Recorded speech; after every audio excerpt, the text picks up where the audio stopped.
Tonight, you're drifting through the long, winding story of a country that wasn't always here, and almost never happened. You'll pass through frozen camps, candlelit rooms, and chaotic battlefields.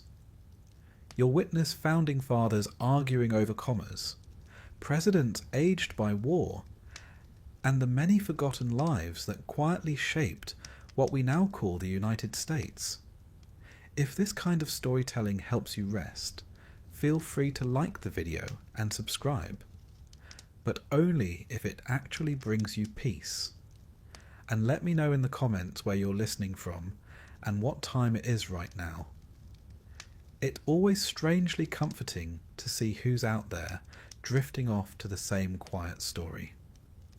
So, dim the lights. Let the quiet hum of history settle around you. And let's begin.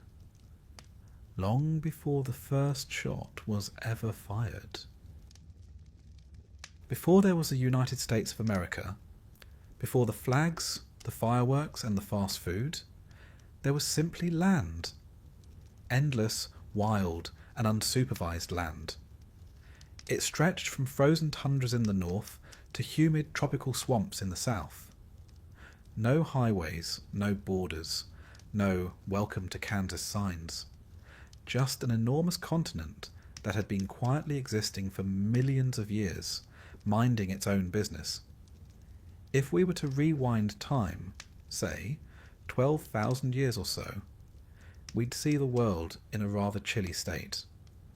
Great ice sheets, thick enough to make an English winter seem tropical, covered much of North America. But as the planet began to warm, something remarkable happened. Glaciers slowly retreated, carving out valleys and lakes, leaving behind the fertile landscapes that would one day host bustling cities and coffee shops full of people pretending to work. As the ice withdrew, people advanced.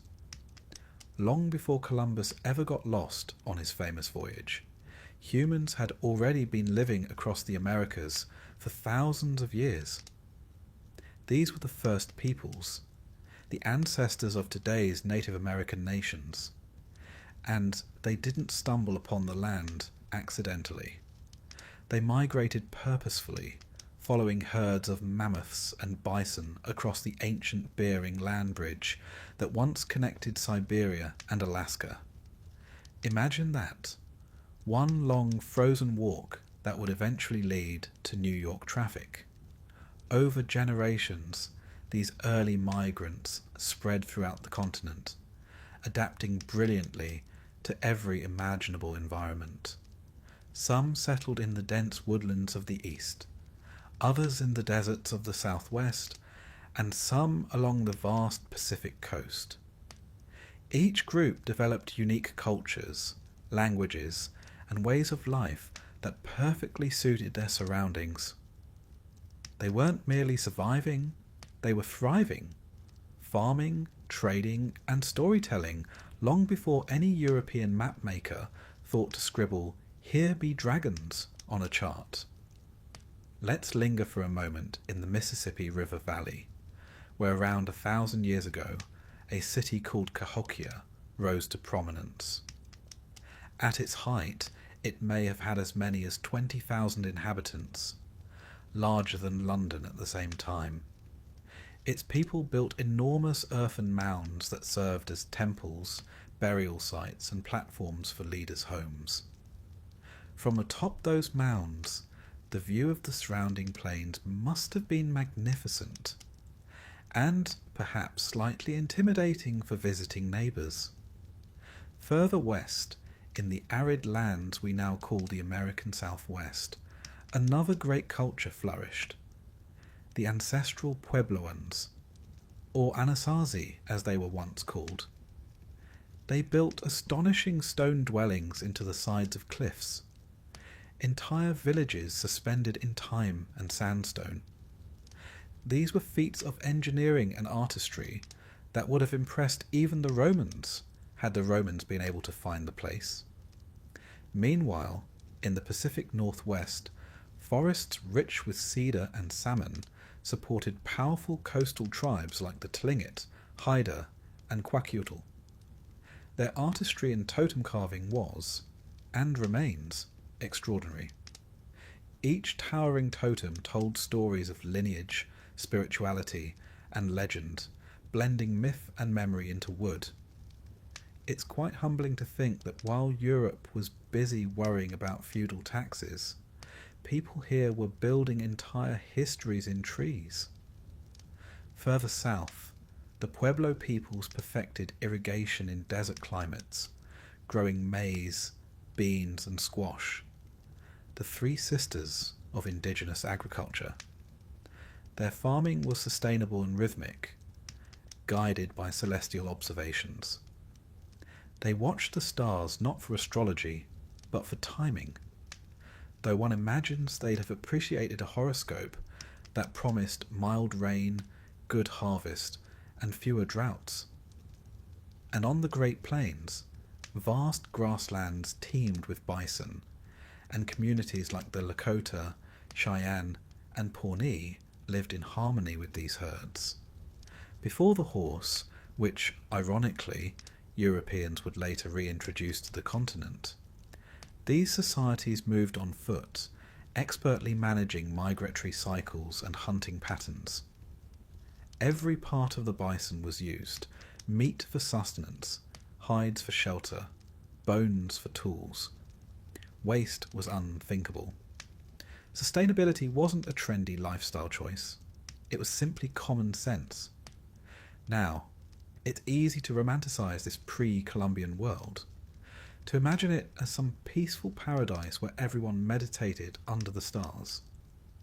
In truth, it was as complex as any human society. There were alliances, rivalries, wars, and trade routes spanning thousands of miles.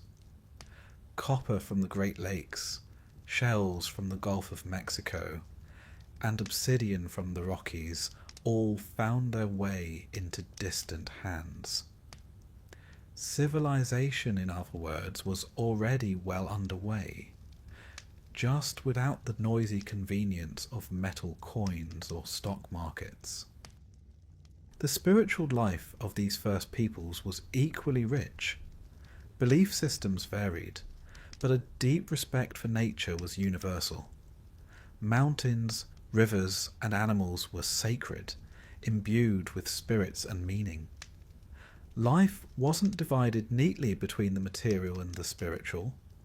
The two coexisted like morning mist over a still lake. Every hunt, every harvest, every sunrise was part of a living relationship with the land. Something we, in our modern chaos, could perhaps learn a thing or two from. Let's pause again to appreciate how immense and varied this continent was. From the icy expanses of Alaska to the steamy Everglades, from rocky deserts to dense forests, every region offered a new challenge, and each culture rose to meet it. This wasn't a single monolithic civilization, but a magnificent mosaic of thousands of nations, each with its own language, traditions, and worldview. When Europeans finally arrived, they didn't discover a new world. They entered one that was already ancient. But of course, that's precisely what would happen next. In the late 15th century, across the Atlantic, Europe was in a bit of a mood. The Renaissance was blossoming, trade routes were expanding, and kingdoms were growing competitive.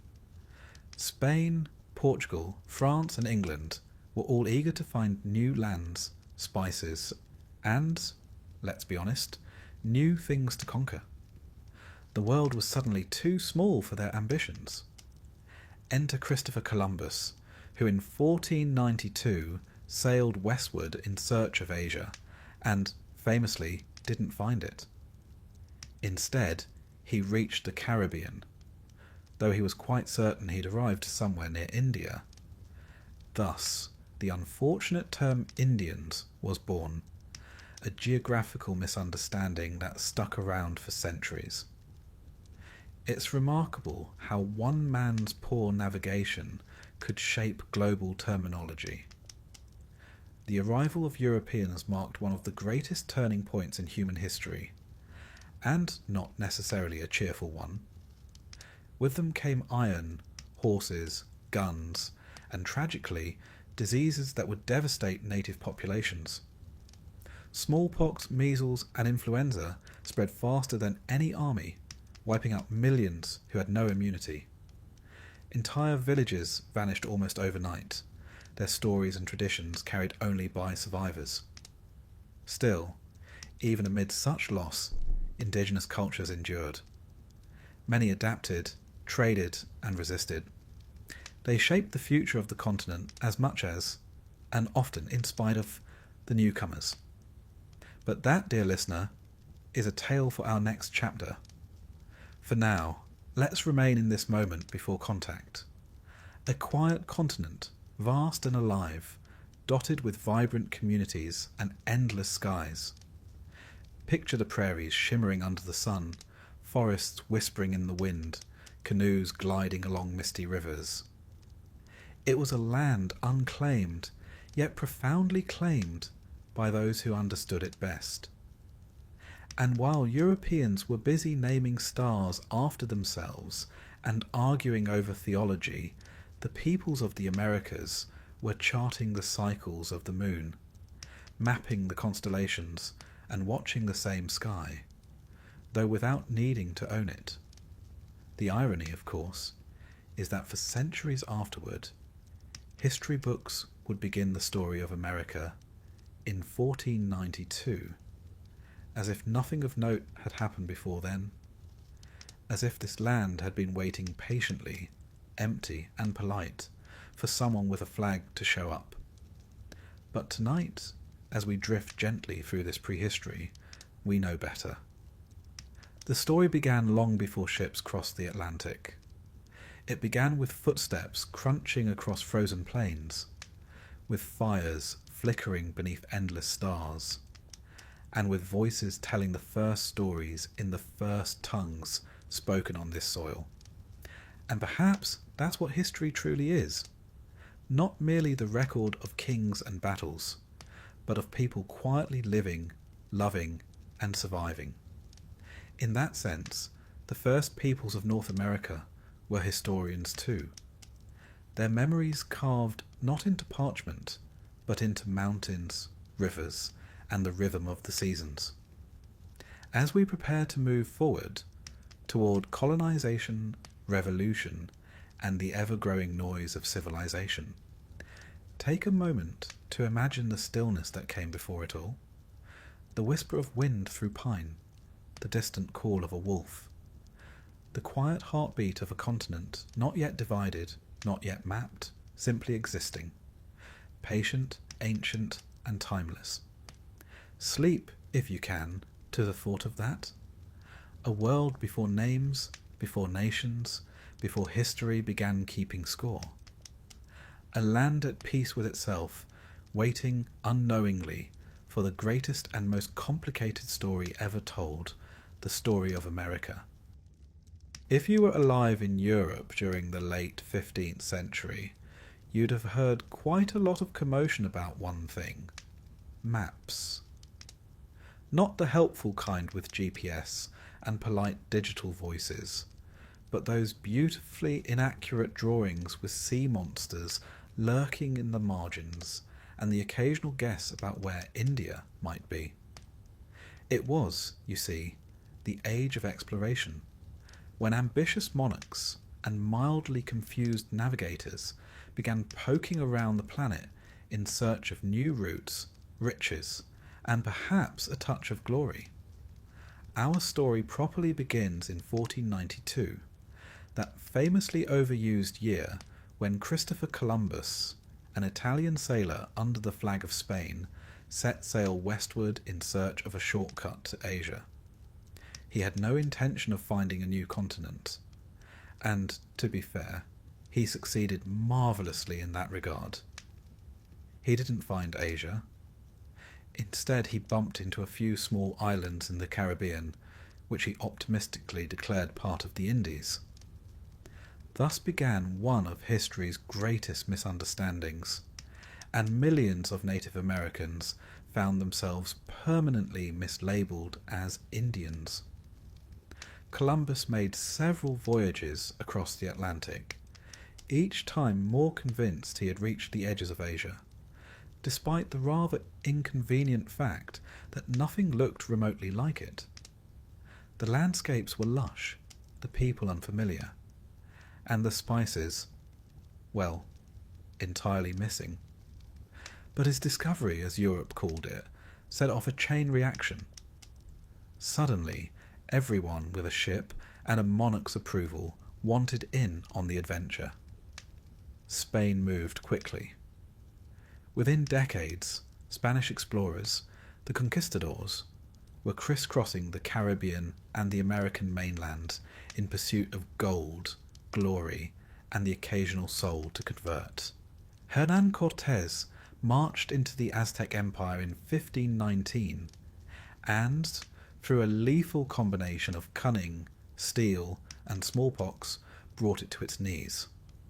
Not long after, Francisco Pizarro did the same to the Inca Empire in South America. It was an extraordinary, if rather grim, period of human ambition, full of courage, cruelty, and questionable navigation skills. Meanwhile, the French, not wanting to be left behind, sent explorers of their own. Jacques Cartier sailed up the St. Lawrence River in 1534, claiming what would become Canada for France. He found neither gold nor a northwest passage to Asia, but did find plenty of fish and forests, which, as it turned out, would prove far more valuable in the long run.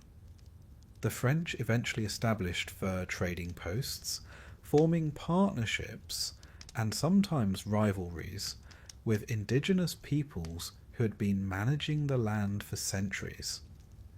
The French approach was generally less about conquest and more about commerce. Though let's not pretend they didn't enjoy a good flag-planting ceremony when the opportunity arose. Then came the English. They had been slow to join the game, distracted as they were by political drama, at home, the Wars of the Roses, Henry VIII's multiple marriages, and the Reformation were quite enough excitement for one island. But by the late 1500s, they were ready to set sail.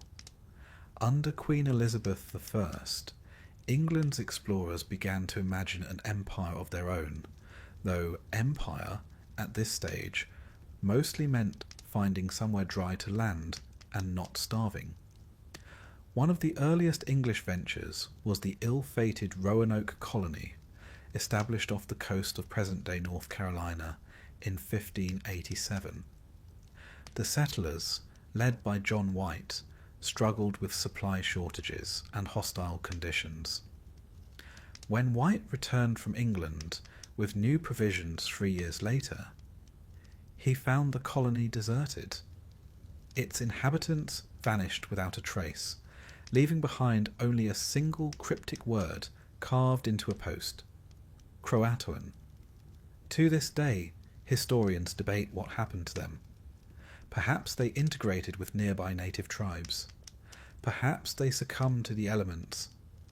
Or perhaps they simply got tired of waiting for the next supply ship and walked off muttering, "Enough of this."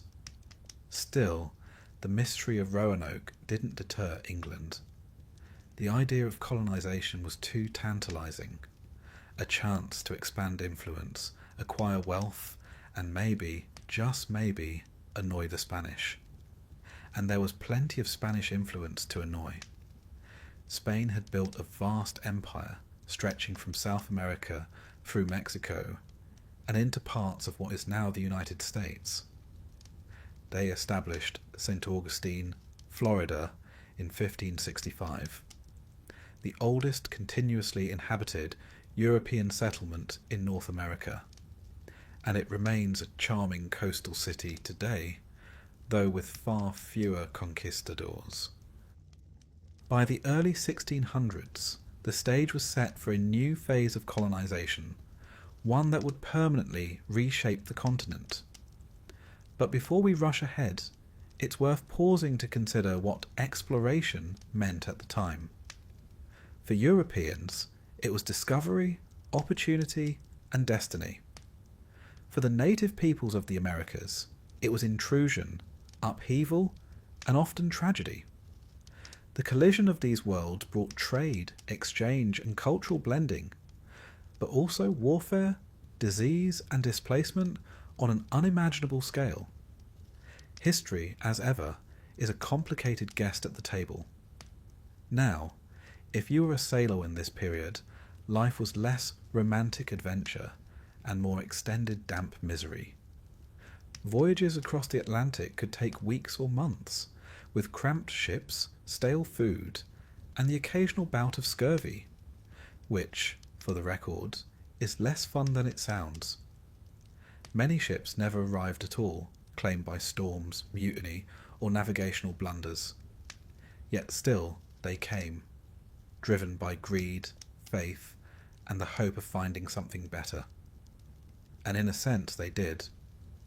The discovery of the New World transformed Europe. Crops like maize, potatoes, and tomatoes crossed the Atlantic, enriching European diets and economies. In return, horses, cattle, and wheat made their way to the Americas, along with, regrettably, diseases such as smallpox and measles.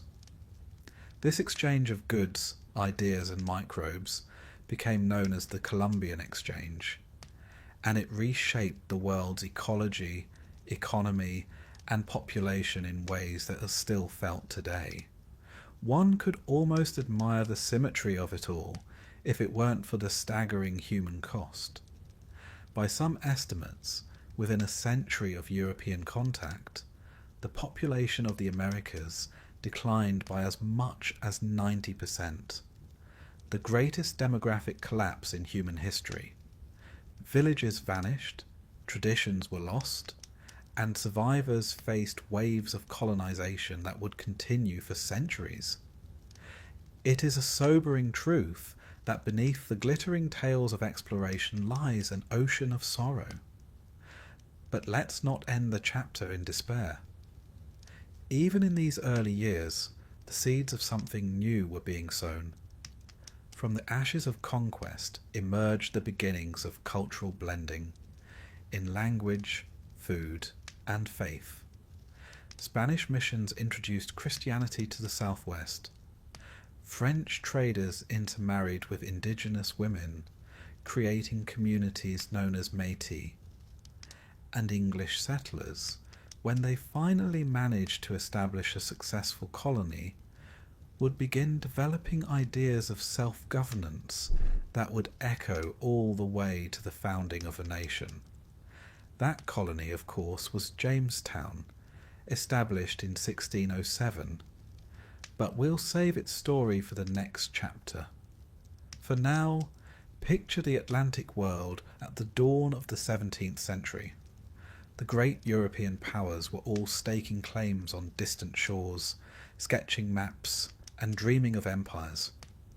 Ships moved constantly between continents, carrying not just goods but ideas, hopes, and diseases. The world was, for better or worse, becoming connected. And across the ocean, in the forests and plains of North America, the first peoples watched these strange newcomers with wary curiosity. Some traded, some resisted, some fled. None could have known that their lives, and the entire continent, were about to be transformed forever. If we could drift through time and hover above the world in 1600, we'd see two civilizations, old and new, circling each other like dancers who haven't yet decided whether to waltz or to fight.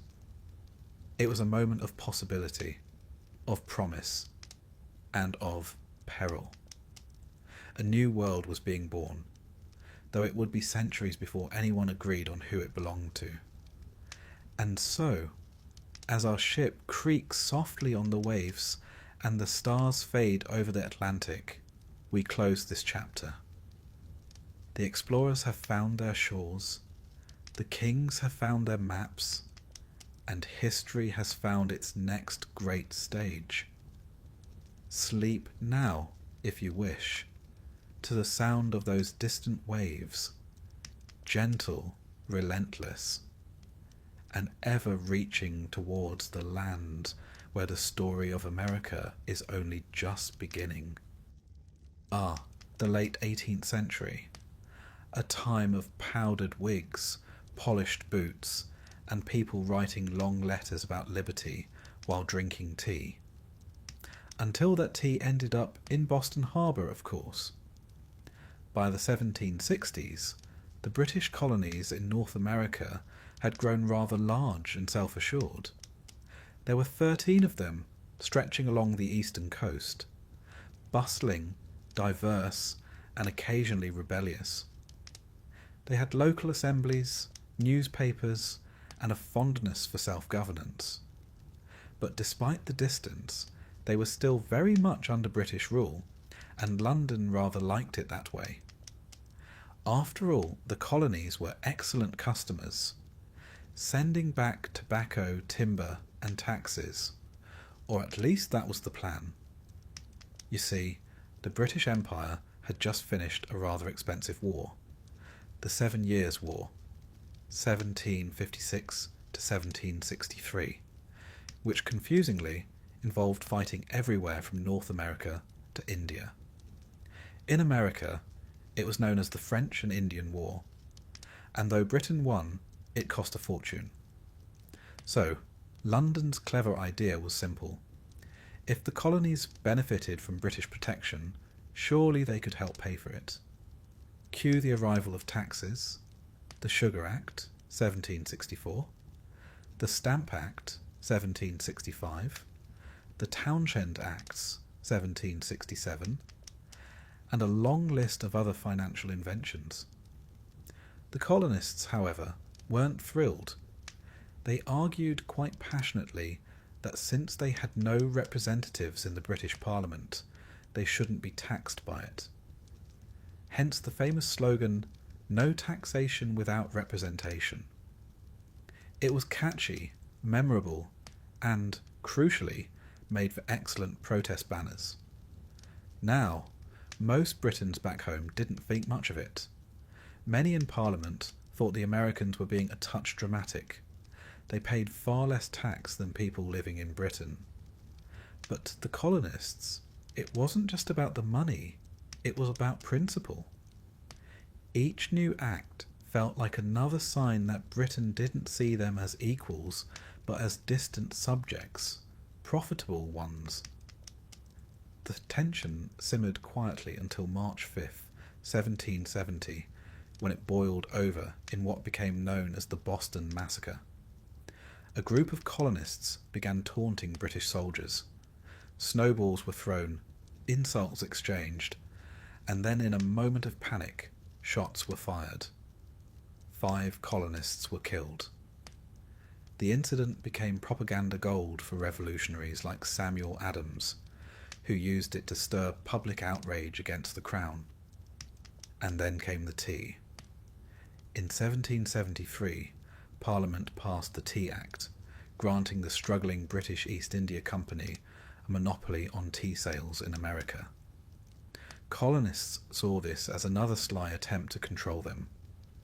So, one December evening in Boston, a group of men dressed as Mohawk Indians boarded ships and dumped 342 chests of tea into the harbour. It was a dramatic gesture, and not a cheap one. The tea was worth a small fortune. London was not amused. Parliament responded with the Coercive Acts, which the Americans quickly renamed the Intolerable Acts, closing Boston's port, dissolving local assemblies, and placing Massachusetts under military rule. It was, in essence, the political version of a parental grounding. By 1774, the colonies had had enough.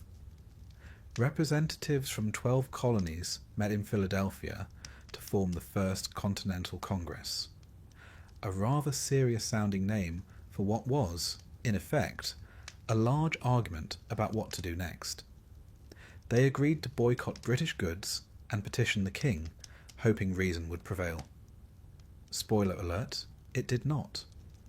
Then, in April 1775, the first shots were fired at Lexington and Concord. Nobody quite knows who shot first, but within hours the countryside erupted. Farmers, blacksmiths and merchants took up arms. The Minutemen, as they were called. The American Revolution had begun. Soon after, the Second Continental Congress convened, appointing George Washington as Commander-in-Chief of the new Continental Army. Washington, tall, reserved and dignified, cut a fine figure in uniform, though he'd later admit his troops were a mixed lot. Still, they had enthusiasm, and that counted for something. In 1776, a pamphlet called Common Sense, written by Thomas Paine, swept through the colonies like wildfire. It argued that monarchy itself was unnatural, that an island shouldn't rule a continent. It was a radical idea at the time, but it gave voice to what many were already thinking. By summer, it was clear there was no going back. On July 4th, 1776, the Continental Congress approved the Declaration of Independence, primarily written by Thomas Jefferson. It declared that all men are created equal and endowed with rights to life, liberty, and the pursuit of happiness. Lofty ideals, to be sure, though the practice of them would take rather longer to arrive. The war that followed was, frankly, brutal. The British Army was the most powerful in the world, well trained, well equipped, and supported by the mighty Royal Navy. The Continental Army, by contrast, often lacked shoes, food, and ammunition. Washington's men suffered terribly during the winter at Valley Forge, 1777 to 1778, with frostbite and hunger their constant companions. Yet somehow morale endured. The turning point came at Saratoga, 1777, where American forces led by Horatio Gates defeated the British in a major battle. The victory persuaded France, ever eager to annoy Britain, to officially join the war on the American side. Soon, Spanish and Dutch support followed, and the conflict expanded into a full-scale global affair. Washington, aided by French officers like Marquis de Lafayette, began to gain ground. In 1781, with the help of French troops and a French naval blockade, the British Army under General Cornwallis was cornered at Yorktown, Virginia. Surrounded and outnumbered, Cornwallis surrendered, effectively ending the war. 2 years later, in 1783, the Treaty of Paris formally recognized the independence of the United States. Britain, perhaps weary of the whole business, accepted defeat with typical stoicism, though one imagines the royal sighs could be heard all the way across the Atlantic. And so, a new nation was born. 13 independent states united under the banner of liberty. But of course, freedom came with complications. The Articles of Confederation, America's first attempt at government, were, well, ambitious but flawed. The central government was too weak, the states too independent, and money, as ever, was a problem. Still, the war had created something remarkable, a belief that ordinary people could govern themselves. The revolution inspired not only Americans, but also people in France, Haiti, and beyond. Yet it also left contradictions unresolved, most notably the persistence of slavery and the limited rights of women and indigenous peoples. These issues would linger, haunting the young republic for generations to come. After the war, Washington retired briefly to his Virginia estate, Mount Vernon, where he no doubt hoped to spend his days peacefully among the crops. But fate and politics had other plans. The country soon realized it needed a stronger system of government, and Washington, reluctantly but dutifully, would return to lead it. The revolution wasn't just a military victory, it was a psychological one. It transformed 13 scattered colonies into a single nation bound by a shared experiment, democracy. Not perfect, not without hypocrisy, but daring all the same. Back in Britain, life went on. The empire would eventually recover, expanding in Asia and Africa. In time, Britain and America would even become allies, though that took a few decades and another small war, which we'll get to soon enough. For now, imagine the scene. It's 1783. The war is over. The streets of Philadelphia are filled with celebration, fireworks, and toasts to liberty.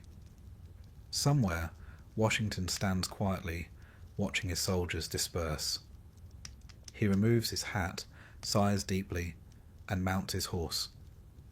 The world has changed, not through kings or empires, but through an idea that people could shape their own destiny. A daring thought indeed, and one that would soon be tested. Ah, peace at last, or so they thought. The war was over, the redcoats had sailed home, and the former colonies were now officially independent. But as anyone who has ever won something knows, the real challenge often begins after the celebration ends. The new United States of America had achieved freedom, yes, but it now faced the small matter of figuring out how to actually govern itself. It's a bit like moving out of your parents' house. At first, it feels thrilling. Then you realise you've got to pay rent, buy groceries, and fix the leaky roof yourself. That, in essence, was the situation facing the newly independent states in 1783. The war had left the country exhausted. Farms had been destroyed, trade disrupted, debts piled up, and the Continental Army, though victorious, hadn't been paid properly in months. Soldiers returned home as heroes, but many also returned broke. And as for the government, well, it barely existed. The nation's first framework, the Articles of Confederation, was more of a gentle agreement than a functioning constitution. Drafted in 1777 and ratified in 1781, it deliberately avoided strong central authority. After all, they'd just fought a war to escape tyranny. No one was in a hurry to build a new one. The problem, however, was that without a strong central government, very little actually worked. Under the Articles, Congress could pass laws but couldn't enforce them. It could ask states for money, but not demand it. And since each state had its own currency, laws, and trade rules, it was rather like trying to run a country made up of 13 slightly argumentative cousins. One of the earliest signs of trouble came in 1786 with Shays' Rebellion. In Massachusetts, farmers who had fought bravely during the Revolution now faced heavy taxes and the threat of losing their farms. Led by a former soldier, Daniel Shays, they marched on local courthouses to demand relief. The rebellion was eventually put down, but it terrified leaders across the states. If this was happening in peacetime, what would stop future uprisings? It was becoming clear the United States needed a stronger foundation, a proper government with real authority. So, in the summer of 1787, delegates from 12 states, Rhode Island, ever the rebel, refused to attend, met in Philadelphia for what became known as the Constitutional Convention. Their task was to revise the Articles of Confederation, but soon enough they decided to scrap them entirely and start anew. Among those gathered was George Washington, who was elected to preside over the convention. He had hoped to retire quietly to Mount Vernon, but his sense of duty pulled him back once again. There was James Madison, small in stature but brilliant in mind, who would later earn the title Father of the Constitution. There was Benjamin Franklin, now 81, whose wit, wisdom, and general sense of mischief kept spirits high. And then there was Alexander Hamilton, sharp-tongued and energetic, already dreaming of a strong central government that could rival Europe's great powers. The debates were intense, to say the least. Some wanted a powerful federal government. Others feared it would trample the rights of individual states. There were disputes over representation, taxation, and, most divisively, slavery. Southern states insisted their enslaved populations be counted for representation, while northern states objected. The eventual compromise, grim though it was, counted enslaved people as 3/5 of a person for both taxation and representation. It was an uncomfortable reminder that liberty in America was still selective. After months of negotiation, sweat, and no air conditioning, a dreadful thought in a Philadelphia summer, the delegates produced the US Constitution. It established 3 branches of government: legislative, executive, and judicial, each designed to check and balance the others. Power, at least in theory, would never again rest in the hands of one person alone. The document was signed on September 17th, 1787, and sent to the states for ratification. The debates that followed were fierce. Supporters of the new constitution, known as Federalists, argued it was necessary for national unity. Opponents, or anti-Federalists, feared it gave too much power to the central government. The Federalists, led by Hamilton, Madison, and John, peace at last, or so they thought. The war was over, the redcoats had sailed home, and the former colonies were now officially independent. But as anyone who has ever won something knows, the real challenge often begins after the celebration ends. The new United States of America had achieved freedom, yes, but it now faced the small matter of figuring out how to actually govern itself. It's a bit like moving out of your parents' house. At first, it feels thrilling. Of course, every government needs a leader, and there was really only one choice for the job: George Washington. Elected unanimously, he became the nation's first president in April 1789.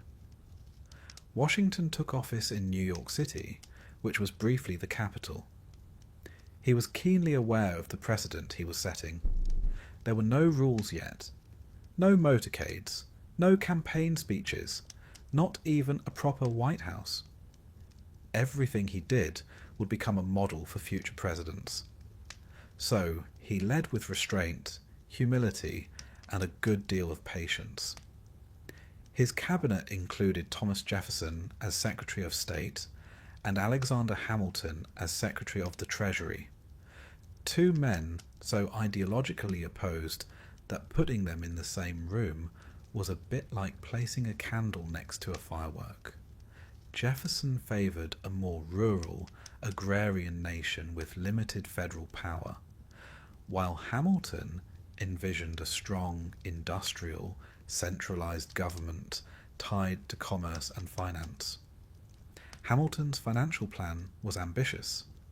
He proposed assuming state debts, establishing a national bank, and creating a system of taxes to stabilise the economy. Jefferson naturally distrusted it all. The resulting debates laid the foundation for America's first political parties, the Federalists and the Democratic Republicans. Meanwhile, the young nation faced challenges abroad.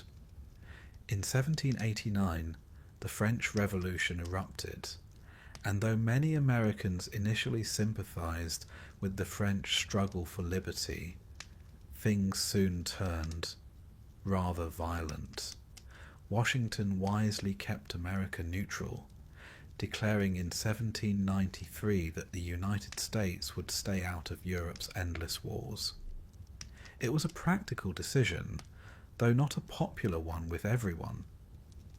Domestically, there were still teething problems. In 1794, angry farmers in western Pennsylvania rebelled against a federal tax on whiskey.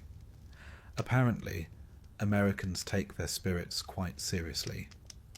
Washington personally led troops to suppress the uprising, demonstrating that the new government actually had the power to enforce its laws. By 1796, after 2 terms in office, Washington decided to step down, setting another vital precedent.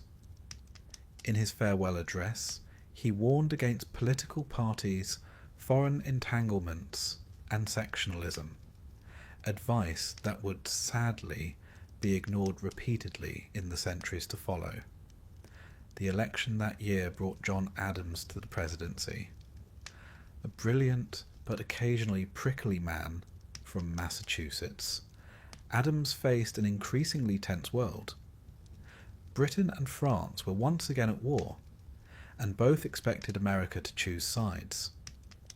Adams tried to remain neutral, but tensions with France escalated into what became known as the Quasi-War, an undeclared naval conflict fought mostly in the Caribbean. Domestically, Adams signed the Alien and Sedition Acts in 1798, which limited free speech and allowed the deportation of foreigners deemed dangerous. The acts were deeply unpopular and seen by many as an overreach of power.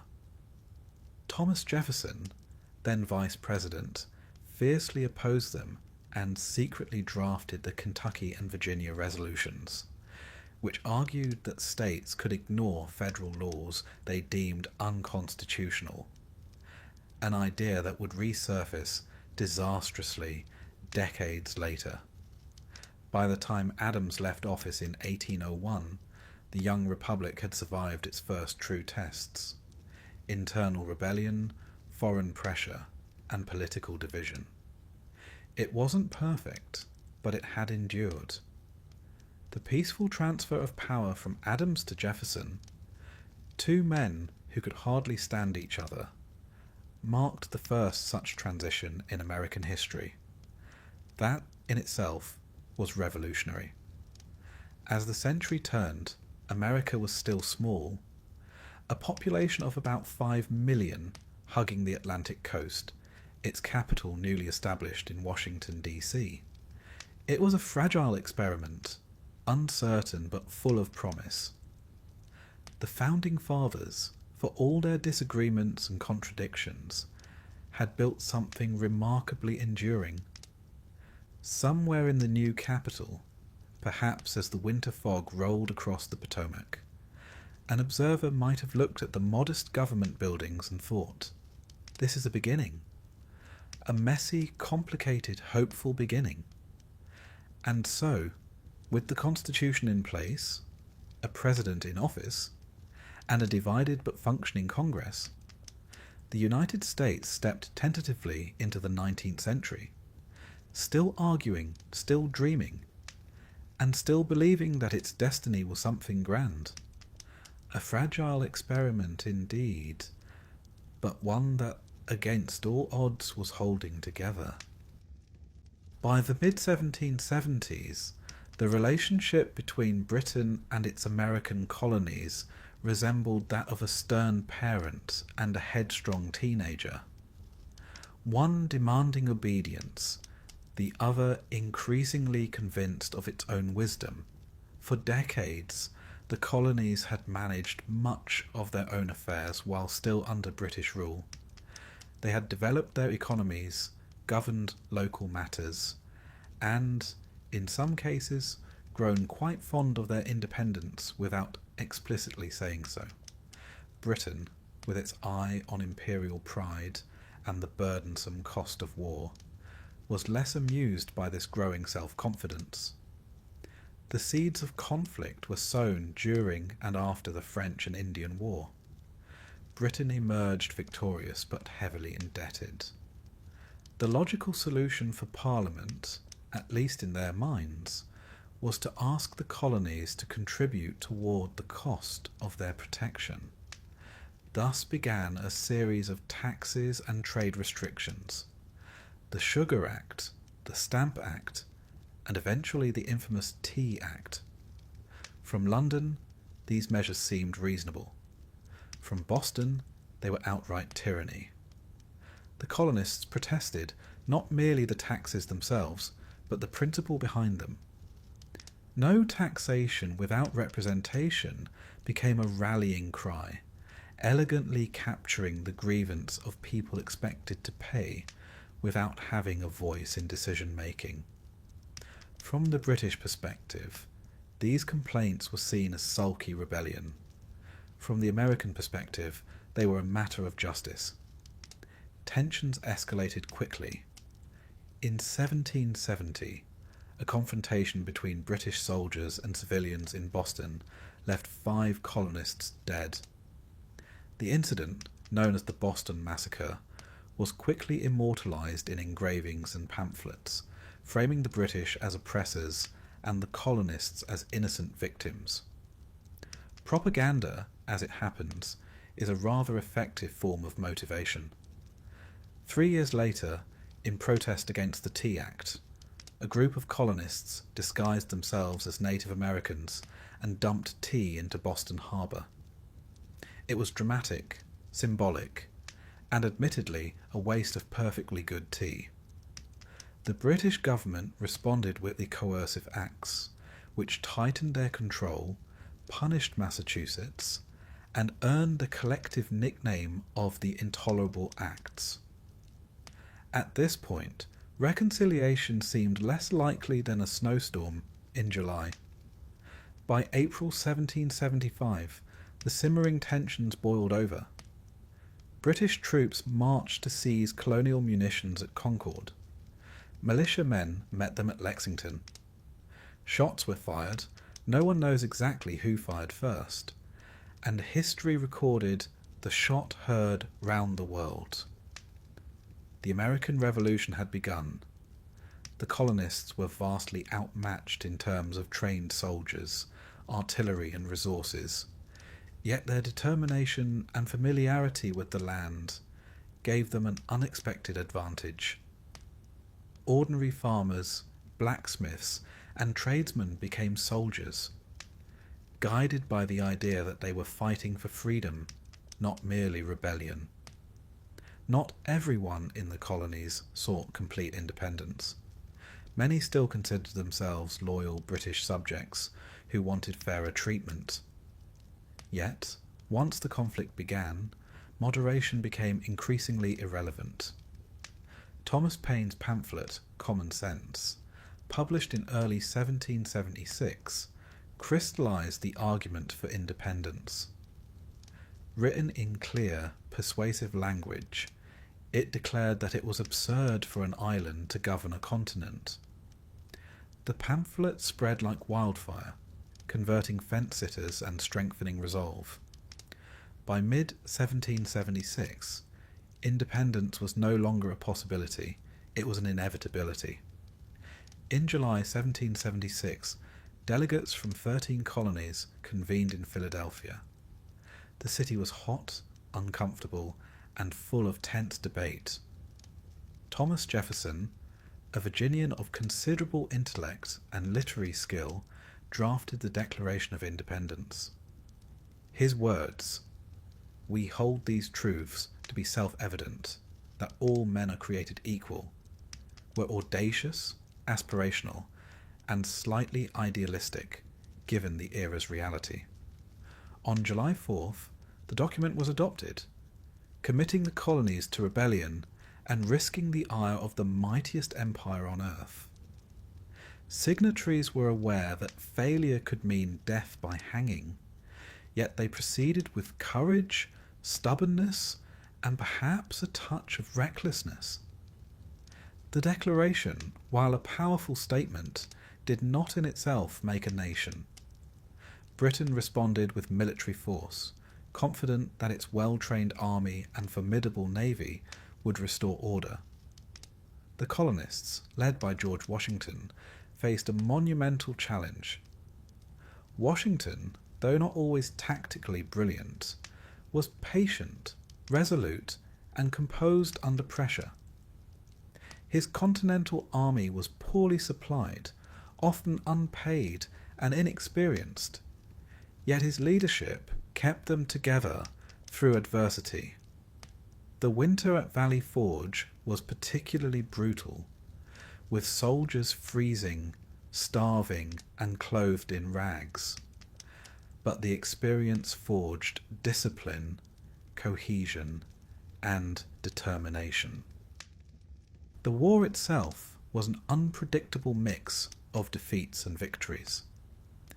The Americans scored occasional triumphs, such as the daring crossing of the Delaware River in December 1776, when Washington surprised Hessian forces in Trenton. These victories were as much psychological as strategic, bolstering morale and sustaining hope. Across the Atlantic, France watched with interest. Still smarting from previous conflicts with Britain, France saw the potential to weaken its rival and, after the American victory at Saratoga in 1777, formally allied with the United States, sending troops, ships, and funds. French involvement shifted the balance, proving that diplomacy can be as decisive as combat. By 1781, both sides were exhausted. The British Army, under General Cornwallis, found itself trapped at Yorktown, Virginia. Washington, aided by French land and naval forces, surrounded Cornwallis, forcing his surrender. It was a decisive moment, though somewhat anticlimactic. Victory had come at a staggering cost of lives, resources, and patience. The Treaty of Paris in 1783 officially ended the war, recognizing American independence. The colonies had survived against an empire, winning a remarkable and improbable triumph that reshaped the global order. With independence secured, the fledgling nation faced the daunting task of self-governance. The Articles of Confederation, the first attempt at a national framework, proved inadequate. Congress lacked power to tax, enforce laws, or manage trade effectively. States operated almost like independent countries, each jealously guarding its authority. Economic instability, debt, and unrest underscored the need for a more robust system. America had won freedom, but had yet to translate it into unity and order. In 1787, delegates reconvened in Philadelphia to draft a new constitution. The resulting document established a federal government with 3 branches, a system of checks and balances, and a delicate distribution of power between state and national authorities. The Constitution was a remarkable feat of compromise, although it left unresolved tensions, particularly regarding slavery, a contradiction that would haunt the nation for decades. Benjamin Franklin, when asked about the outcome, quipped, "A republic, if you can keep it," acknowledging both the promise and fragility of the system. George Washington became the first president in 1789, assuming office with humility and restraint. He set precedents that shaped the presidency, guiding the nation with steadiness rather than spectacle. Under his leadership, the new government began to function. Departments were established, and laws were enacted to manage both domestic and international affairs. Washington's influence provided the stability essential for a country still learning how to govern itself. Despite the ideals proclaimed in the Revolution, contradictions remained stark. Slavery persisted in the southern states, women were largely excluded from political life, and indigenous peoples faced continued displacement as settlers expanded westward. The young republic was, in practice, imperfect, but it had laid the foundation for self-rule, civic engagement, and the pursuit of liberty. The ideals of equality, representation, and freedom would continue to inspire citizens, even as the nation struggled to fully realize them. In retrospect, the American Revolution was an extraordinary achievement. Colonists, ordinary citizens by most measures, had challenged one of the world's greatest empires and prevailed. They had transformed abstract Enlightenment ideals into concrete institutions, proving that governance could be grounded in consent rather than inherited privilege. Yet the revolution was not a tidy story of triumph. It was messy, fraught with contradiction, and marked by both courage and compromise. It demanded sacrifice, endurance, and above all, the patience to see principles through to practical governance. By the end of the 1780s, the United States had emerged as a nation tested by war, strengthened by experience, and guided by an evolving vision of democracy. The revolution had accomplished far more than independence. It had set in motion the experiment of self-government, one that would continue to unfold over generations. Citizens could dream of opportunity, leaders could debate policy, and the Republic, though fragile, had survived its birth, a rare achievement in human history. As the young nation stood at the threshold of the 19th century, it did so with a mixture of confidence, caution, and curiosity. The revolution was over, but the task of nation building had only begun. The ideals of liberty, justice, and self-rule had been declared, but the work of living up to them would demand ongoing effort. The years that followed would test the United States in ways its founders could scarcely have imagined, yet the foundations had been laid. The close of the 18th century left the United States in a curious and precarious position. Independence had been secured, a constitution had been ratified, and George Washington, the unflappable general, had taken the helm as the nation's first president. Yet, for all the grand declarations of liberty, the country remained fragile, a patchwork of states bound together by law and circumstance rather than centuries of shared tradition. It was a time of both enormous possibility and subtle uncertainty. Like a young adult sent out into the world with a diploma and little practical experience, Washington's presidency, beginning in 1789, was an exercise in setting precedents. Every decision he made would echo into the future, establishing norms for a fledgling republic. He created a cabinet, appointing men such as Alexander Hamilton as Secretary of the Treasury and Thomas Jefferson as Secretary of State. Hamilton, with his sharp intellect and sharper ambitions, envisioned a robust federal government and a national bank, believing that financial stability was the key to national security. Jefferson, by contrast, championed an agrarian republic, warning against too much centralization and trusting instead in the virtue of independent farmers. Their debates were spirited, sometimes acrimonious, and always consequential.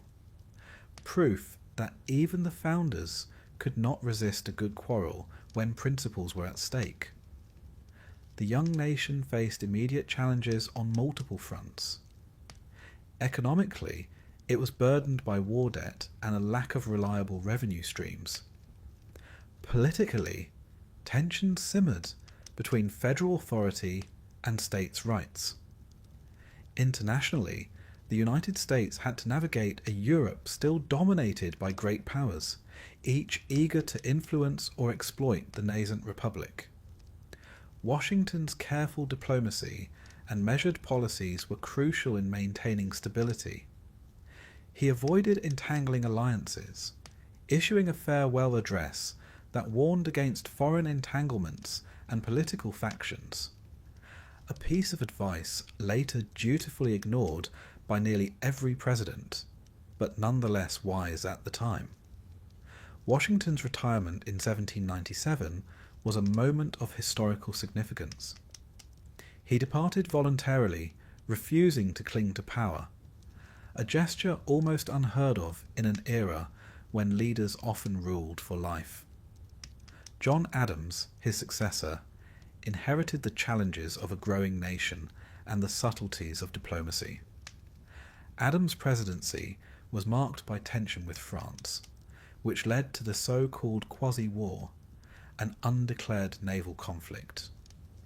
Domestically, Adams faced political opposition from Jeffersonian Republicans, highlighting the emergence of the United States' first partisan divide. The resulting acrimony, coupled with the passage of the Alien and Sedition Acts, made clear that democracy, even a young one, was rarely peaceful.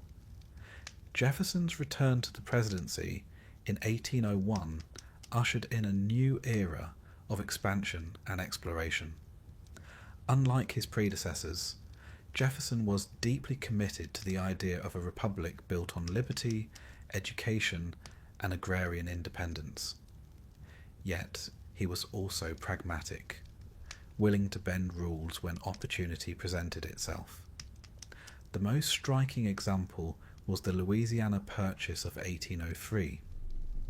Napoleon, temporarily disinterested in his North American holdings, offered to sell the Louisiana Territory to the United States for $15 million. Jefferson hesitated, mindful of constitutional limits, yet recognized the immense potential of doubling the country's territory. In a bold move, he authorized the purchase, effectively doubling the nation overnight. To understand the new lands, Jefferson commissioned the famous Lewis and Clark expedition. Meriwether Lewis and William Clark, aided by a corps of men and the remarkable Sacagawea, traversed rivers, plains, and mountains, mapping the territory and establishing diplomatic relations with indigenous nations. Their journey, fraught with peril and uncertainty, brought back invaluable knowledge about geography, flora, fauna, and the peoples of the West. Though they did not discover the fabled Northwest Passage, they did provide the United States with a tangible sense of its own vastness and potential. Jefferson's presidency was also defined by foreign tensions. Europe, embroiled in Napoleonic wars, disrupted American trade and frequently impressed sailors into service for foreign navies. Jefferson's response, the Embargo Act of 1807, prohibited American ships from trading with foreign ports. While intended as a peaceful measure, it backfired spectacularly. Merchants suffered, goods rotted, and smuggling became a national pastime.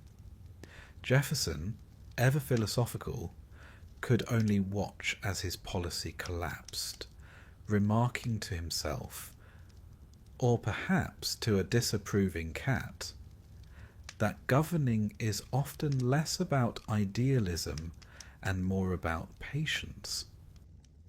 James Madison succeeded Jefferson, inheriting both his policies and his challenges. Relations with Britain had deteriorated, particularly due to impressment and trade restrictions. In 1812, Congress declared war, beginning the conflict now known as the War of 1812. For a young nation with modest military resources, the decision was audacious. The war was a patchwork of defeats and unexpected triumphs. American forces struggled in invasions of Canada, but scored notable victories at sea. The British burned Washington in 1814, forcing the President and First Lady Dolly Madison to flee and famously saving a portrait of George Washington from the flames. Later that year, Francis Scott Key penned the Star-Spangled Banner, inspired by the bombardment of Fort McHenry, a testament to resilience amidst chaos. Ironically, the decisive Battle of New Orleans, where General Andrew Jackson's troops routed the British, occurred after the peace treaty had been signed. Timing, it seems, was a frequent and merciless trickster in early American affairs. Monroe's presidency, beginning in 1817, marked the so-called era of good feelings. National pride surged as the economy recovered and expansion continued. New states, Indiana, Mississippi, Illinois, and Alabama, joined the Union. The country's population grew, cities expanded, and infrastructure projects such as roads and canals, including the Erie Canal, linked regions and facilitated commerce. The western frontier, full of opportunity, became a symbol of national ambition, yet its expansion carried profound consequences for indigenous peoples who faced displacement and the loss of ancestral lands. The era also highlighted contradictions within the young republic. The Missouri Compromise of 1820 sought to balance free and slave states, admitting Missouri as a slave state and Maine as a free state. A line was drawn across the Louisiana Territory to limit the expansion of slavery, yet it merely postponed the inevitable conflicts that would later erupt into civil war. Internationally, the Monroe Doctrine of 1823 asserted that the Western Hemisphere was closed to further European colonization. While diplomatically assertive, it relied on Britain's naval power for enforcement, a delicate dance of rhetoric and circumstance. Economically, the nation was transitioning. Agriculture remained dominant, but commerce and industry were beginning to take root. Steamboats, canals, and improved roads facilitated trade, connecting rural areas to urban centres. Cities such as New York and Philadelphia grew as commercial hubs, attracting immigrants and fostering a culture of innovation. Socially, education and literacy improved, contributing to a more informed citizenry, though women and enslaved people largely remained excluded from political power. Politically, the period saw the rise of popular participation in government. The common man began to influence elections and policy, foreshadowing the democratic expansions that would characterize later decades. Newspapers flourished, political debate intensified, and partisanship became an accepted, if often unpleasant, feature of civic life. The ideals of the revolution, liberty, representation, and self-determination, were now being tested within the institutions of governance, revealing both their promise and their limits. By 1825, the United States had transformed remarkably. It had doubled in size, survived international conflicts, and begun to define its identity. Yet, it remained a nation of contrasts. Liberty and slavery, prosperity and poverty, expansion and displacement. Its citizens were optimistic yet cautious, proud yet aware of the fragility of their institutions. Leaders like Jefferson, Madison, and Monroe had laid the foundations of governance and diplomacy, setting precedents that would guide successors through turbulence and triumph alike. The period also revealed the importance of vision, adaptability, and perseverance, whether through the Louisiana Purchase, the Lewis and Clark expedition, or the management of foreign affairs. The United States demonstrated that ambition tempered with pragmatism could yield extraordinary results. The young republic had survived internal divisions, external threats, and the complexities of self-rule, emerging stronger and more cohesive as it approached the next chapter of its history. In retrospect, the decades from 1789 to 1825 were formative, laying the groundwork for expansion, identity, and nationhood. The revolution had ended, but its principles continued to evolve, challenged and reaffirmed by the realities of governance, diplomacy, and economic development. The United States was no longer a collection of rebellious colonies. It was a nation finding its voice, defining its place in the world, and preparing for the challenges that lay ahead. By the mid-1820s, the United States had grown considerably since the era of good feelings. Yet beneath the optimism of expansion, tensions were steadily accumulating. The country had doubled in population since 1800. The economy was diversifying, and its borders now stretched toward the Mississippi and beyond. But political, economic, and social divisions threatened the fragile cohesion of a nation still learning the art of self-governance. John Quincy Adams assumed the presidency in 1825 under circumstances both unusual and, in Jackson's supporters' view, scandalous. The election had failed to produce a majority in the Electoral College, leaving the House of Representatives to decide. Adams' victory, coupled with his appointment of Henry Clay as Secretary of State, was promptly labelled the corrupt bargain by Andrew Jackson's outraged followers.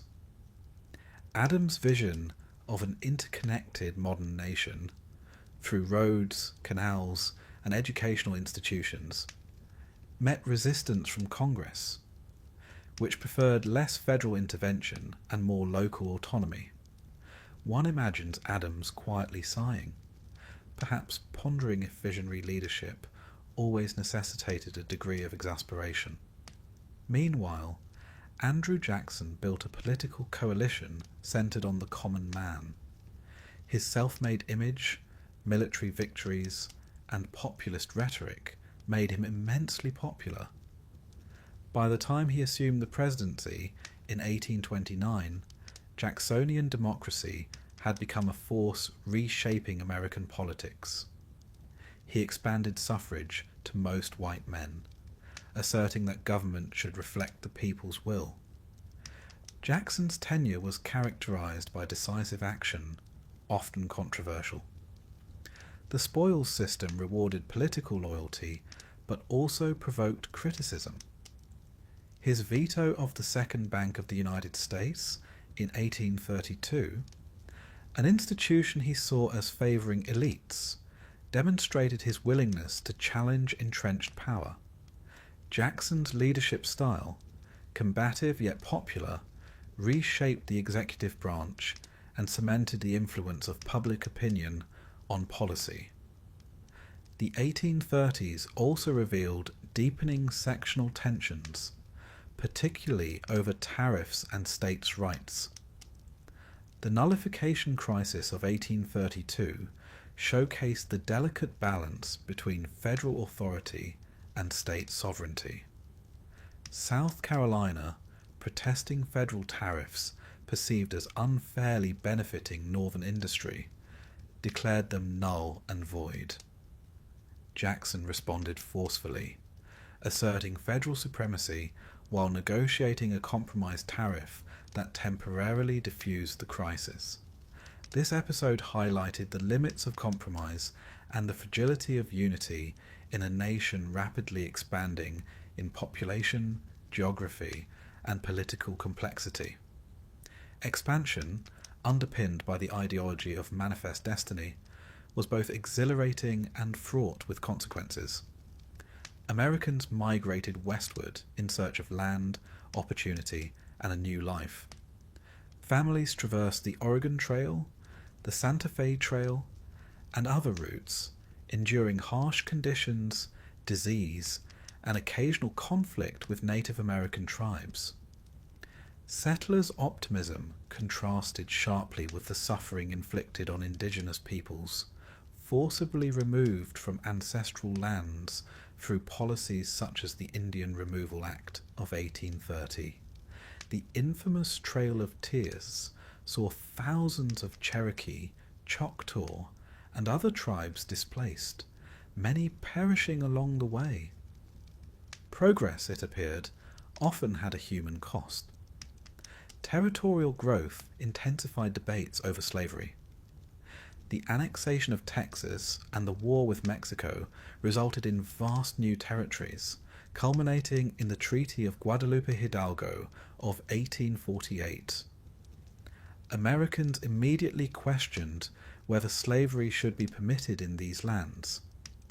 Previous compromises, such as the Missouri Compromise of 1820, had temporarily balanced free and slave states, but new acquisitions reopened old disputes.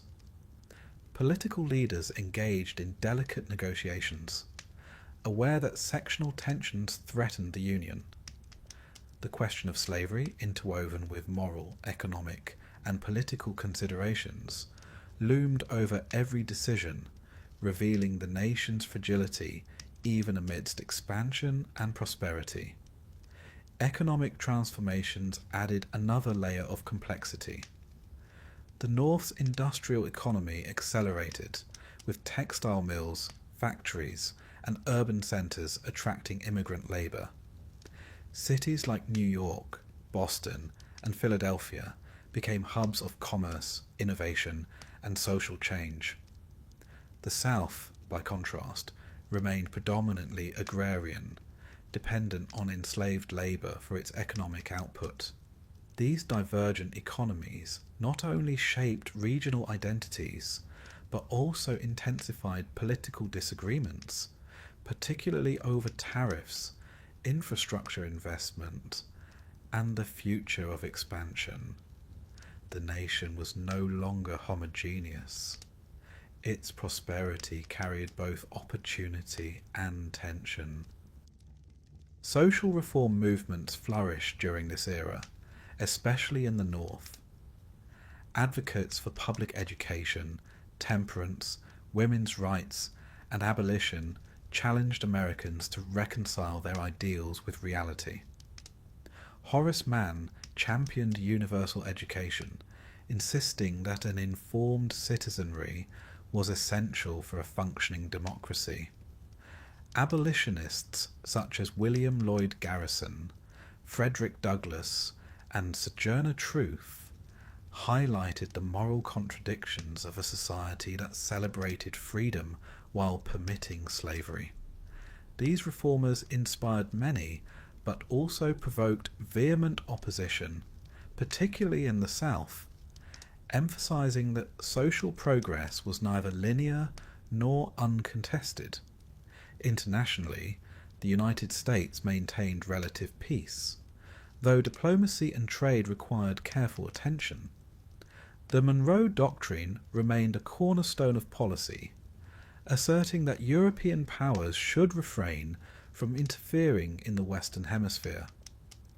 Domestically, transportation improvements, including canals, railroads, and turnpikes, enabled commerce and communication, knitting the expanding nation together. These developments fostered economic integration while also accelerating westward settlement, further complicating political and social dynamics. By the 1850s, the nation had matured in many respects. Its population had grown, infrastructure had improved, and the economy was increasingly diverse. Yet political compromise remained essential to prevent sectional conflict from erupting. Measures such as the Compromise of 1850 sought to balance the interests of free and slave states, admitting California as a free state while strengthening the Fugitive Slave Act. The Kansas-Nebraska Act of 1854, allowing settlers to determine the legality of slavery themselves, led to violent clashes known as Bleeding Kansas, revealing the deepening moral and political divisions. Each legislative solution was a temporary salve, postponing rather than resolving the fundamental conflicts over slavery and power. Culturally, the nation experienced a flourishing of intellectual and religious life. Transcendentalists like Ralph Waldo Emerson and Henry David Thoreau explored individual conscience, self-reliance, and moral responsibility, encouraging Americans to think critically about society. Simultaneously, the Second Great Awakening inspired social activism, fueling reform movements that would challenge entrenched inequalities. Literature, religion, and public discourse reflected a society grappling with its identity, morality, and future direction. Despite these achievements, contradictions persisted. The nation celebrated liberty and opportunity while tolerating slavery and excluding women from political participation. Expansion brought prosperity to some, but displacement and suffering to others, particularly indigenous peoples. Industrial growth benefited urban centres, yet heightened social inequality. The period from 1825 to 1860 was defined by the tension between opportunity and restriction, aspiration and moral reality, a delicate balancing act that tested the resilience of the young republic. By the end of the 1850s, the United States had expanded territorially, industrially, and demographically. Yet the fissures created by economic, political, and social differences were widening. Sectional divisions over slavery, political representation, and economic priorities had become acute. Temporary compromises had maintained peace, but the nation teetered on the brink of crisis.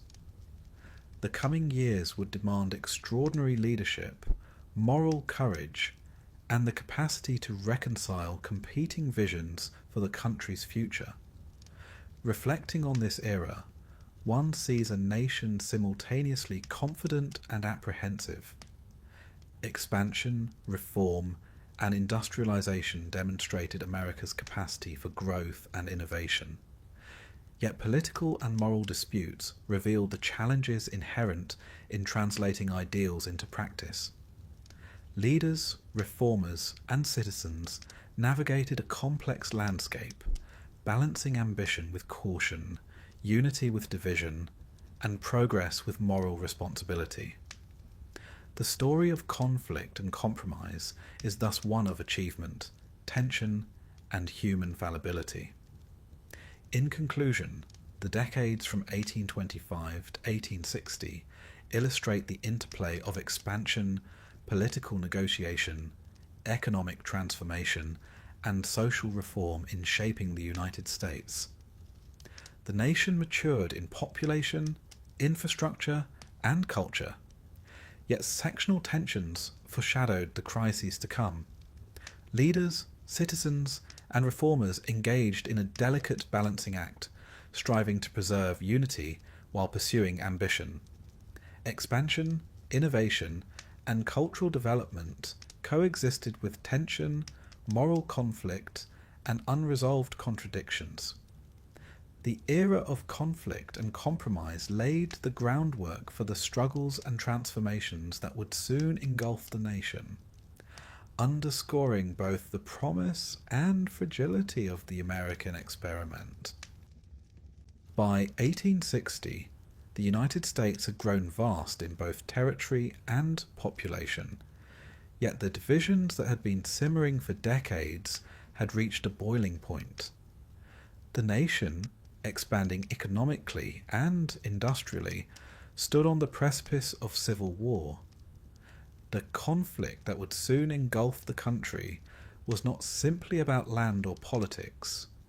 It was about identity, morality, and the very nature of the republic itself. Americans were, to borrow a phrase, about to test the limits of compromise in ways that would leave no corner of the nation untouched. The election of Abraham Lincoln in 1860 was the spark that ignited this tinderbox. Lincoln, representing the relatively new Republican Party, opposed the expansion of slavery into the Western territories. Southern states, interpreting his victory as a direct threat to their economic and social system, began seceding from the Union. South Carolina led the way, followed by Mississippi, Florida, Alabama, Georgia, Louisiana, and Texas. By February 1861, 7 states had formed the Confederate States of America, electing Jefferson Davis as their president.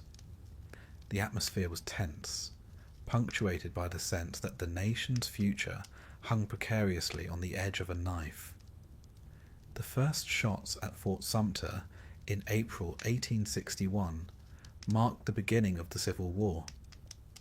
The conflict quickly escalated into a large-scale struggle, pitting the industrialized North against the agrarian, slave-holding South. The war was fought on multiple fronts, physically on battlefields from Virginia to Tennessee, and morally in homes, cities, and churches across the country. Leaders like Ulysses S. Grant and Robert E. Lee emerged, demonstrating strategic brilliance, personal courage, and, in some cases, a stubborn adherence to principle that could be both admirable and frustrating. The Union's numerical advantage and industrial capacity would prove decisive, but the human cost was staggering, as families and communities endured unprecedented suffering and loss. The economic dimensions of the war were equally profound. The North leveraged its industrial infrastructure to supply armies, manufacture weapons, and transport troops efficiently. Railroads, telegraphs, and factories became vital instruments of war, reflecting a level of national coordination previously unseen. The South, heavily reliant on agriculture and enslaved labor, struggled to sustain its war effort. Blockades limited access to international markets, and shortages of essential goods created both logistical and social crises. In a sense, the war was a clash not just of armies, but of economic systems and regional priorities, with each side's material capacity influencing strategy and outcome. The war also transformed social life. Women on both sides assumed roles traditionally reserved for men, managing farms, businesses, and households under immense pressure. They became nurses, spies, and organizers, their contributions often overshadowed in historical accounts, yet essential to the war effort. African Americans, particularly those enslaved in the South, sought freedom through escape, resistance, and enlistment in Union forces. The Emancipation Proclamation of 1863, while limited in scope, redefined the moral purpose of the war, aligning the Union's military objectives with the abolitionist cause. By framing the conflict as one of liberty and human dignity, Lincoln transformed both policy and public perception, signaling that the stakes were nothing less than the nation's soul. Battles such as Gettysburg, Antietam, and Vicksburg tested the limits of endurance, leadership, and strategy. Gettysburg, in particular, represented a turning point, a bloody, chaotic confrontation that ultimately halted the Confederate advance into Northern Territory. Antietam, the bloodiest single day in American military history, provided Lincoln with the opportunity to issue the preliminary Emancipation Proclamation, further intertwining military objectives with moral imperatives.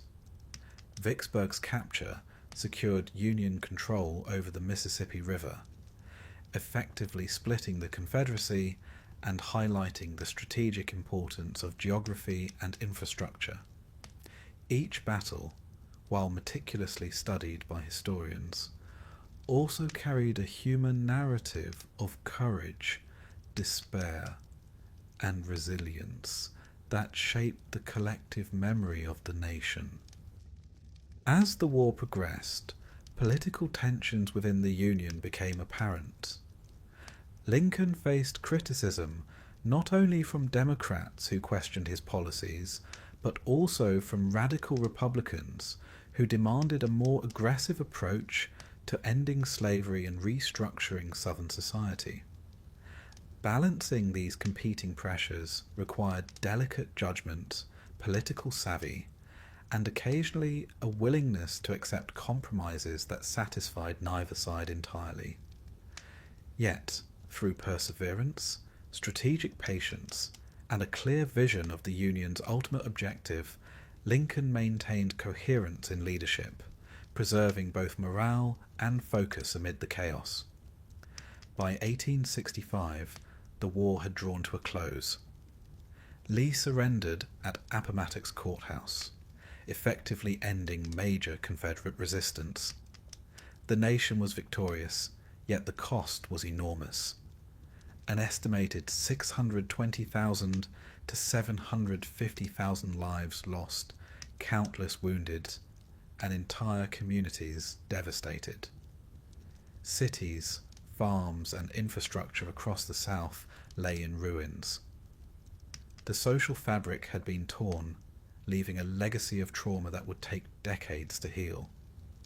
Victory brought the challenge of reunification, reconstruction, and the creation of a society that could integrate newly freed African Americans into the political, economic, and cultural life of the nation.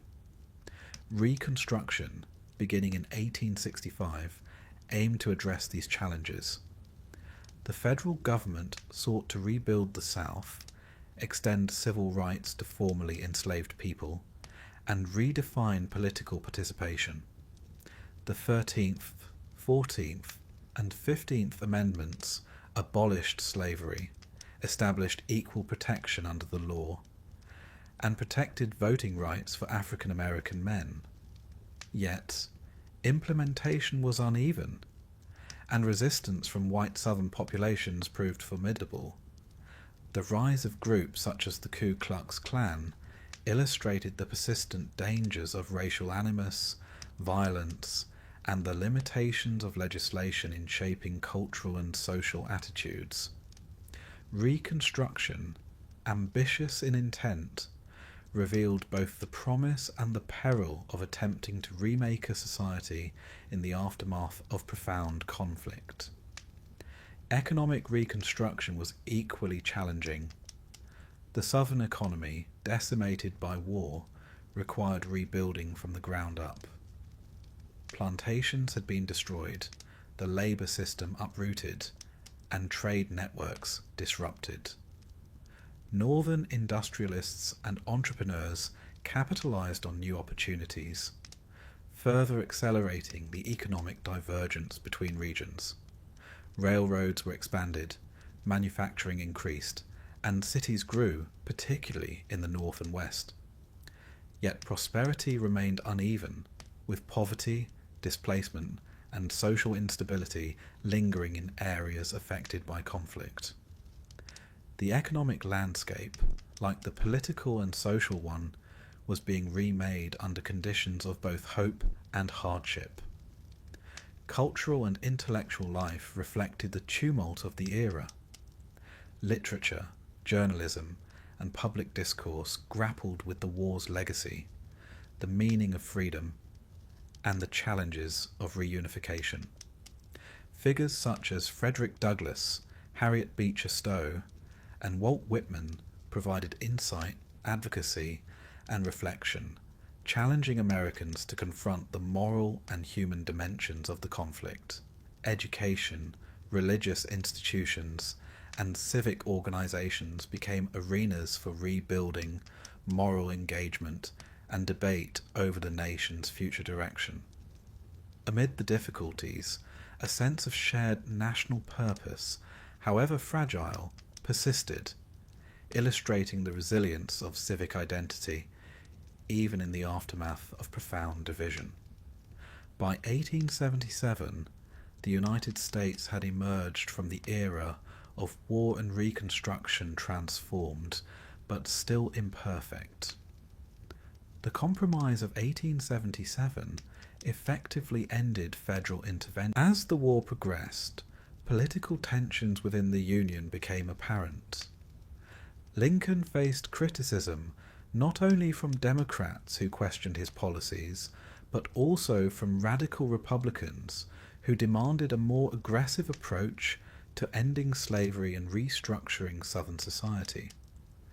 Balancing these competing pressures required delicate judgment, political savvy, and occasionally a willingness to accept compromises that satisfied neither side entirely. Yet, through perseverance, strategic patience, and a clear vision of the Union's ultimate objective, Lincoln maintained coherence in leadership, preserving both morale and focus amid the chaos. By 1865, the war had drawn to a close. Lee surrendered at Appomattox Courthouse, effectively ending major Confederate resistance. The nation was victorious, yet the cost was enormous. An estimated 620,000 to 750,000 lives lost, countless wounded, and entire communities devastated. Cities, farms, and infrastructure across the South lay in ruins. The social fabric had been torn, leaving a legacy of trauma that would take decades to heal. Victory brought the challenge of reunification, reconstruction. By 1877, the United States had emerged from the tumultuous years of the Civil War and Reconstruction, weary but undeterred, ready to embark upon a period of extraordinary growth and transformation. The nation was expanding rapidly, not merely in population and territory, but in economic power, technological innovation, and social complexity. Yet beneath the glittering surface of progress lay tensions, contradictions, and challenges that would test the resilience of the Republic and the patience of its citizens. The period known as the Gilded Age, a term coined by Mark Twain with his characteristic wry humour, captures both the grandeur and the underlying moral ambiguity of the era. Industrialization accelerated at an unprecedented pace. Railroads crisscrossed the continent, connecting the Atlantic seaboard to the burgeoning cities of the West. Steel mills in Pittsburgh, oil refineries in Pennsylvania, and textile factories in New England transformed the economy, creating wealth on a scale previously unimaginable. Entrepreneurs such as Andrew Carnegie and John D. Rockefeller became household names, celebrated for their ingenuity, ambition, and in some circles, their ruthlessness. Yet the dazzling accumulation of wealth stood alongside poverty, unsafe working conditions, and social inequality, a contrast as striking as it was troubling. Urbanization surged as Americans flocked to cities in search of employment and opportunity. By 1900, more than 1/3 of the population resided in urban areas, with cities like New York, Chicago, and Philadelphia growing at an extraordinary rate. Immigrants from Europe, and increasingly from Southern and Eastern Europe, arrived in search of a better life. They brought with them skills, culture, and ambition, but also faced crowded tenements, low wages, and discrimination. Ethnic enclaves such as Little Italy and the Jewish Quarter in New York City became both refuges and incubators of cultural identity, illustrating the duality of opportunity and adversity inherent in urban life. Labour unrest became a defining feature of the era. Workers, often toiling 12-hour days in hazardous conditions for meagre pay, began organising to demand fair treatment, reasonable hours, and safer workplaces. Strikes and protests, such as the Great Railroad Strike of 1877, the Haymarket Affair of 1886, and the Homestead Strike of 1892, highlighted the tensions between industrialists and labourers. These conflicts, occasionally erupting into violence, underscored the growing pains of an industrialising nation. Governments and courts frequently sided with business interests, but the voices of labourers persisted, gradually laying the groundwork for reforms in labour rights and social welfare. Technological innovation fueled both industry and everyday life. Electric lighting, telegraphs, and the telephone transformed communication. Mechanised farming equipment increased agricultural productivity, and new inventions, such as the typewriter and safety elevator, changed work and domestic life. The pace of innovation seemed relentless, and Americans embraced these changes with a mixture of excitement and trepidation.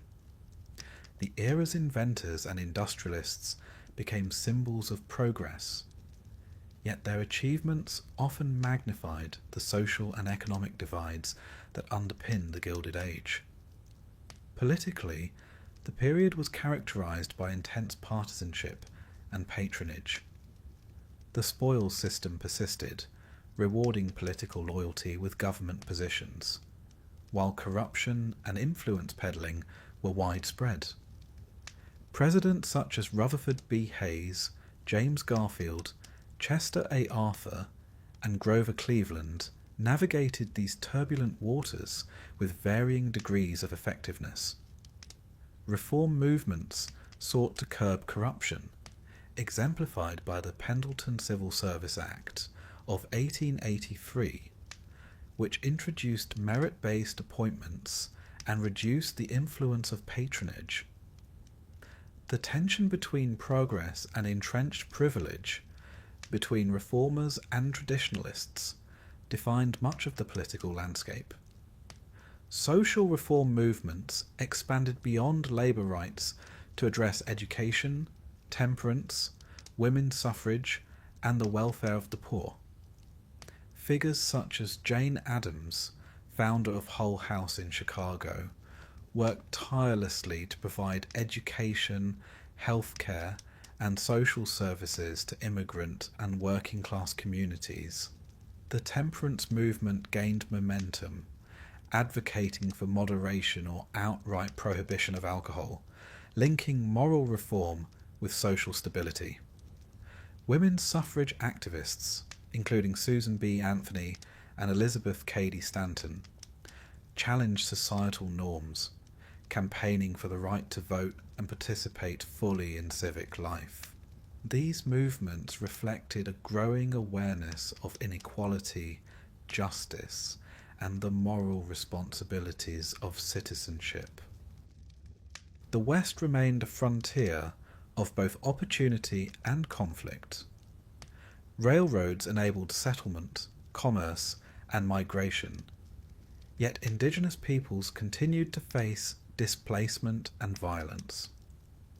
The Battle of Little Bighorn in 1876, in which General Custer's forces were decisively defeated by a coalition of Lakota, Cheyenne, and Arapaho warriors, became a symbol of native resistance and the tragic consequences of U.S. expansion. By the 1890s, most Native Americans were confined to reservations, Their traditional ways of life, disrupted by federal policies, forced assimilation and economic marginalization.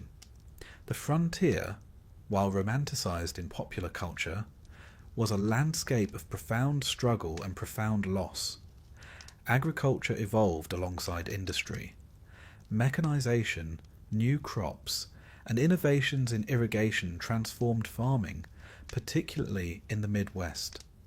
Farmers increasingly participated in national markets, but they faced fluctuating prices, debt, and exploitation by railroads and financiers. The populist movement emerged in response, advocating for currency reform, government regulation of railroads, and greater political representation for rural communities. Populists sought to balance the power of urban industrial elites with the needs of farmers, highlighting the ongoing negotiation between different sectors of the economy and society. Culturally, the era witnessed a flowering of literature, art, and intellectual life. Writers such as Mark Twain, Henry James, and Emily Dickinson explored themes of identity, morality, and modernity, often with wit, irony, and subtle social critique. Journalism expanded, with newspapers and magazines reaching broad audiences and shaping public opinion. The growth of higher education, museums, and cultural institutions reflected an increasing emphasis on knowledge, civic engagement, and national identity. Americans were negotiating the balance between tradition and modernity, morality and ambition, innovation and social responsibility. By 1900, the United States had become a nation of immense contrasts. Cities bustled with opportunity and congestion, wealth and poverty. Factories hummed with industry and labour strife. Reformers advocated for justice amid entrenched inequality. Immigrants sought new lives while confronting discrimination. Industrial growth and technological innovation transformed the economy and society, yet these changes also heightened tensions and revealed the uneven distribution of progress. The country's expansion and modernization were impressive, but they came with challenges that would continue to shape social, political, and economic life well into the 20th century. Reflecting on this era, one observes a nation simultaneously dynamic and divided, inventive and uneven. Industrialization, urbanization, and technological innovation brought remarkable progress, yet they also exposed social fractures and economic inequalities. Political, social, and labour movements emerged to challenge injustice and advocate for reform, reflecting a citizenry increasingly aware of both its rights and responsibilities. The Gilded Age, with its dazzling achievements and deep contradictions, illustrates the complexities of the national growth and the enduring tensions between wealth, power, and social justice. In conclusion, the years from 1877 to 1900 were transformative for the United States. Industrial expansion, urbanization, social reform, and technological innovation reshaped the economy, society, and culture. At the same time, persistent inequality, labour unrest, political corruption, and the struggles of marginalised communities highlighted the challenges inherent in rapid growth. The era laid the foundation for the 20th century, establishing patterns of industrial organisation, social advocacy, and cultural development that would continue to influence the nation. It was a period of remarkable achievement, profound challenge, and enduring lessons. A nation at once expanding and reflecting, striving to reconcile ambition with justice and progress with equity. By the turn of the 20th century, The United States had matured into a nation of remarkable energy, ambition, and contradiction. Its industrial, economic, and territorial expansion in the previous decades had transformed its cities, factories, and farmlands. Yet these advances were accompanied by social tensions, political debates, and moral questions that demanded attention. The country was entering a new era, one in which technological innovation, progressive reform, and international engagement would define its character and test its ideals. Urbanization continued unabated. Cities swelled with immigrants, workers, and entrepreneurs. New York, Chicago, and Philadelphia became epicenters of commerce, culture, and social diversity. Tenements, factories, and bustling streets defined daily life for millions, while the disparities between wealth and poverty became increasingly visible. Skyscrapers were beginning to punctuate city skylines, an architectural testament to ambition, ingenuity, and the peculiar American appetite for conspicuous verticality. Public transportation, electric lighting, and telephones reshaped urban experience, connecting neighborhoods, industries, and citizens in ways that had been unimaginable a generation prior. The industrial economy remained the engine of national growth. Steel, oil, textiles, and railroads dominated production, while technological innovations accelerated productivity. Electricity began to illuminate factories, homes, and streets.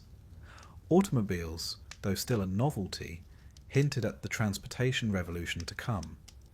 Industrial magnates, Carnegie, Rockefeller, Morgan, accumulated extraordinary wealth, often provoking both admiration and indignation. Their fortunes highlighted the era's paradoxes: dazzling prosperity alongside extreme inequality, innovation alongside exploitation, and ambition alongside moral scrutiny. The nation was, in essence, a laboratory of progress, experimentation, and human contradiction. Amid these transformations, the progressive era emerged, a response to the excesses of industrialization, urbanization, and political corruption. Reformers sought to improve living and working conditions, regulate corporations, and expand democratic participation. Figures such as Theodore Roosevelt, Jane Addams, and W.E.B. Du Bois embodied the diverse energies of the movement.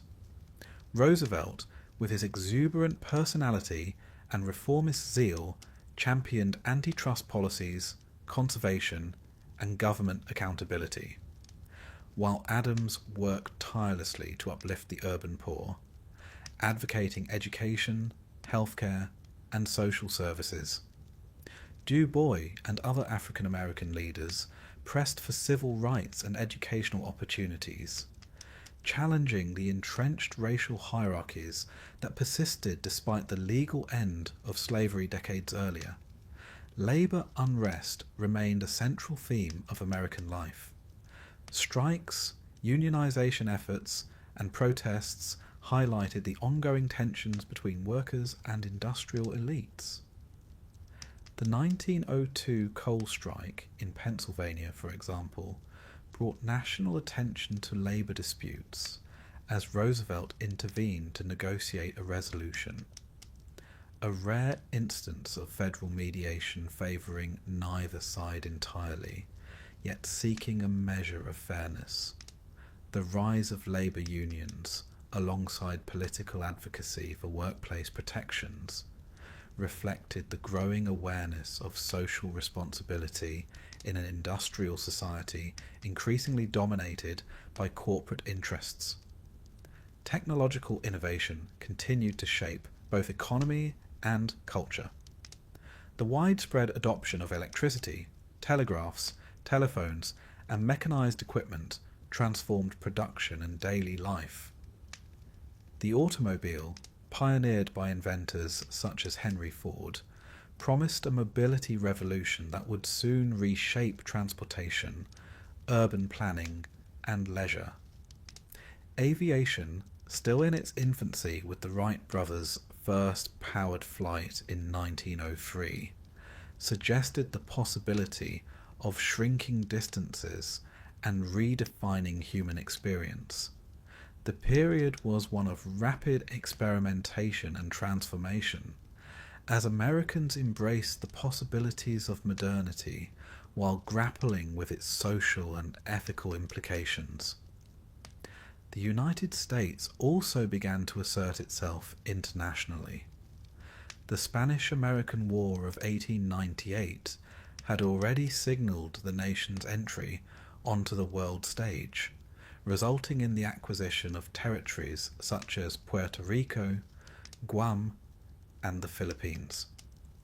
By the 1910s, international engagement became increasingly complex. The outbreak of World War I in Europe presented a moral and strategic dilemma. Initially maintaining neutrality, the United States monitored the conflict with careful attention, balancing economic interests, public opinion, and ideological considerations. Unrestricted submarine warfare by Germany and the sinking of the Lusitania in 1915 strained American patience, while the Zimmermann telegram in 1917 convinced the nation that entry into the war was necessary to defend both principles and national security. America's participation in World War I, beginning in 1917, transformed the nation politically, economically, and socially. The military mobilization was unprecedented, with millions of men and women serving in various capacities. Women assumed new roles in industry, agriculture, and government, demonstrating their capabilities and strengthening the case for suffrage. African American soldiers served abroad, seeking recognition and equality, though they often returned to persistent discrimination at home. The war effort stimulated industrial production, technological innovation, and national unity, while simultaneously raising questions about civil liberties, patriotism, and the limits of dissent, exemplified by legislation such as the Espionage Act of 1917. The home front experienced profound social and economic change. Wartime production created jobs, accelerated industrial efficiency, and facilitated migration, particularly among African Americans moving from the rural South to northern industrial cities in the Great Migration. Women's labour expanded, contributing to both the war effort and the broader struggle for gender equality. The period also witnessed the rise of propaganda, censorship, and nationalistic fervour, reflecting the government's efforts to mobilise public opinion while controlling dissent. Daily life, though often constrained by rationing and regulation, was imbued with a sense of purpose and urgency, as ordinary citizens participated in a conflict that transcended local concerns and reshaped global dynamics. Culturally, the early 20th century was marked by both continuity and innovation. Literature, music, and the visual arts reflected rapid change, social tension, and experimentation.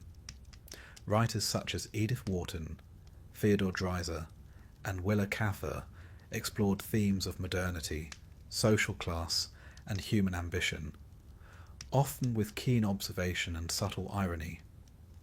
Jazz and ragtime began to emerge as distinctly American art forms, blending African, European, and vernacular traditions in ways that would profoundly influence culture in the decades to come. Education expanded, museums and libraries grew, and intellectual life thrived, signalling a society increasingly concerned with both self-understanding and cultural refinement. Progressive reforms address not only labour and industry, but also public health, education, and governance. Municipal reforms sought to reduce corruption and improve efficiency. Public health initiatives combated disease and improved sanitation. And education reforms extended opportunities to broader segments of the population. These efforts, though imperfect and unevenly applied, reflected an increasingly sophisticated awareness that government, society, and citizens were mutually responsible for collective well-being. The era demonstrated the potential for democratic institutions to adapt to modern challenges, while also revealing persistent limitations and social inequities. By 1920, the United States had entered a period of remarkable transformation, shaped by industrialization, urbanization, technological innovation, social reform, and global engagement. The economy was dynamic and complex, with industry, commerce, and agriculture increasingly interconnected. Society was more diverse, mobile, and socially engaged than ever before, while cultural expression flourished across multiple media. At the same time, tensions persisted. Inequality remained. Racial discrimination continued. Labour unrest occasionally erupted. And the moral implications of rapid modernisation demanded attention. The nation's achievements, challenges, and contradictions were all part of a continuing story of adaptation, ambition, and moral negotiation. In conclusion, the years from 1900 to 1920 represent a crucial bridge between the 19th and 20th centuries in American history.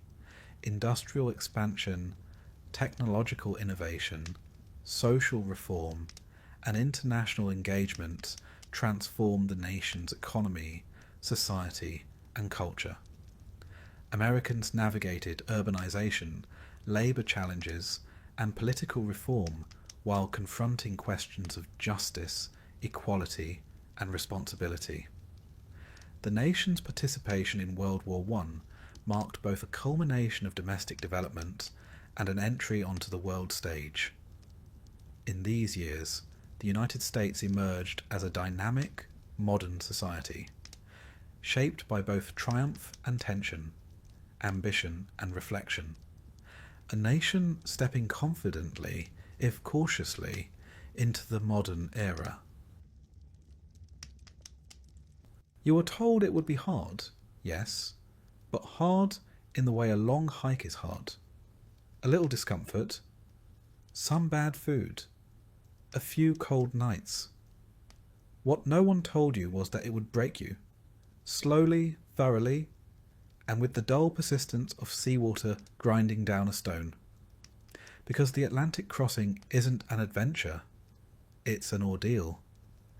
And by the end of it, you'll be unrecognisable if you're even still alive. Your first mistake was stepping aboard the ship. From the outside, it looked majestic. Tall sails, a carved figurehead, the faint flutter of a flag promising new beginnings. But inside, it's a different story.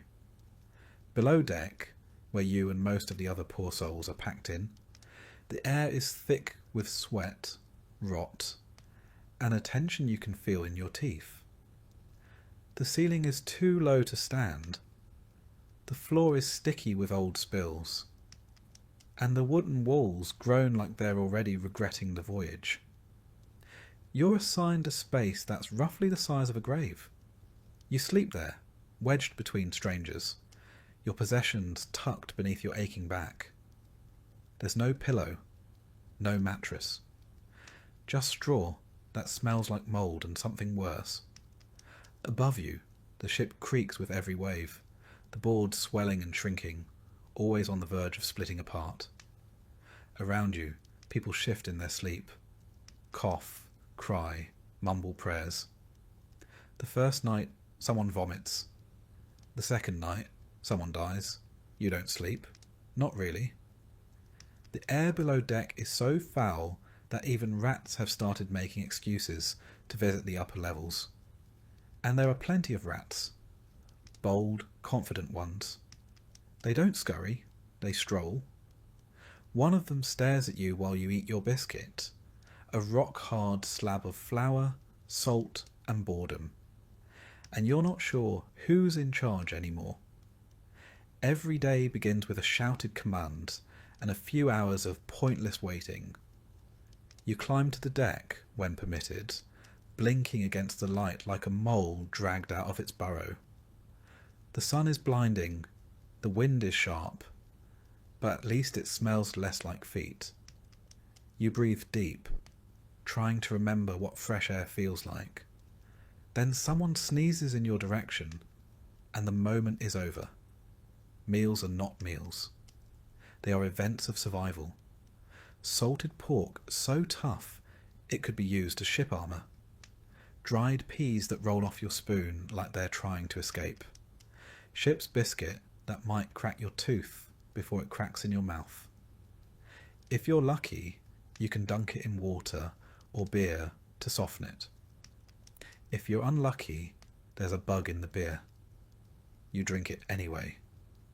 Everyone does. Drinking water is another insult. Stored in wooden barrels, it quickly becomes greenish and sour. Some try to flavour it with vinegar or citrus if they brought any. Most didn't. A few brave souls drink from rainwater caught in buckets, praying that it's cleaner than what's in the cask. Spoiler, it's not. And then the storms come. The ship tosses like a toy, pitching and rolling so violently that your stomach decides it's safer to evacuate. You cling to ropes, to walls, to people, anything that isn't moving too much. You vomit. So does everyone else. The deck is a slick of rain, bile, and panic. Below, the sick groan and the healthy wish they were sick enough to lie down. A barrel breaks loose and smashes someone's leg. There's no doctor. There's only a man with a saw and a bottle of rum. Some get better. Some get worse. Fever spreads like gossip. One by one, people develop rashes, chills, coughing fits that never end. The surgeon, really just the cook with fewer fingers, recommends bleeding, mustard plasters, or thinking positive. He pulls teeth with pliers, lances abscesses with knives, and occasionally performs a prayer while doing it. Whether the prayer is for healing or forgiveness is unclear. The dead are buried at sea, wrapped in cloth, tied to a stone, slid over the edge. There's a ceremony, but it's short. Always short. No one wants to linger on death when they're still bargaining with life. You watch as a friend you barely knew disappears into the water with a soft splash, and the next morning someone else takes their spot. The straw doesn't even have time to forget. Days blend. The sea is endless. A constant expanse of grey-blue nothingness that shifts only slightly from morning to night. You lose count. You lose interest. Conversations grow shorter. Humour dies. Your skin turns pale, then burns. Your lips crack. Your joints ache. You've developed a limp. You're not sure how or when. It's just there now. Part of the new you. At night, the dreams are worse than the days. You dream of falling, of drowning, of arriving only to be turned back. You dream of food, but it's always just out of reach. You dream of your family, but they're strangers now. Your own reflection startles you.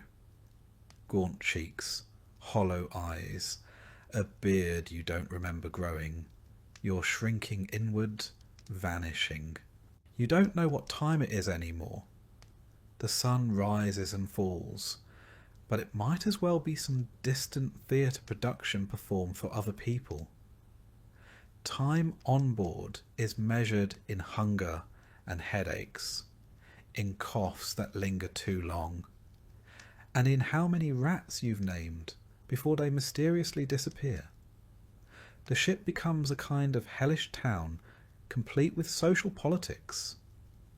There's the snorer, the weeper, the woman who tells stories from her village every night until someone finally asks her to stop.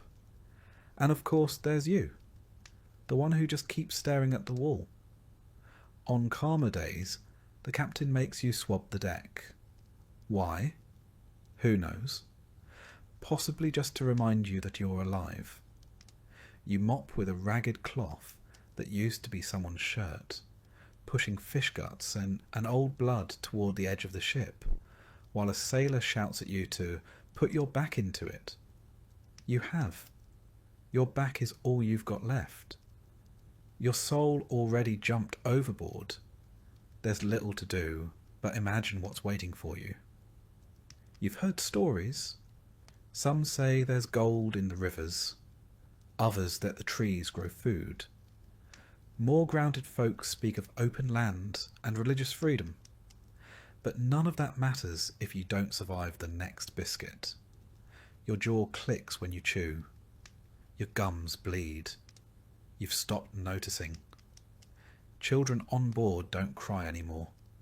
They sit in corners with wide, distant eyes, occasionally licking the condensation off barrels. They're learning early. Hope is a thing best left on shore. And yet, somewhere between day 30 and day who even knows, your body adapts. Your stomach stops rejecting the motion. Your brain accepts the horror as normal. You stop fighting the smell. One evening, you're allowed on deck as the sun sets. It's beautiful. A riot of oranges and purples over the endless sea. For a moment, you remember why you came. Then someone nearby coughs up blood and the spell is broken. You go back below.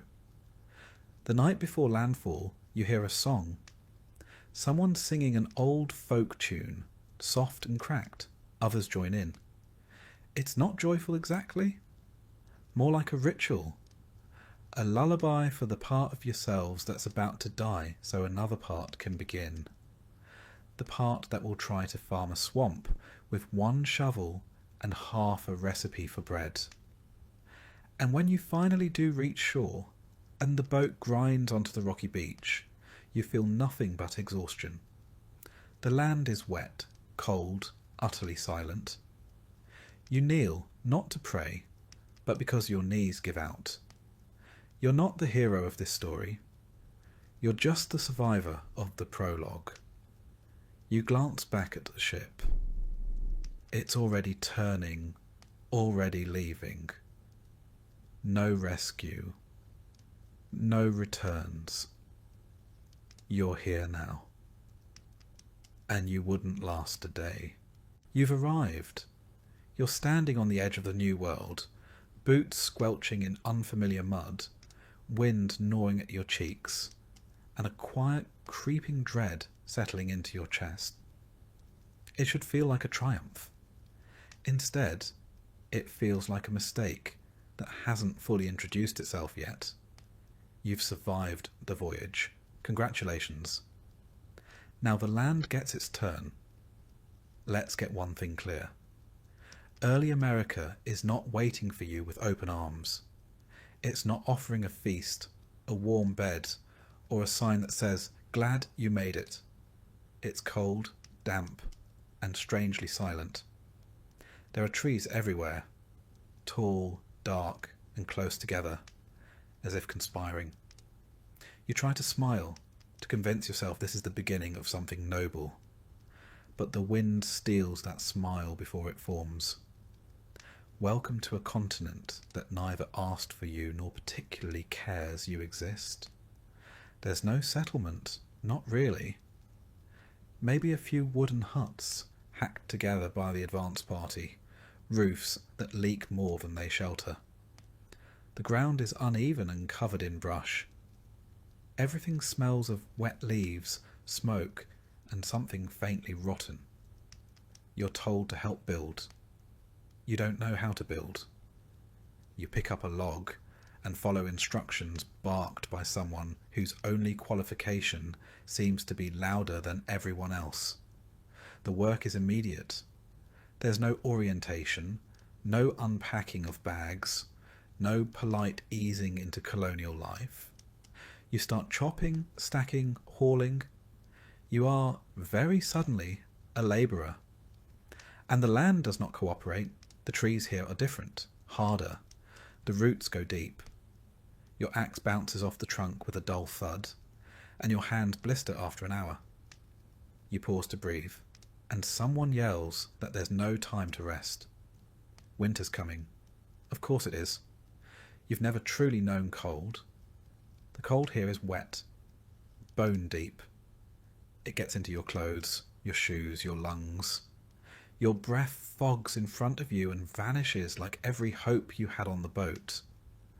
There's no insulation in your new home, just planks. Gaps between them so wide you can see daylight even when you're indoors. You try to build a fire, but the wood is damp, the wind is relentless, and your fingers are stiff. The smoke doesn't rise. It curls around your head like a disappointed ghost. Nights are worse. You huddle in a corner of a half-finished shelter, your cloak wrapped around you, listening to the wind punch through the cracks. Someone coughs all night. Someone else mutters prayers in a language you don't know. You can't sleep. Your straw bed is wet. Your back aches. You keep one eye open for rats and the other on the ceiling in case it collapses. Morning comes with no ceremony, just the same grim routine. Build, haul, dig, carry. You're sent to gather water. The nearest stream is a mile away, and the mud sucks at your boots with every step. The bucket's handle breaks. You patch it with twine. It leaks anyway. By the time you return, half of it's gone. No one thanks you. Someone complains it's too cold to drink. There's no food yet. Not really. You eat from stores brought on the ship. Salted meat that tastes like shoe leather, and crackers that crumble into sawdust. The communal pot simmers all day, mostly water and a turnip someone found growing wild. You take your ration in silence and try not to think about the second helping that won't come. Hunger becomes a constant background hum, like tinnitus for your stomach. The forest surrounds you, watching. It's too quiet. The birds here don't sing the way they did back home. You hear rustles, cracks, something moving in the underbrush. You don't ask what. You don't want to know. You're not afraid of the woods. You're afraid of what you don't understand about them. And there's a lot you don't understand. You try to farm. Or at least, someone says you should. The soil is rocky, the land uneven. Seeds vanish into the earth and never return. A few stunted sprouts emerge, then wilt in the wind. Someone suggests it's the wrong season. Someone else blames the devil.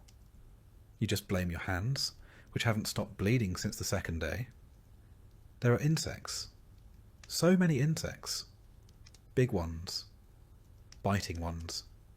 Flying ones that seem to find your ears on purpose.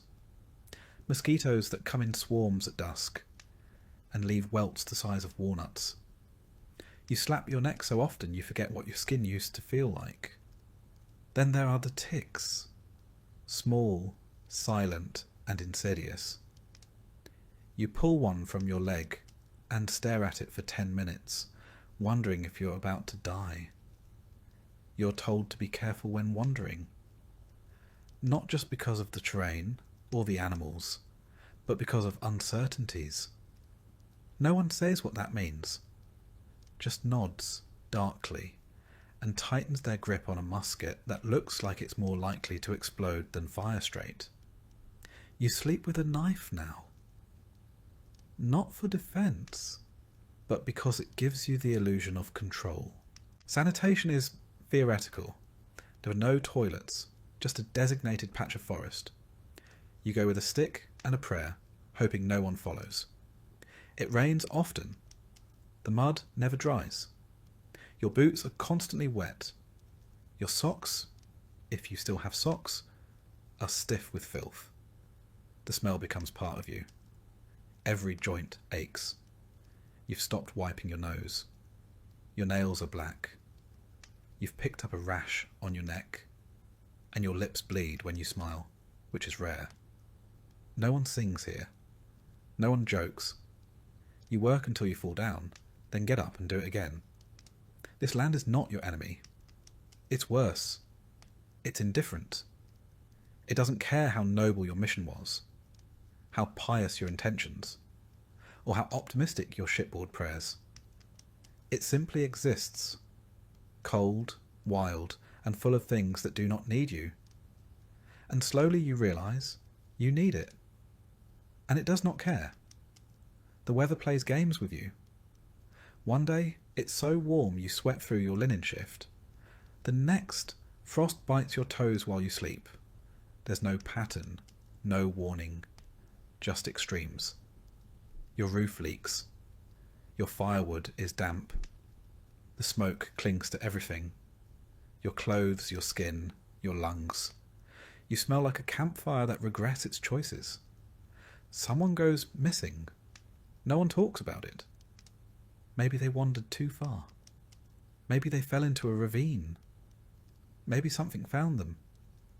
Their name is spoken less and less until it fades entirely, like the last echo of a bell you only imagined. Another person gives up, stops eating, sits by the stream and stares. They're still breathing, but you know they're gone. You're supposed to build a community, a colony, but everyone is too tired. You sleep in shifts. You eat in silence. The preacher offers a sermon and no one listens. You're too busy wondering if the flour has bugs in it, and too hungry to care if it does. Someone tries to steal from the storage crate. They're caught. There's no jail, so they're tied to a post in the rain. No one intervenes. You start to forget the sound of your own voice. You speak only when spoken to. The days blur together. Wake, work, suffer, sleep, repeat. Your muscles scream, but your mind stays quiet. That's how you survive. You stop thinking. You just do. At night, you dream of home. Not with longing, but confusion. The smells are wrong, the colours too bright, the bed's too soft.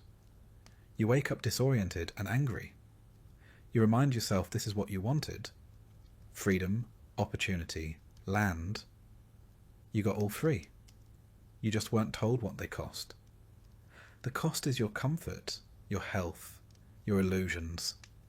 You came here thinking the land needed taming. But the land doesn't care. The land has been here far longer than you. It watches, it waits, and it weathers you down.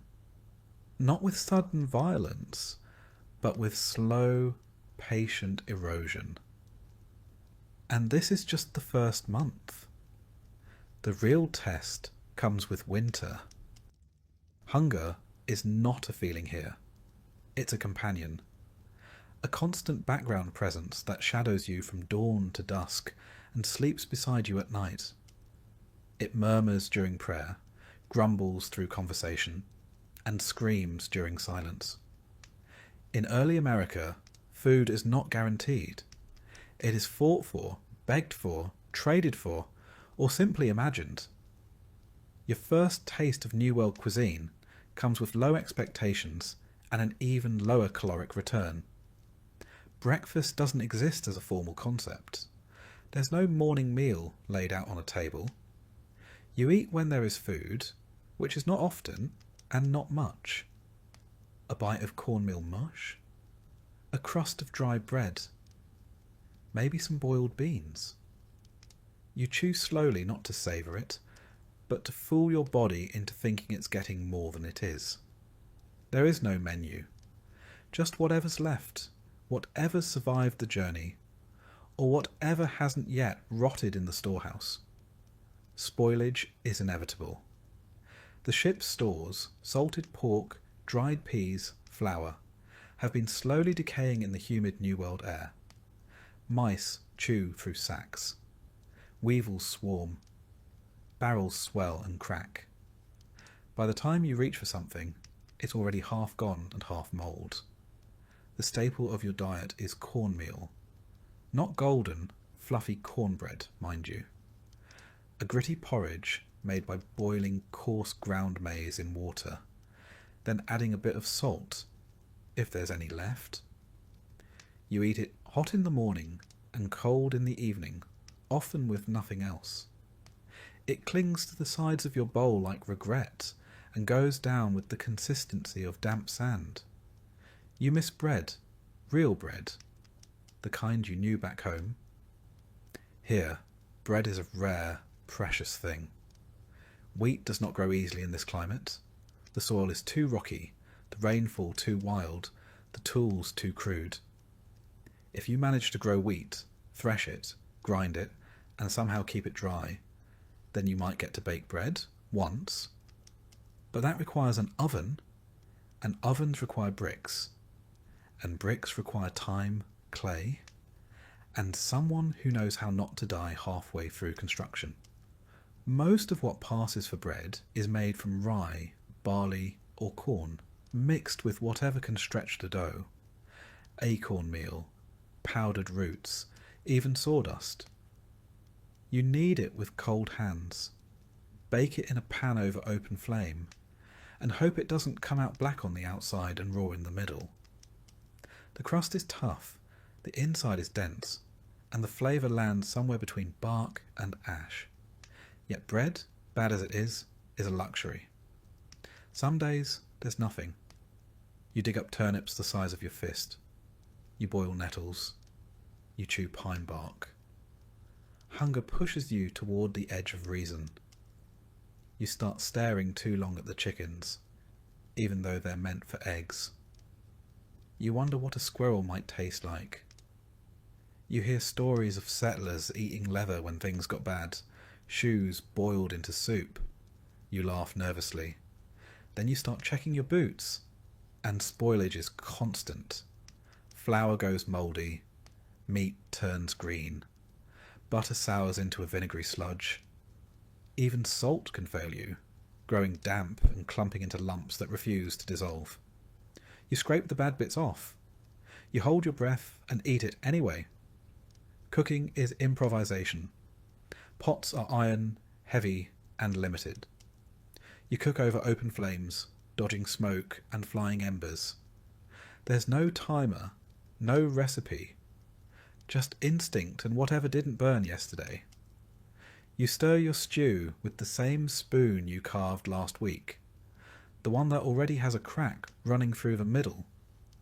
The broth bubbles, steams, smells like nothing. You add herbs, wild onions, maybe a pinch of ash that fell in. You call it seasoning. And yes, there are days when things go well. A deer is caught. A fish is pulled from the stream.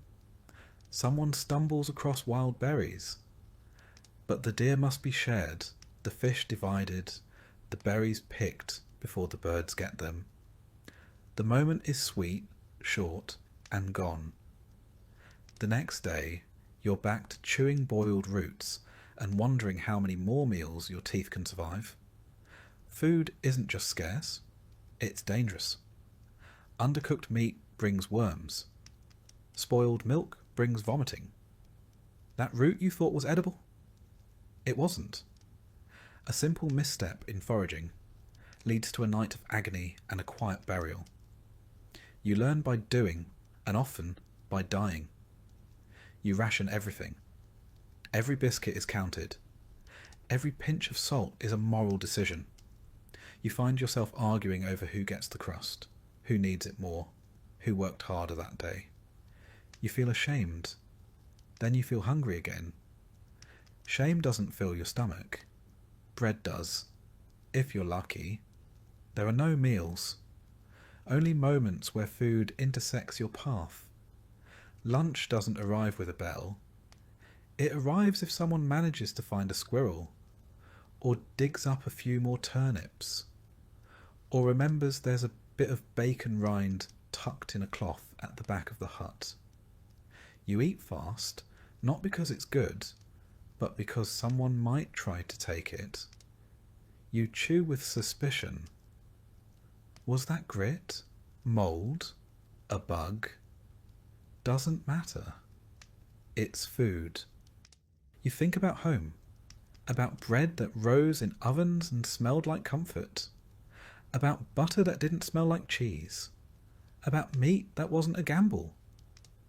But you don't talk about it. No one does. Talking about home invites longing. Longing weakens the group. Instead, you talk about who found a wild onion, who spotted a deer track, who didn't get sick after eating that weird root last week. Children get thinner.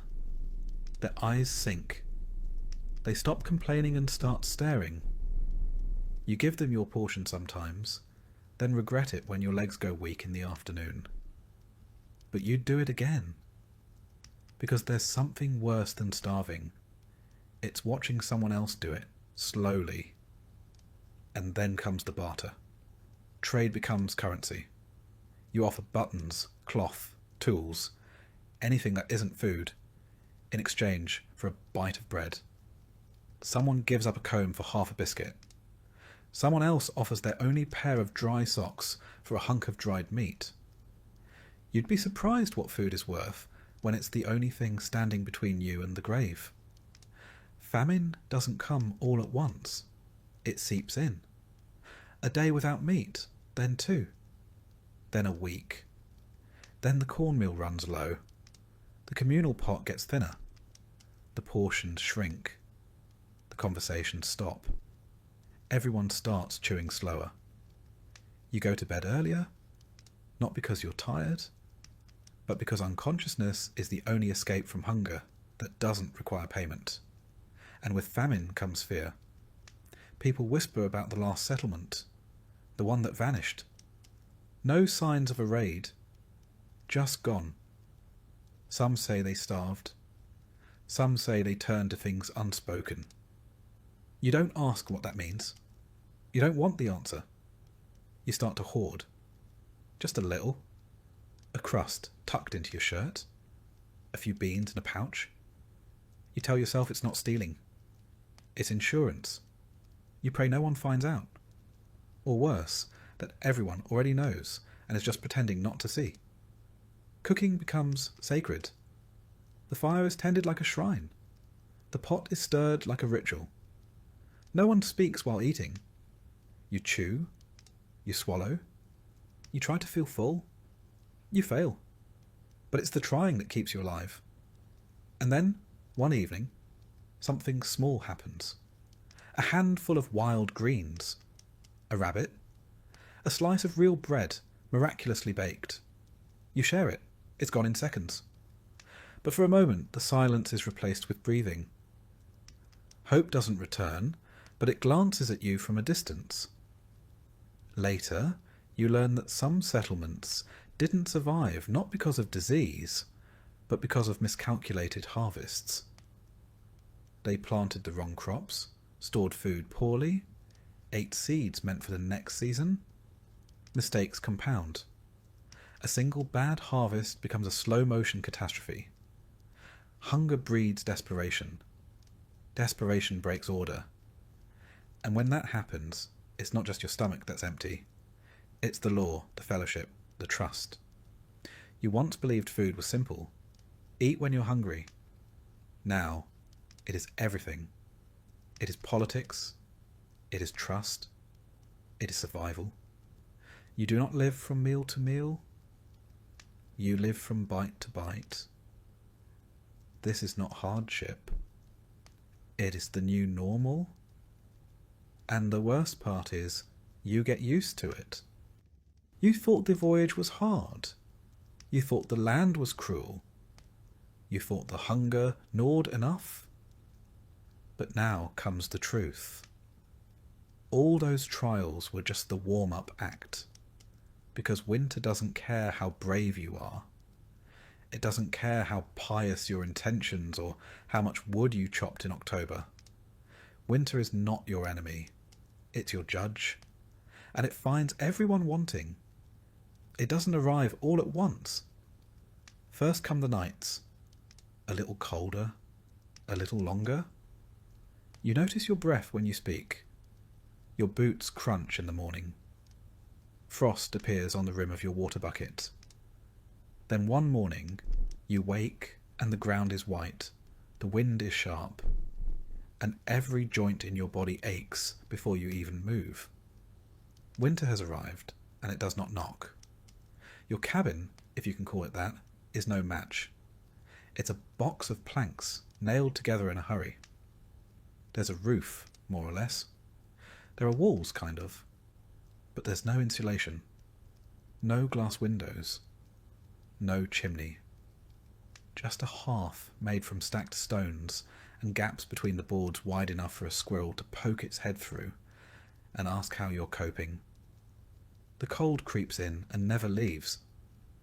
You sit close to the fire, but it only warms one side of you. The other side remains frozen. Your clothes are damp, your socks are stiff, and your blankets, if you're lucky enough to have any, smell like mildew and old smoke. Your fingers go numb when you sleep. Your toes stop hurting altogether. You pretend that's a good sign. It isn't. Wood becomes your obsession. You need it to survive. You burn through your stockpile in weeks, not months. You start rationing. You start stealing. You strip the furniture, the fences, the handles from broken tools. Anything that burns is fair game. You venture into the woods to chop more, but the snow is deep. Your muscles are weak, and every swing of the axe feels like an insult to your spine. There's never enough. The fire dies too quickly. You wake in the night with frost on your blanket and ice in the bucket. The wind whistles through the walls like it's looking for something to punish. You pile more rags on your bed. You sleep in your clothes. Still you shiver. Food spoils slower now. That's the only benefit. The rats stay hidden. The mould recedes. But you still don't have enough. You boil the same bones again and again, hoping flavour will return. You scrape grease from the pan and spread it on bread like it's butter. You suck on twigs, chew bark, and swear you remember the taste of carrots once. People get quiet. The cold silences everything. Laughter disappears. Songs go unsung. The preacher still mutters sermons, but even he wraps himself in 3 cloaks and ends quickly. Conversation becomes practical. More wood. That one's coughing. Stir the pot. No one wastes words. They're too heavy. And the sickness, of course, returns. Colds turn to fevers. Frostbitten toes turn black. A child dies in the night, and no one notices until morning. You dig a grave, but the ground is frozen. You chisel, you pick, you curse. Eventually, you settle for a shallow pit covered with stones. You say a prayer, if you have the breath. Sleep becomes an act of faith. You lie down not knowing if you'll wake up. You curl into yourself, a ragged cocoon of desperation. You dream of warmth, of sun, of anything not white or grey or bitter. You wake sore and tired. The world is still frozen. The fire has died again.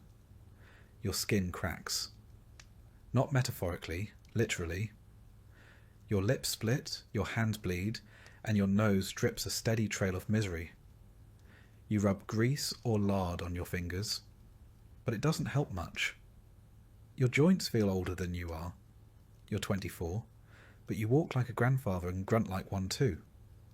And with the cold comes something worse. Time. Endless, frozen time. You can't plant. You can't build. You can't travel. You can barely move. You sit by the fire and stare at the walls, waiting for something to change. It doesn't. The days are short. The nights are endless. and the only thing moving is your breath in the air. The animals are smarter. They've disappeared. The birds flew south. The deer retreated into the deep woods. The bears are asleep. Only the crows remain, perching in the trees like little prophets, waiting for something to die. You watch them and wonder if they know your name. Water is both too much and not enough. Snow is everywhere, but it's frozen and useless until you melt it, and melting it costs precious fuel. You eat soup more often because it's hot and fills the belly, even when it's just turnip water with a single bean floating in it. You drink it slowly, savouring the illusion of nourishment. Cabin fever is real.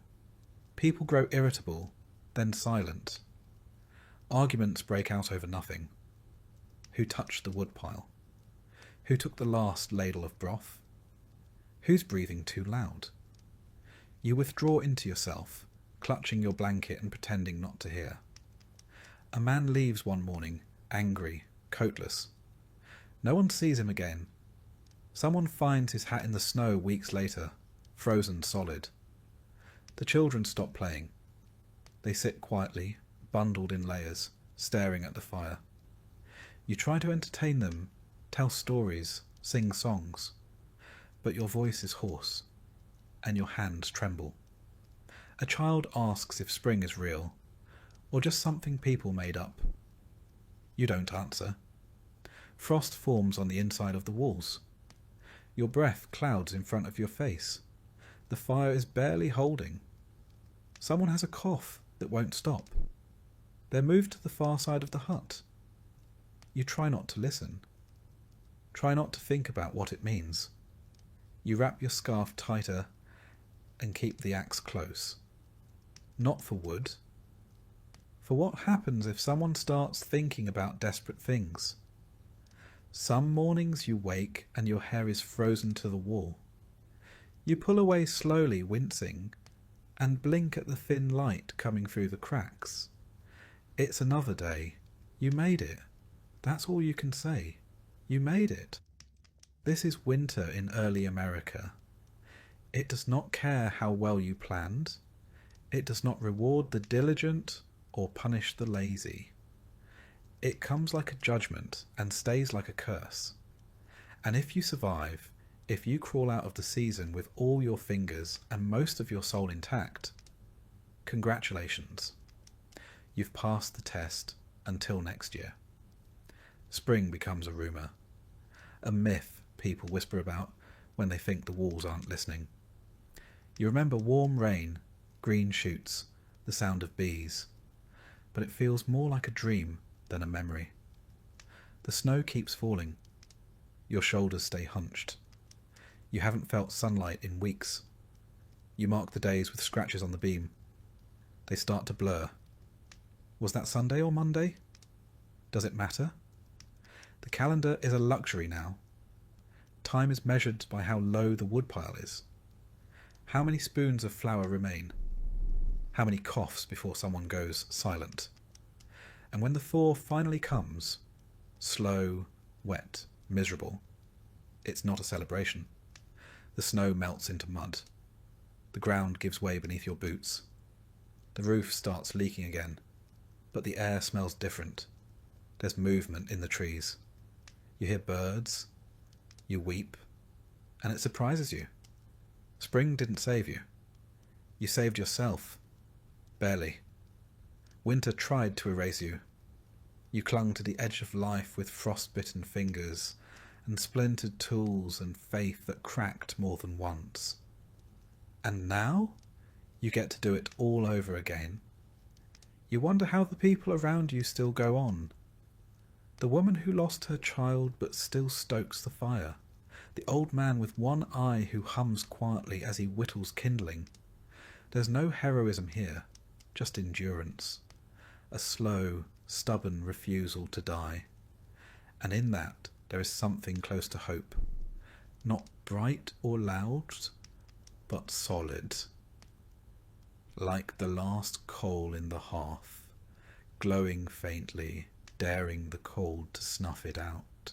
In early America, work is not something you do. It is something you survive.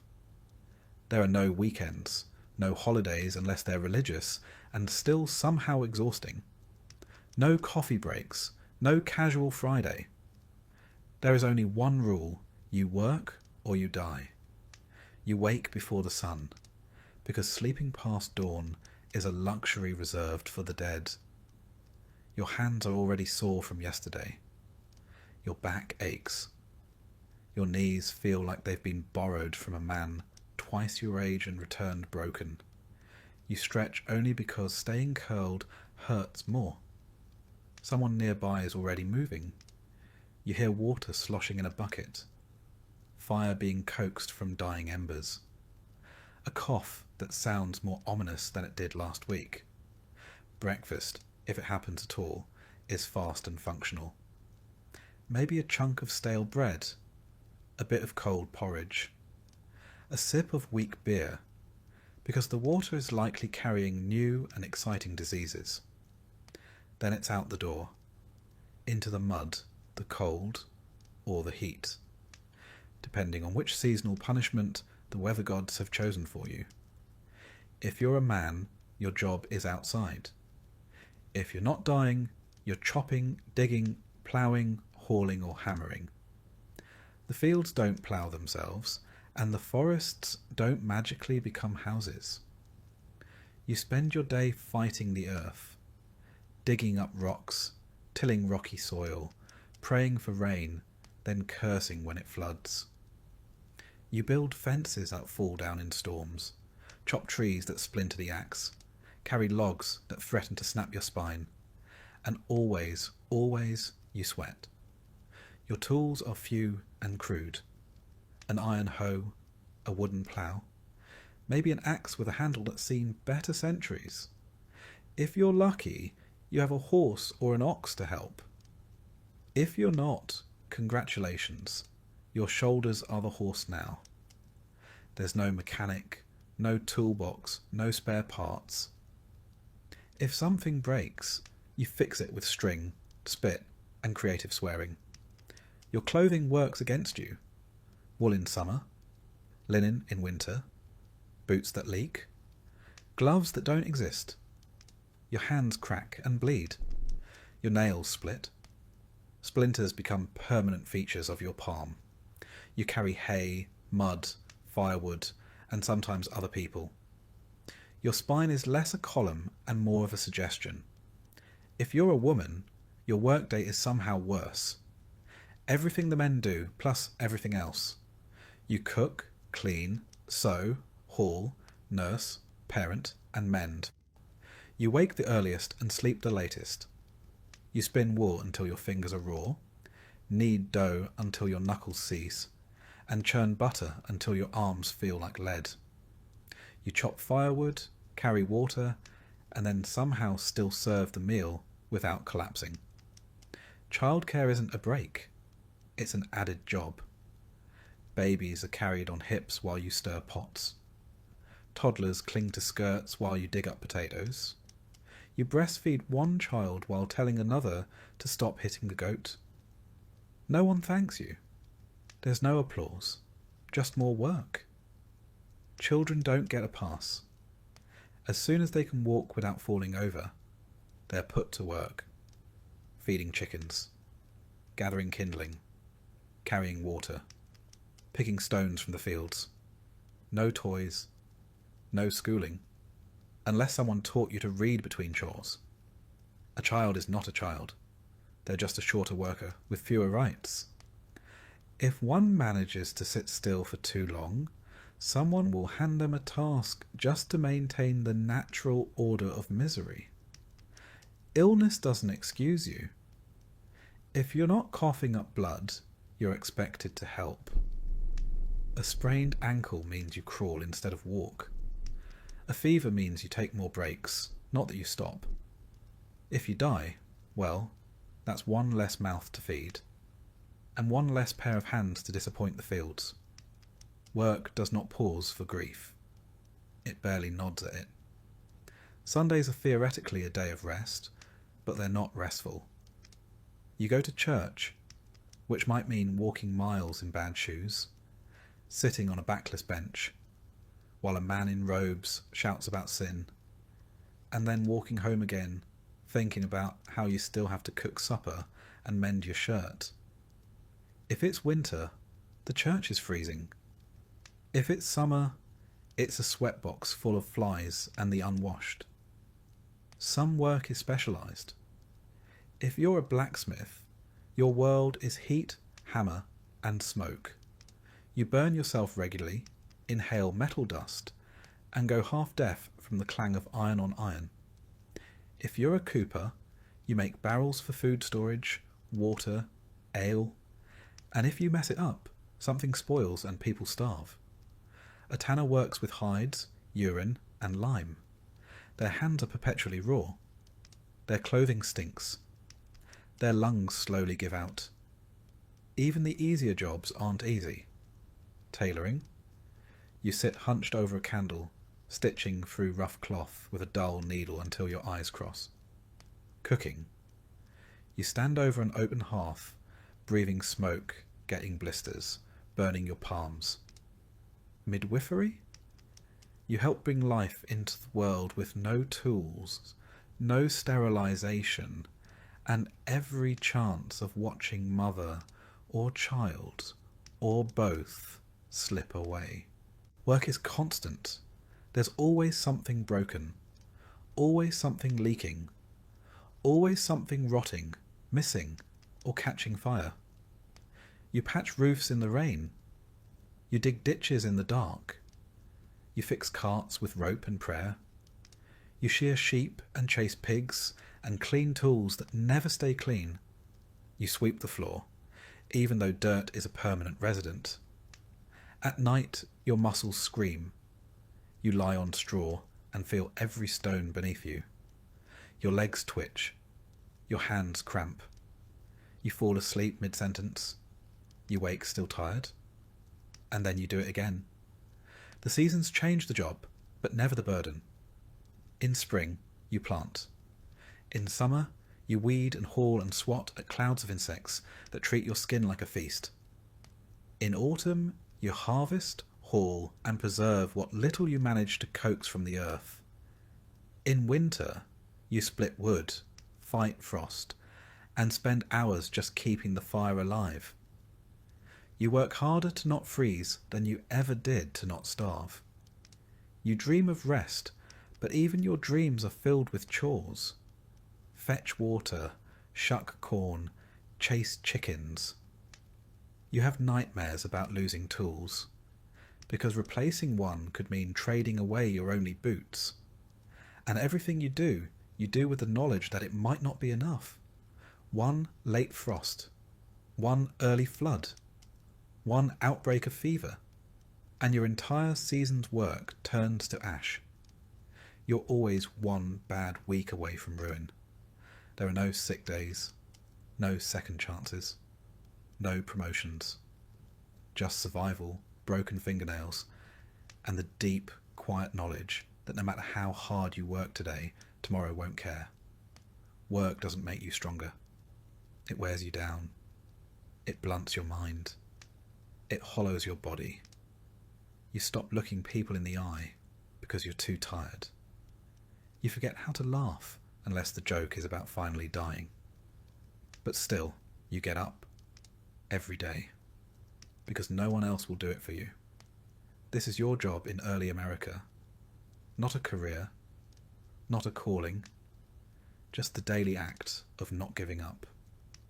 And whether you're ploughing soil, scrubbing floors, nursing children, or gutting fish, you do it until the day your hands finally stop moving.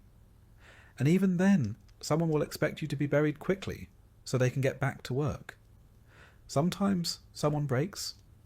They sit down in the middle of a task and just stop. No crying, no speech, just stillness. Their eyes go glassy, their hands go limp, and after a few minutes, someone else quietly takes over their work. No one talks about it, because everyone knows it could be them next. One bad night, one pulled muscle, one missing meal. That's all it takes. So you work, you endure. Because in early America, your worth is measured by your labour. And when the day comes that you can no longer contribute, when your back gives out or your legs won't carry you, there is no retirement. There is only absence, and a new name added to the list of the gone. The sky darkens, and the tools are finally laid down, not because the work is finished, but because the light is gone. You trudge home, muscles screaming, knowing tomorrow will be the same. And the cruelest part, some tiny piece of you is grateful. Grateful that there will be a tomorrow. You don't catch sickness in early America. It catches you. Slowly at first, through a cough that won't go away, a cut that refuses to heal, or a strange aching behind the eyes. Then all at once, it has you. And when it does, there's no doctor coming. No clean sheets. No medicine cabinet. Only prayer, boiling water, and blind hope. Every breath is a risk. Every drop of water. Every scrape of food. Every hand you shake. If you're lucky enough to live among people clean enough to shake hands, could be carrying your next great undoing. Germ theory isn't a thing yet. Disease is blamed on bad air, divine punishment. Or perhaps that neighbour you always suspected was a bit too cheerful. The local remedies are a mixed bag. One person recommends garlic, another mustard plasters. Someone else swears by powdered toad. Whatever the cure, it's administered with shaking hands and absolute confidence, which is comforting until you realise no one actually knows what they're doing. You're already starting from behind. Your diet is trash. You're malnourished, underslept, and chronically exhausted. Your immune system is working overtime just to keep your body from eating itself. So when illness comes, and it always comes, it hits like a hammer. Coughs last for weeks. Fevers burn hot and wild. Cuts go septic. Teeth rot and fall out. A splinter in the wrong place can lead to an amputation. You can die from stepping on a nail. You can die from childbirth, a stomachache, a bad glass of milk. You can die from eating the wrong berry or not eating at all. Life is a parade of minor symptoms with lethal potential. And let's not forget dysentery, nature's way of reminding you who's really in charge. It's not glamorous, it's not dramatic. It's just slow, messy dehydration until your insides give up and everything shuts down. There's no dignity in it, just a bed of straw and someone whispering the Lord's Prayer while trying not to gag. There are no hospitals. The sick are treated in the same room where people eat, sleep, and argue. There's no privacy, no sanitation, and no mercy. You lie in your corner of the hut, sweating, shaking, hallucinating, and hoping you don't disturb the others too much. Because if you do, they might decide to move you outside, and you won't come back in. The treatments, such as they are, come from a mixture of folklore, desperation, and half-remembered advice. Bleeding is popular. You're too hot, too cold, acting strangely. Out comes the blade or the leech. Bloodletting is considered a universal reset button, even if the patient's last words are, "I feel dizzy." It's not uncommon to pass out mid-treatment. Some don't wake back up. Herbs are the next line of defence. Chamomile, sage, horehound, yarrow. Names whispered like spells. They're steeped, crushed, poulticed, and rubbed onto wounds with great ceremony. Sometimes they help. Sometimes they do nothing. Sometimes they make things worse. But the smell at least convinces you that something is being done. Toothaches are their own brand of misery. You feel it first as a dull throb, then sharp pain, then swelling. Then the whole side of your face balloons and you can barely speak. There are no dentists, only a brave fool with a pair of tongs and a bottle of rum. You're told to bite down on leather and hold still. The crack is audible. The pain is indescribable. Infection is almost guaranteed. Midwives double as doctors, herbalists, and therapists. They deliver babies in firelit huts and with nothing but rags, boiled water, and prayer. They handle fevers, wounds, miscarriages, and mystery illnesses with quiet authority. And yet, they're constantly at risk of being accused of witchcraft, because knowing too much is dangerous, especially if you're a woman. And then there's smallpox. It doesn't knock. It kicks in the door. Red spots appear, first as a nuisance, then as a verdict. You're isolated. Not for your safety, for theirs. The sores swell, burst, and crust over. You itch until you bleed. You're disfigured for life if you survive. Many don't. You hear stories from nearby towns. Entire families wiped out. Children gone in a week. A man who dug 6 graves in 2 days. A preacher who held a funeral for his own wife from the doorstep, too afraid to enter the room. The disease moves faster than gossip. By the time you hear about it, it's already here. Injury is common. Axes slip, horses kick, fires burn. You fall, you bleed, and then you hope. A broken leg means weeks of pain and immobility, and if you're lucky, someone helps carry you. If not, you crawl. There's no cast, no splint beyond sticks and rags. The bone might heal, or it might heal wrong. Now you limp for the rest of your life. Assuming the infection doesn't win first. Mental illness is a concept that hasn't been invented yet. Sadness is sin. Melancholy is weak faith. Anxiety is cowardice. If you speak of hearing voices or act strangely, you're whispered about. If you're a woman, the word hysteria starts making the rounds. If you're loud about your suffering, you might find yourself locked in a cellar, or worse, blamed for bringing the sickness to begin with. Water doesn't help. Not in the way it should. Clean water is a fantasy. What you drink is usually river runoff, shared with animals, filled with silt, leaves, and invisible threats. Boiling helps, but fuel is precious. You bathe rarely, if at all, because cold water chills the bones, and warm water is considered medically risky. Bathing opens the pores, they say. That's how the illness gets in. So you don't bathe, you don't rest, you barely eat. And then one day, your body fails. You faint, you fall. You vomit blood or cough up something dark and clotted. People around you avoid eye contact. They start whispering your name in the past tense. If you're important, maybe a preacher comes. If not, someone mutters a prayer from across the room. A cloth is placed on your forehead. You're told to drink broth. You can't keep it down. Your stomach turns against you. Your bowels follow. Your breath rattles. Sometimes you recover. Sometimes it passes. But the world keeps turning either way. If you die, there's a hole waiting. If you live, there's a job waiting. There's no long recovery.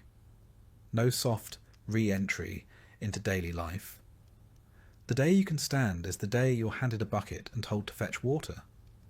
You learn to spot the signs early. A shiver too long.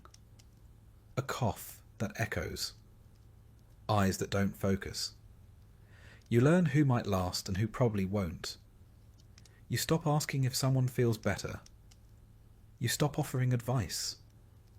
You just tighten the blankets and keep the fire going. It's the most you can do. Sometimes someone survives something they shouldn't. A fever that broke, a wound that closed. People call it a miracle. They thank God. The survivor says nothing, because deep down they know it wasn't divine mercy. It was chance. Dumb, brutal luck. And there's always another illness waiting. New settlers bring new plagues.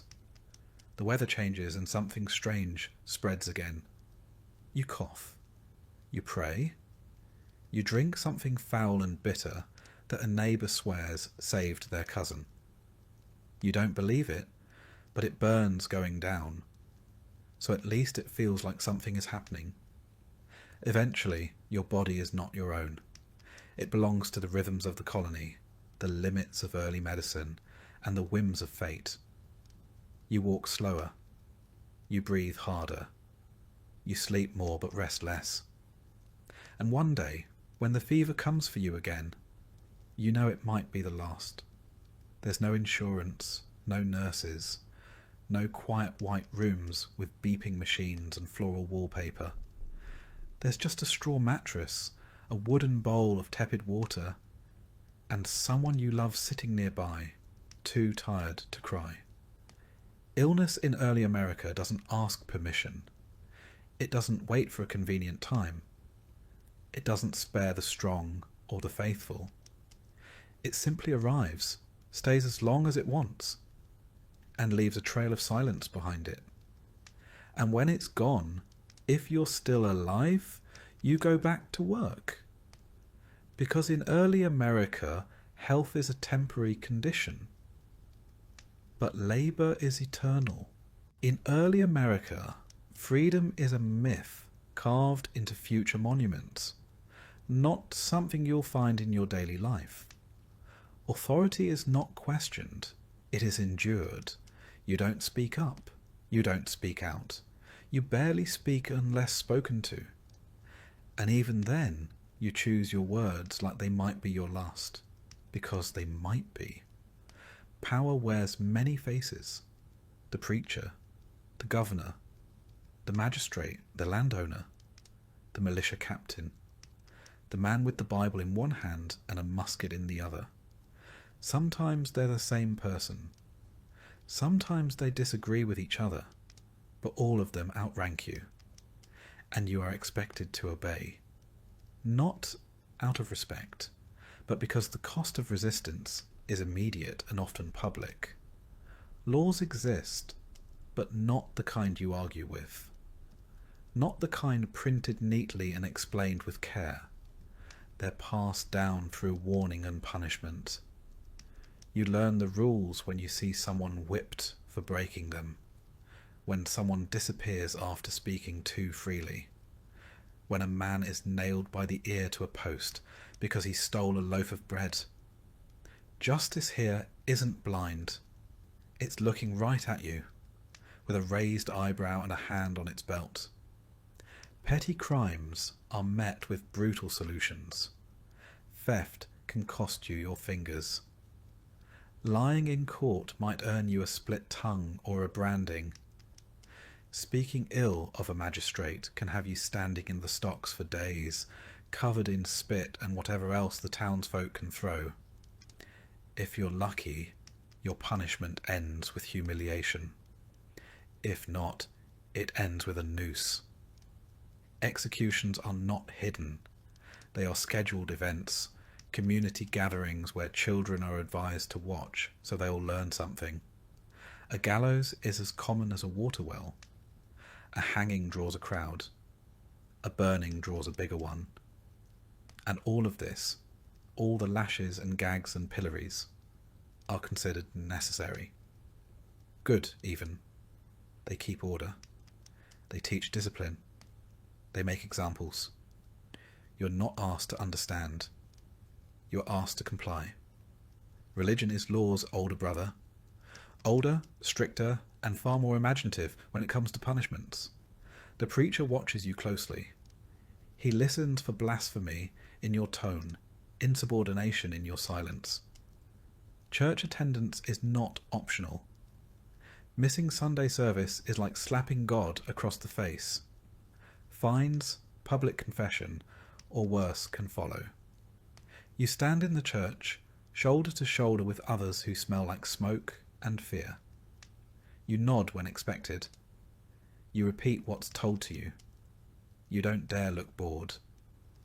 The sermons are long, thunderous warnings of fire and damnation. Hell is vivid, detailed. A place more real than your own bedroom, if you had one. And you can be punished for what you think. Not just what you do. If you say the wrong thing about Scripture, about God, about the preacher himself, you risk the label of heretic. Or worse, witch. Either label can end with you floating face down in the river. Women and outsiders are especially vulnerable. If you're a woman who speaks too boldly, you're hysterical. If you heal with herbs, you're suspicious. If you have knowledge, you're dangerous. Outsiders, the poor, the foreign, the strange, are useful only when silent. Any challenge to the social hierarchy is met with cold efficiency. You're taught not to resist. You're taught to survive. Children are raised in this same shadow. They are disciplined early and often. A child who disobeys is thrashed, not just by the parents, but by any adult nearby. Schools are few and rarely kind. Education, where available, is a strict affair filled with rote memorization, canings, and the constant threat of being made an example. There is no privacy. There is no dissent. Even your thoughts feel borrowed from the sermon you heard last week. You move like a ghost through your own life, careful not to upset anyone. Authority is not a person. It's the air itself, watching, listening, waiting. The rules change depending on who you are. If you're a servant or indentured, your rights are theoretical. You follow orders or you're beaten. If you complain, you're punished. If you try to escape, you're hunted. If you're caught, you're maimed. There's always someone above you, someone with the power to ruin you with a gesture. Even freemen must tread carefully. Speak too loudly in the tavern about the governor's tax? Expect a visit. Argue with your landlord? You might find your goods accidentally confiscated during a search. There's no due process. There's barely process. Most accusations don't end in trial. They end in example. And if you're enslaved, there is no protection at all. You're not a person. You are property. You can be beaten, sold, starved, or killed without consequence. The law exists to protect your owner's investment in you, not your body, not your life, and certainly not your freedom. Gossip is a weapon. The whispers of your neighbours can destroy you faster than any court. She looked too long at the preacher. He doesn't bow when he passes the governor. There are, of course, no appeals, no higher court to hear your plea. If you're punished unjustly, the only recourse is prayer. And even then, you're expected to apologise first. Forgiveness exists for the powerful. For everyone else, there's repentance or ruin. And yet, even in this grim order, people cling to their places.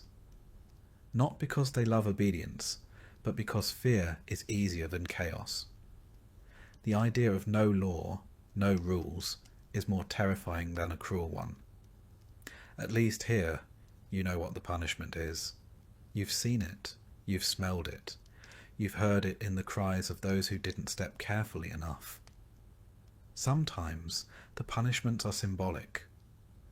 A person is forced to wear a sign, thief, drunkard, liar, made to stand in the town square, eyes down, shame on display.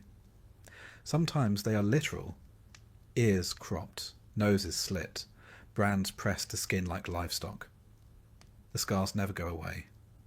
They mark you forever. And not just your skin, your reputation, your prospects, your children's futures. You learn the dance. You bow deeper. You speak softer. You nod more often than you mean it. You make yourself small in the presence of power, not just for safety, but for survival. You don't complain when the taxes rise. You don't question when the rules change. You don't point out that the preacher's son never gets punished, because you know how quickly a grumble turns into a trial. There is no revolution in your bones, no fire in your chest. There is a quiet acceptance, the same kind animals have when they recognize the shape of the cage. You might dream of something better, but not out loud. You might speak of fairness, but only behind closed doors, and only in a whisper. Your children learn the same lessons. They watch you endure. They see you obey. They understand, even before they can walk, that survival requires silence, that power flows one way, and standing in its path only gets you swept aside. It is not heroism that gets passed down. It is caution, care, calculation. And so life continues. You rise, work, nod, kneel, and sleep, all under the watchful eye of authority. It doesn't matter if the rules make sense. It doesn't matter if you agree. What matters is that you follow them. Because in early America, the law isn't just written on paper, it's carved into people. The silence isn't peace, it's pressure. A tight-lipped calm stretched thin over fear. And everyone you meet, no matter how polite, is balancing on that same edge, nodding along, praying quietly, and doing their best not to be next. And if you wonder why no one revolts, why no one resists, the answer is simple. Because everyone knows someone who did, and they remember what happened to them in detail. In public, in pain, that's all it takes. In early America, being a woman isn't just difficult, it's doubly so. You don't simply live through hardship. You do it while carrying everyone else's burden on your back, wrapped in homespun linen, holding a child in one arm and a cooking pot in the other. Whatever the men do, women are expected to match, and then keep going. You rise before the men, not out of choice, but because someone has to start the fire, fetch the water, and stir whatever's left in the cooking pot from the night before. You might have slept 2 or 3 hours, maybe more, if the baby didn't scream through the night, or if your husband didn't come home drunk and short-tempered. You pray silently, or maybe just sigh, a quieter form of survival, and start your day. Breakfast is not served, it is assembled. You boil cornmeal, scrape ash from the hearth, and knead yesterday's dough. The fire spits sparks onto your hands. You wince, wipe sweat from your forehead with a soot-smeared sleeve, and keep going. By the time the others are stumbling awake, you've already been working for an hour. Child rearing is not its own job. It's background noise to all the others. You carry a baby on your hip while stirring pottage, sewing a shirt, or chopping vegetables. You learn to balance an infant with one arm and hoist a water bucket with the other. When the child cries, you hush it without breaking stride. There's no nursery, no playpen, no time-out corner. Only the edge of a dirt floor where you lay the child and pray it doesn't roll into the fire. Cleaning is constant and futile. There is no soap. Water must be hauled in buckets. The floor is made of packed earth that turns to mud when wet, dust when dry, and filth in between. You sweep it daily with a bundle of straw tied to a stick, knowing full well it will never be clean. Not really, not for long. Laundry is not a weekly chore, it's a siege. Clothes are scrubbed on washboards, if you have one, or against a flat stone by the river. You kneel in the cold, raw water, scraping fabric with lye or ash soap that burns your skin and chaps your knuckles. Then you wring it dry, with hands already swollen, and hang it in the wind, praying the rain doesn't return. There are no dryers. If it rains again, you start over. Sewing and mending are endless. Your family owns maybe 1 or 2 sets of clothes each. You patch holes with scrap, re-stitch every seam until the fabric looks more thread than cloth. You save buttons like gold, straighten old needles over fire, and squint by candlelight after everyone else is asleep. If someone tears their only shirt, it becomes your emergency. Then comes cooking. Forget recipe books. There's no oven, no timer, no measurements. You cook with instinct and heat and guesswork. A pot over the hearth, bubbling with a mix of root vegetables and regrets. You taste with your fingers. Add salt when it's available. Stir constantly, because if it burns, no one eats. If someone gets sick, you're blamed.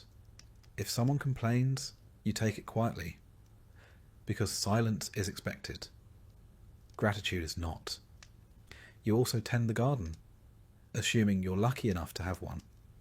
You weed it, water it, protect it from insects, birds and hungry neighbours. It's your insurance policy. If it fails, your family starves. If it succeeds, the men praise God, and you go back to weeding. On top of all this, you're expected to manage the emotional temperature of the home. If your husband is cruel, you endure it. If he's sad, you console him. If your children misbehave, it's your fault. If anything breaks, a dish, a chair, your spirit, you clean it up and carry on. Marriage is not an escape. It is a transaction. You are a dowry, a womb, a worker. Love, if it happens, is a fortunate accident. Your wedding may be small and quiet, with no ring and no gown, just a handshake and a prayer and a new life of labour under a different roof. Pregnancy is not a sacred glow. It's a gamble. Each time your belly swells, you wonder if you'll live through it. There are no doctors, no prenatal vitamins, no clean sheets, just a midwife, if you're lucky, and a set of hands you pray are steady. Labour can last hours, days. You scream into cloth, claw at the floor, bleed into straw. If the child lives, you thank God. If you live, you call it mercy. If neither happens, the others clean up quietly and move on. And when the child is born, the work doubles. Diapers don't exist. You tear rags and wash them over and over. You nurse constantly. You rock the baby while kneading bread, while boiling herbs and while scraping soot from the hearth. And if the baby dies from fever, from hunger, from cold, you are expected to mourn silently and keep working. You're not allowed to be weak. If you cry too much, you're unstable. If you shout, you're hysterical. If you resist, you're dangerous. If you know too much, you're a witch. You learn to speak softly, bow your head, and swallow your fury. Your life is survival in a corset of silence. And yes, you wear a corset. Not the ones in costume dramas. Yours is a stiff, scratchy thing, meant to straighten your back and suppress your body. You lace it up while nursing a toddler. You work in it.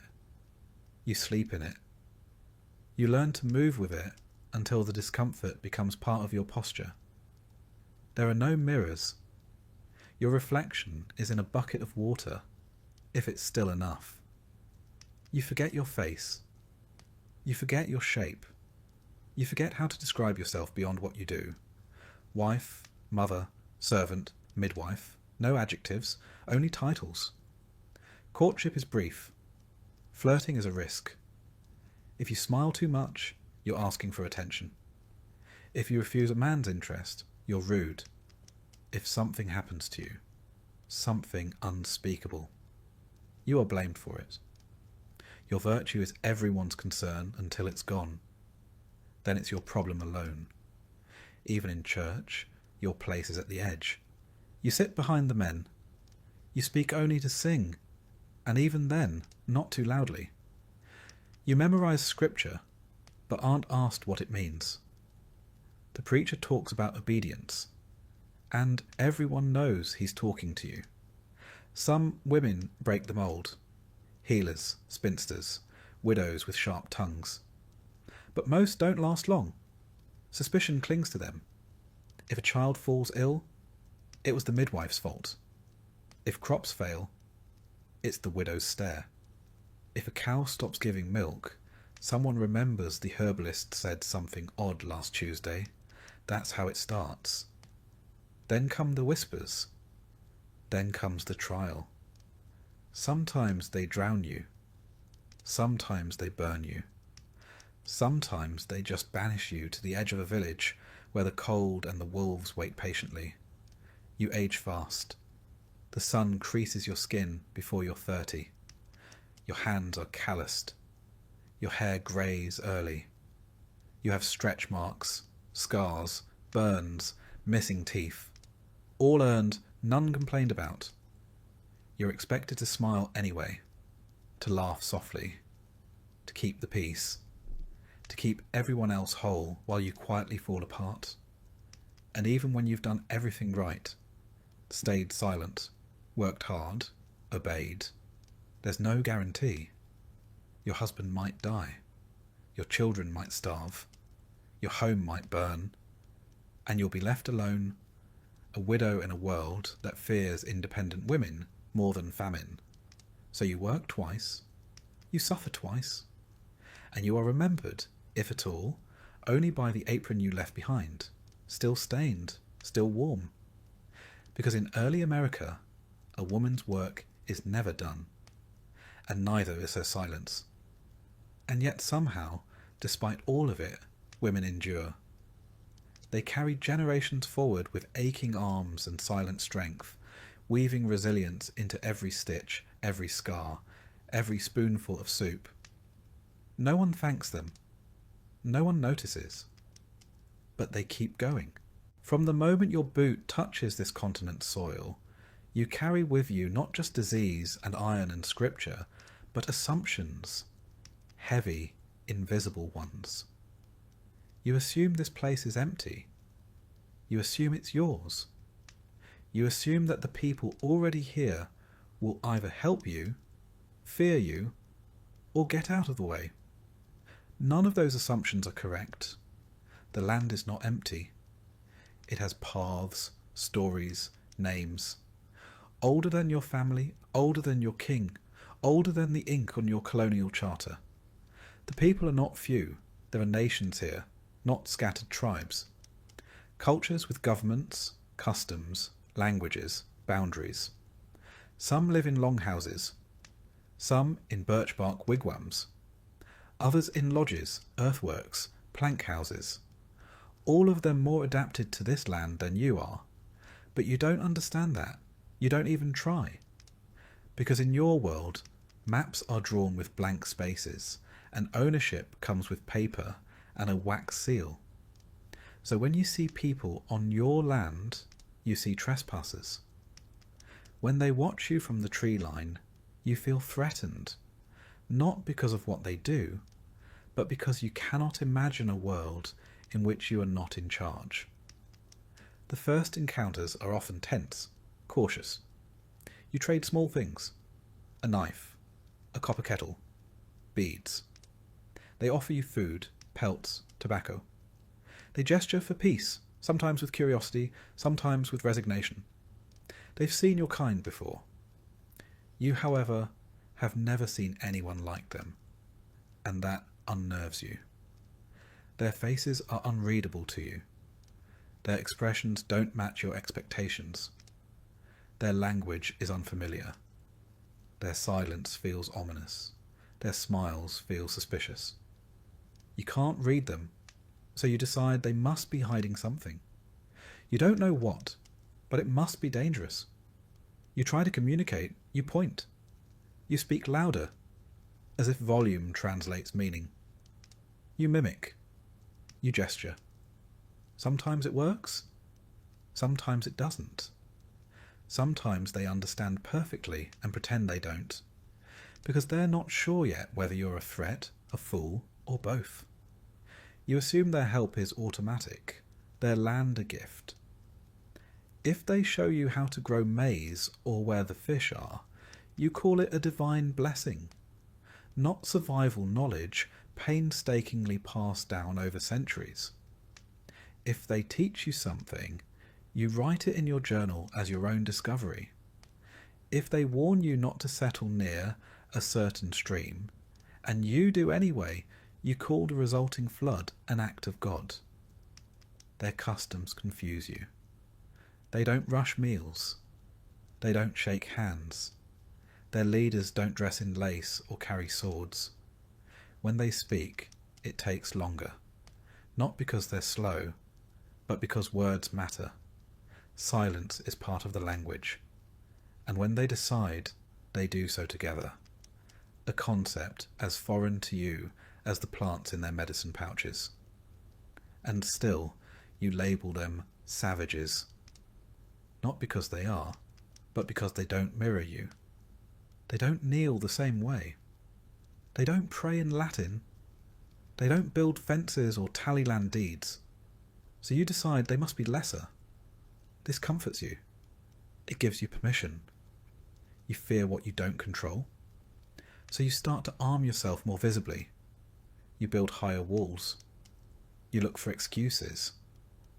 A rumour of a stolen cow becomes a justification for a raid. A glance in the wrong direction is all it takes to escalate a meeting into a conflict. You don't understand their politics, so you assume they have none. You don't recognise their diplomacy, so you call it trickery. They see what's coming. Most of them always did. Sometimes they leave offerings, corn, fish, a woven mat, as signs of peace. You assume they're tribute. You assume you're winning. But it's not submission. It's strategy. They are trying to avoid war. They know what war with you will mean. They've seen the weapons. They've buried the dead. And yet, not all encounters turn violent. Sometimes alliances form. Temporary, uneasy ones. You need them to survive the winter. They need you to trade for iron tools. You smoke pipes together. Share meals. Exchange gifts. There is laughter. You begin to feel at ease. And that's when you make the mistake. You assume friendship is ownership. That their tolerance is consent. That a patch of shared hunting ground is now your field. You build fences. You dig wells. You claim. You plant your flag. And when they resist, when they ask questions, when they draw lines, when they remind you of the agreements, you feel betrayed. You call them hostile, unreasonable, ungrateful. You forget that you were the guest. And so the pattern begins. You call for backup. More settlers arrive. More land is cleared. The forest shrinks. The rivers grow cloudy. The animals flee. The balance breaks. They warn you again. They hold councils. They send runners with messages, painted sticks, bundles of arrows left at your doorstep. Each a language you refuse to learn. Each a signal you ignore. And then, one morning, it happens. A skirmish. A death. Maybe accidental, maybe not. Someone's hut burns. Someone's brother is found dead near a stream. And now it's war. You don't know the terrain. They do. You march in formation. They move through trees. Your bright coats make you targets. Their silence makes them ghosts. You outnumber them, but numbers aren't everything when your enemy knows every shadow. Sometimes you win. Your weapons are louder. Your reinforcements steadier. You burn their villages. take prisoners, push borders, and you call it victory. Sometimes you lose. You vanish into the forest and are never found. A poisoned arrow ends you in the dark. A trap snaps your leg and you bleed into the soil. No one writes your name down. Your disappearance becomes a rumour. But even when peace returns, it is brittle. A temporary pause between misunderstandings. You call it a treaty, they call it a warning. You sign your name and they sign with symbols, not because they cannot write, but because their meaning is not your language. You walk away satisfied, they walk away wary. Years pass. More ships arrive. More fences are built. Forest paths become roads. Wigwams give way to taverns, and still they adapt, they survive. Some convert, some trade, some marry, some vanish into hills or are herded onto distant lands you've never seen, but they never disappear entirely, no matter what your map says, no matter how many statues you build, or schools you fund, or stories you write. And you, the settler, the guest, the stranger, live on the land now, but not alone. Every step you take is on memory. Every harvest, every brick, every town square is layered over lives you never understood. Because in early America, the greatest mistake wasn't violence, it was arrogance. You assumed they were simple. You assumed they were gone. You were wrong. And still today, in quiet clearings and beside old rivers, the echoes remain. Not in your language, not in your monuments, but in the shape of the land, the forgotten trails, the herbs that grow where old hands once planted them. You don't see it, you don't ask, but it's there, waiting, watching, remembering. You recall one night, cold, silent and fogged in moonlight, when a figure stepped from the trees. Not armed, not angry, just watching. You froze, hand on your musket. They said nothing, just looked. You tried to speak, but no words came. And then they were gone. The next morning your traps were sprung but empty. Your firewood was gone, and someone had left a woven token, a small deer made of grass, beside your door. You burned it without thinking. But you never slept soundly again, because deep down you knew. They had given you a message, and you had missed it. Because in early America, the most dangerous thing you could bring to a meeting was not a musket, but ignorance. Later, when you tell the story, you'll edit out the silence, the confusion, the fear you felt when you realized they understood you better than you understood them. You'll call it a misunderstanding, a necessary war. But somewhere in the back of your mind, the forest never stops watching. You wake up tired again. There is no such thing as a full night's sleep in early America. The straw pokes through your blanket. The baby cried half the night. The wind found a new gap in the wallboards and needled your spine like a curse. When you finally stir, your legs feel twice their weight. Your back has stiffened like rawhide. You sit up slowly and remember, you're only 30, and yet you feel 80. This is the end of your day, though the sun's just rising. Because here, a long life is short, and the days drag like broken oxen through mud. Time doesn't slip by, it claws at you. One sunrise at a time, it erodes you down to nothing. You start with the fire, always the fire. You rake the coals, blow softly, feed it kindling and scraps. If the fire has died entirely, you trudge to a neighbour's hearth, hat in hand, hoping for an ember. Without it, there's no breakfast, no heat, no comfort, just cold, stiff hands and teeth that ache in your skull. You eat if there's food. More cornmeal, maybe a piece of dried apple, if it wasn't nibbled by mice. You chew slowly, not for pleasure, but because chewing any faster risks cracking a tooth. Your gums bleed anyway. You swallow pain with every bite. Then it's time to work. Again. Still. Forever. Chores don't wait. They breed in the night. The woodpile is shrinking. The animals need tending.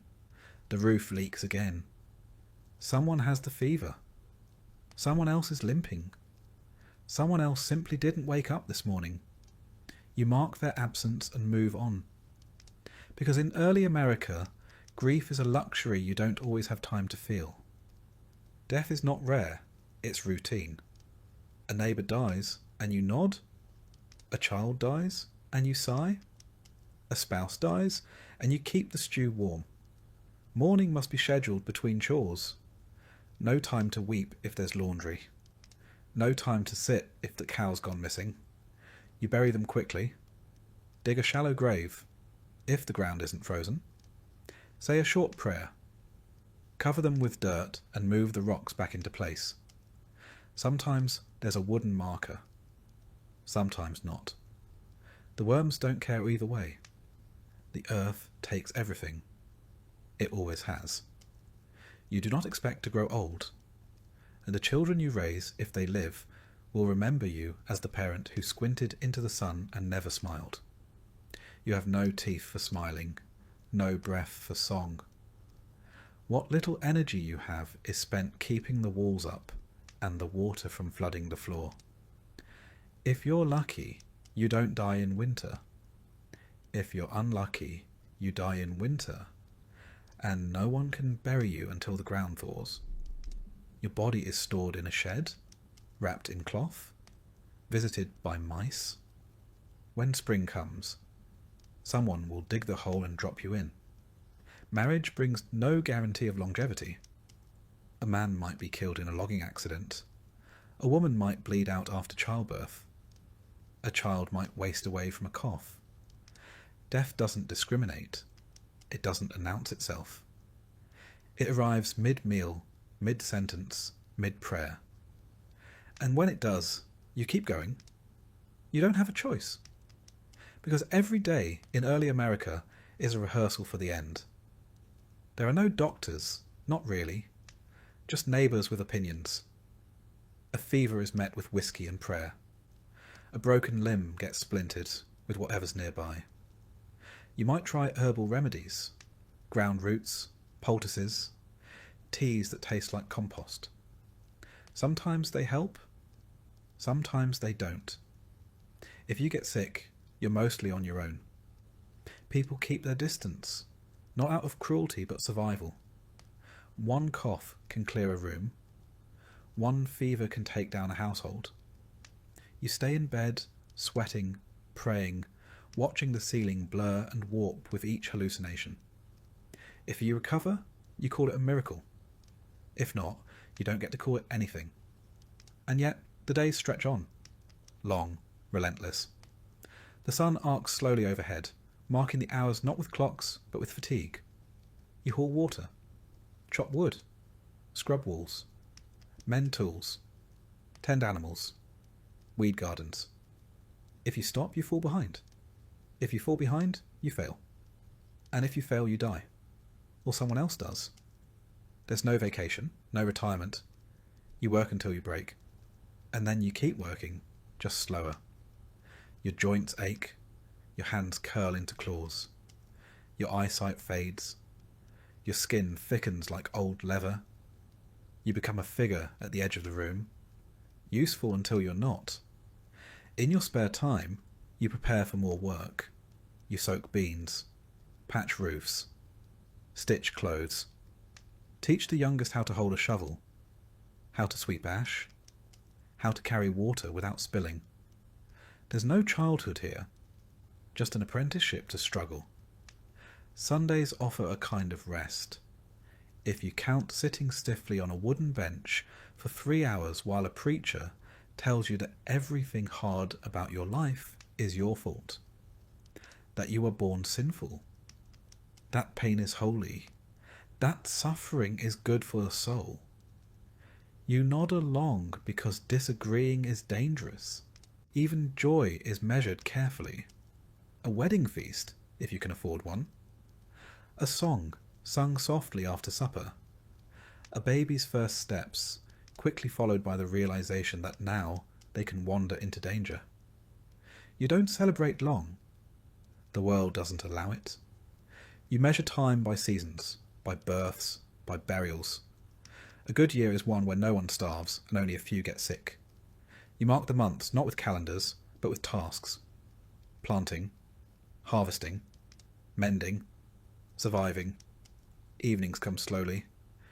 You sit by the fire, bones creaking, watching the shadows shift across the walls. There's no electricity, no distraction, just the weight of the day and the sound of your own breathing. Maybe a creak from the rafters. Maybe a cough from someone in the dark. You try not to wonder if that cough means anything. At night, the wind presses against the house like a test. You feel it in the gaps. The cold sneaks in, wraps around your legs. You pull your blanket tighter. You think about the day, about tomorrow, about how many tomorrows you might have left. And even in sleep, you're not free. You dream of fire, of flooding, of wolves, of losing everything, of starting over. You wake with your jaw clenched, your fists balled, your chest tight. You rise again, stumble, begin. Because this is what life is here. Not glory, not adventure, but attrition. A slow wearing down of flesh, spirit and bone. Every day is borrowed, every meal is earned, every mistake is punished. The land does not love you. The sky does not notice you. Time only moves forward, and it leaves nothing behind. So you keep going. Until one day, you don't. And when that day comes, someone else will wake up tired. Someone else will feed the fire. Someone else will dig a hole. And the world will keep spinning. Quietly. Indifferently. Because in early America, a short life is not a tragedy. It's the default setting. And if you live long enough to be called old, it's not a badge of honour. It's a curiosity. People nod at you like you've cheated something. But you haven't. You've just endured. Outlasted others. Buried more than your share. You don't tell stories. You don't give speeches. You keep to yourself. Watch the children work.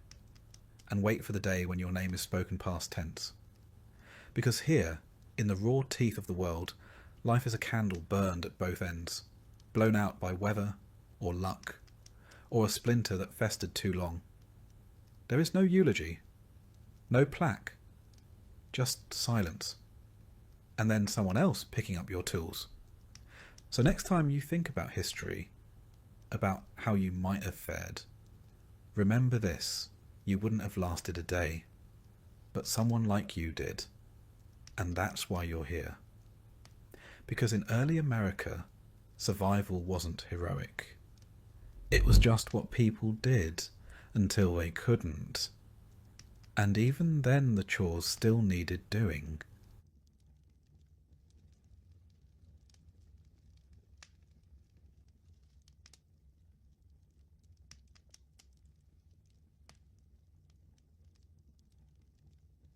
Let us begin at the very start. Not merely the start of recorded history, but the start of everything. Picture, if you will, the universe as a blank page, entirely empty, except perhaps for a faint humming noise. There were no kings, no philosophers, not even accountants, which, depending on your opinion of accountants, might have been the most peaceful age of all. In this infinite quiet, something rather dramatic happened. Existence. The universe was born, stars formed, and after a few billion years, one particular star, our sun, began to collect a swirling disk of dust and rock that would, with some patience, turn into a small blue planet. This Earth was not immediately hospitable. At first, it was more of a fiery chaos, all lava flows and steaming oceans. You would not have wanted to book a holiday there, unless you enjoy being vaporized. But time, as it often does, worked its slow magic. The planet cooled, continents began to form, and rain fell for millions of years, filling the oceans. And in those oceans, something curious began to stir. Life. Tiny single-celled life, so small that it probably didn't even realize it was alive. These early organisms floated peacefully in warm tidal pools and shallow seas, multiplying and evolving at an unhurried pace. No one was watching, of course, because there was no one to watch.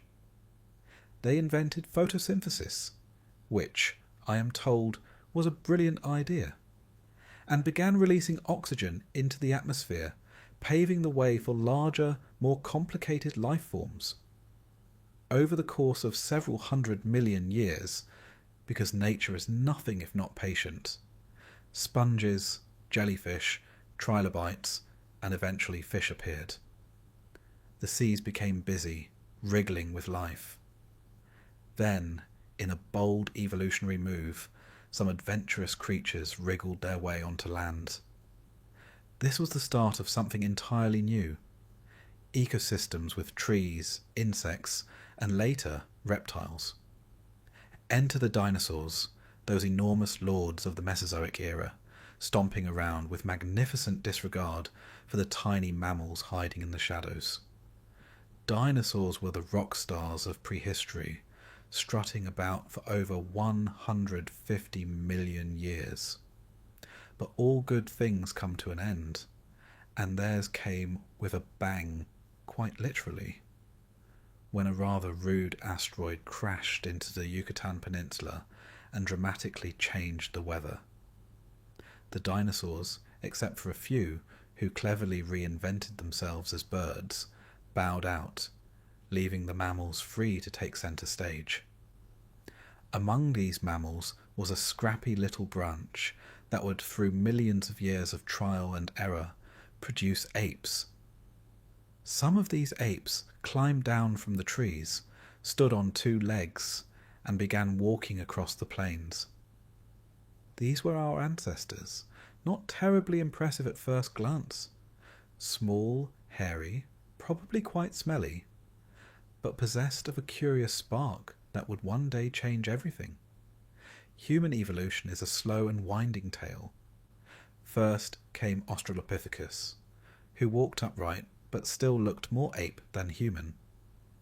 Then Homo habilis, who earned the flattering nickname Handy Man because he figured out how to make tools. Homo erectus came next, a tall, robust fellow who learned to control fire, an achievement that must have seemed nothing short of magic. Fire meant warmth, cooked food, and perhaps most importantly, light at night. Around the fire, early humans could sit, rest, and, as far as we can tell stories. In many ways, the entire history of civilization begins with that first story told beneath a canopy of stars. Almost every culture in the world has some version of a creation story, and they are marvellous to listen to, particularly when you are trying to drift off to sleep. The Mesopotamians believed that in the beginning there was only water, divided into the fresh waters of Apsu and the salt waters of Tiamat. The gods were born from their mingling, and as you might expect, soon began quarrelling. In the great Babylonian epic known as the Enuma Elish, the storm god Marduk eventually slew Tiamat and split her body in 2, using one half to create the sky and the other to form the earth. Violent, yes, but apparently necessary. The ancient Egyptians, on the other hand, imagined that all was darkness until the god Atum arose from the waters of chaos. Standing upon a primeval mound, he began to create the world, giving birth to other gods who shaped the sky, the land, and the underworld. The Greeks, as ever, were more dramatic. They said that in the beginning there was chaos, a yawning emptiness from which came Gaia, the earth, and Uranus, the sky. These two gave birth to the Titans, who were later overthrown by their own children, the Olympian gods. A family drama so complicated that it makes modern soap operas look tame. Meanwhile, the Norse imagined a great frozen void called Ginnungagap, flanked by the world of fire and the world of ice. When fire met ice, a giant named Ymir was formed, and from his body the gods later fashioned the world. His skull became the sky, his blood the oceans, and his eyebrows the fortifications of Midgard, which, if nothing else, is a very imaginative use of eyebrows. These myths, different though they are, share a common theme. Creation is rarely gentle. It is noisy, dramatic, and full of larger-than-life characters. But the reality of early human life was somewhat quieter. Our ancestors were not busy slaying cosmic dragons. They were busy trying to avoid being eaten by very large cats. They roamed in small bands, hunting and gathering whatever food they could find, and moving on when the seasons changed. Archaeological evidence suggests that they cared for their injured and elderly, perhaps even burying their dead with ritual objects, the earliest glimmers of religion. Over time, humans grew cleverer. They made better tools, learned to shape stone with precision, and began creating art. In caves across Europe, particularly in France and Spain, they painted magnificent images of bison, deer, and horses, using pigments made from ochre and charcoal. These images, tens of thousands of years old, still take our breath away today. Some scholars believe they were used in hunting rituals, others that they were simple decorations, and some even think they may have been early attempts at recording information, a sort of prehistoric notepad. And then there was music. Simple flutes made from bird bones and mammoth ivory have been found in caves, suggesting that our ancestors were already experimenting with melody. One imagines a small group gathered by the fire, someone playing a haunting tune on a flute, while others hum or clap along, creating a shared moment of beauty in an otherwise harsh world. This period, known as the Paleolithic, lasted for an extraordinarily long time, tens of thousands of years. Life was slow, cyclical, and largely at the mercy of nature. But eventually, somewhere in the Fertile Crescent, someone had an idea that would transform everything. What if we stopped chasing our food and made the food stay here instead? By planting seeds and domesticating animals, humans discovered agriculture.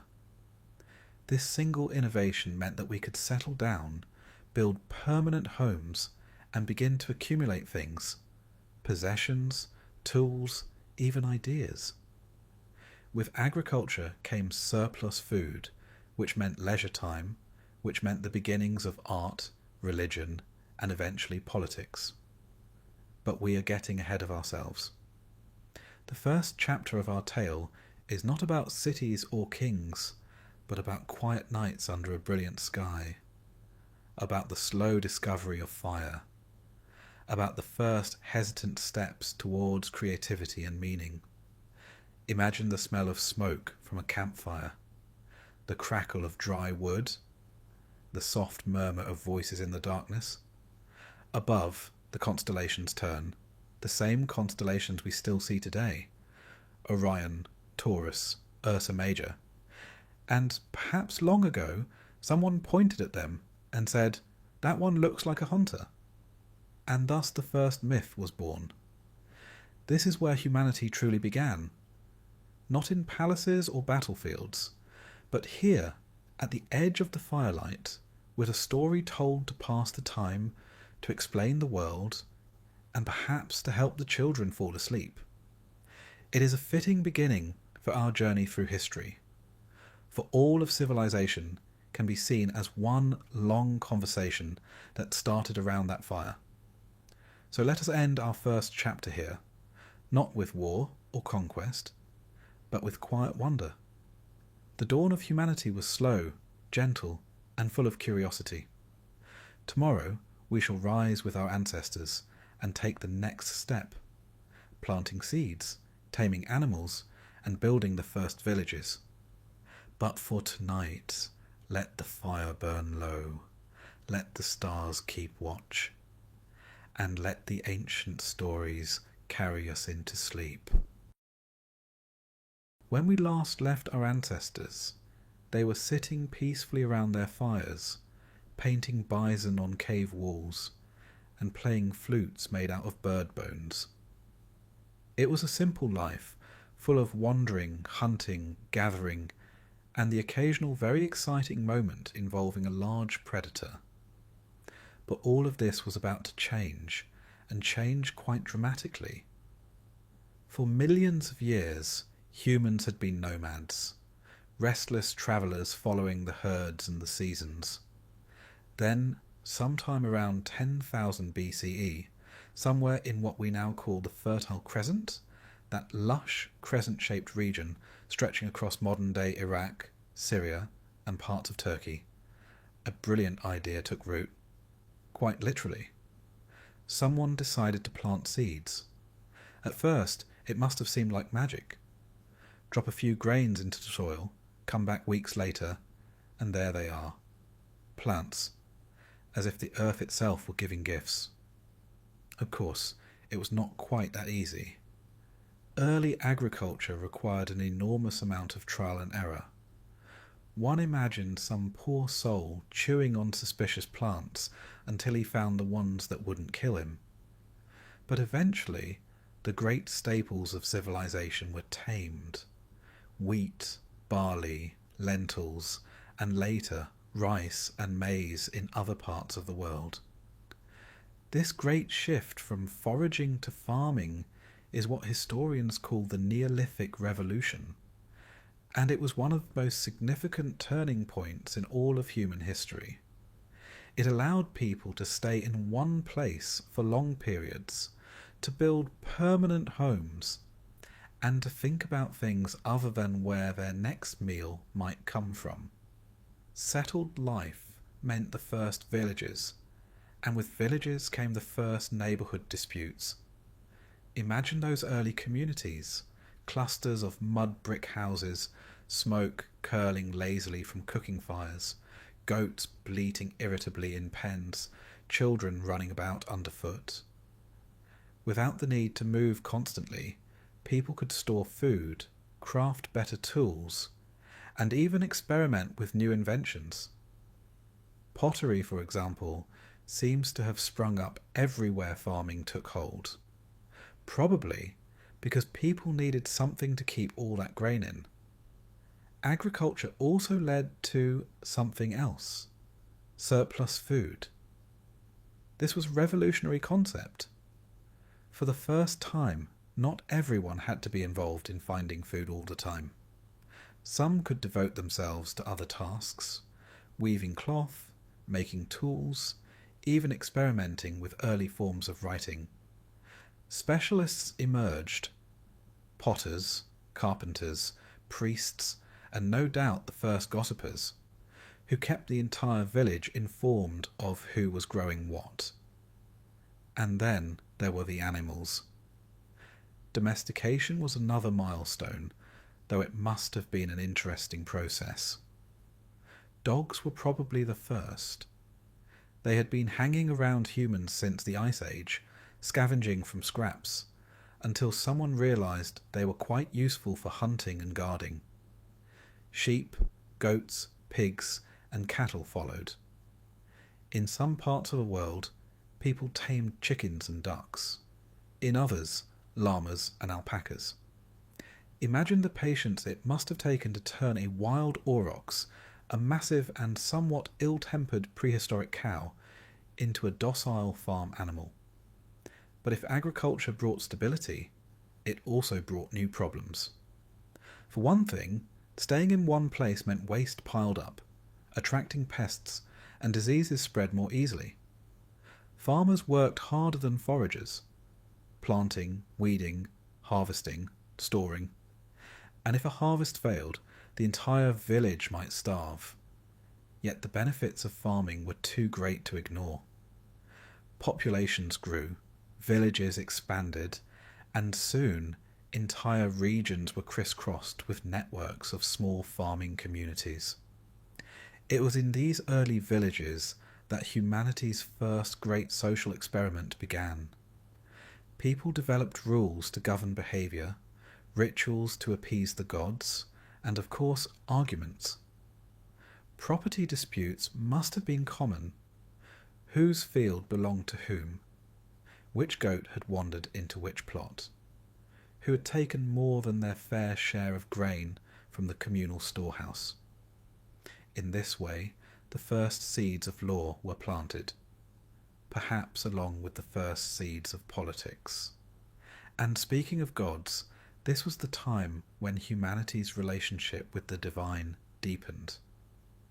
The cycles of planting and harvest were mysterious and powerful, and so naturally they were attributed to divine beings.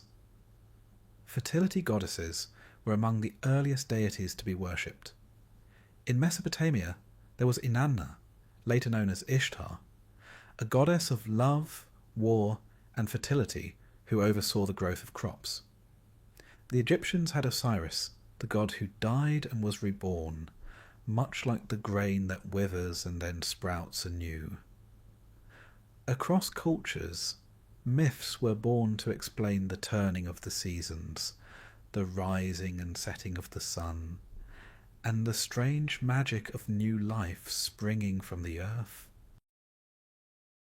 With permanent settlements also came monumental architecture, though monumental at this point meant something rather modest compared to pyramids or ziggurats. The most famous of these early sites is Göbekli Tepe in modern-day Turkey, where massive stone pillars carved with animals were erected by hunter-gatherers before farming had even fully taken hold. This site suggests that religion and communal gatherings may have been the glue that encouraged people to settle down in the first place. In other words, temples may have come before cities. A remarkable idea. Slowly but surely, villages grew into towns, and towns into the first proto-cities.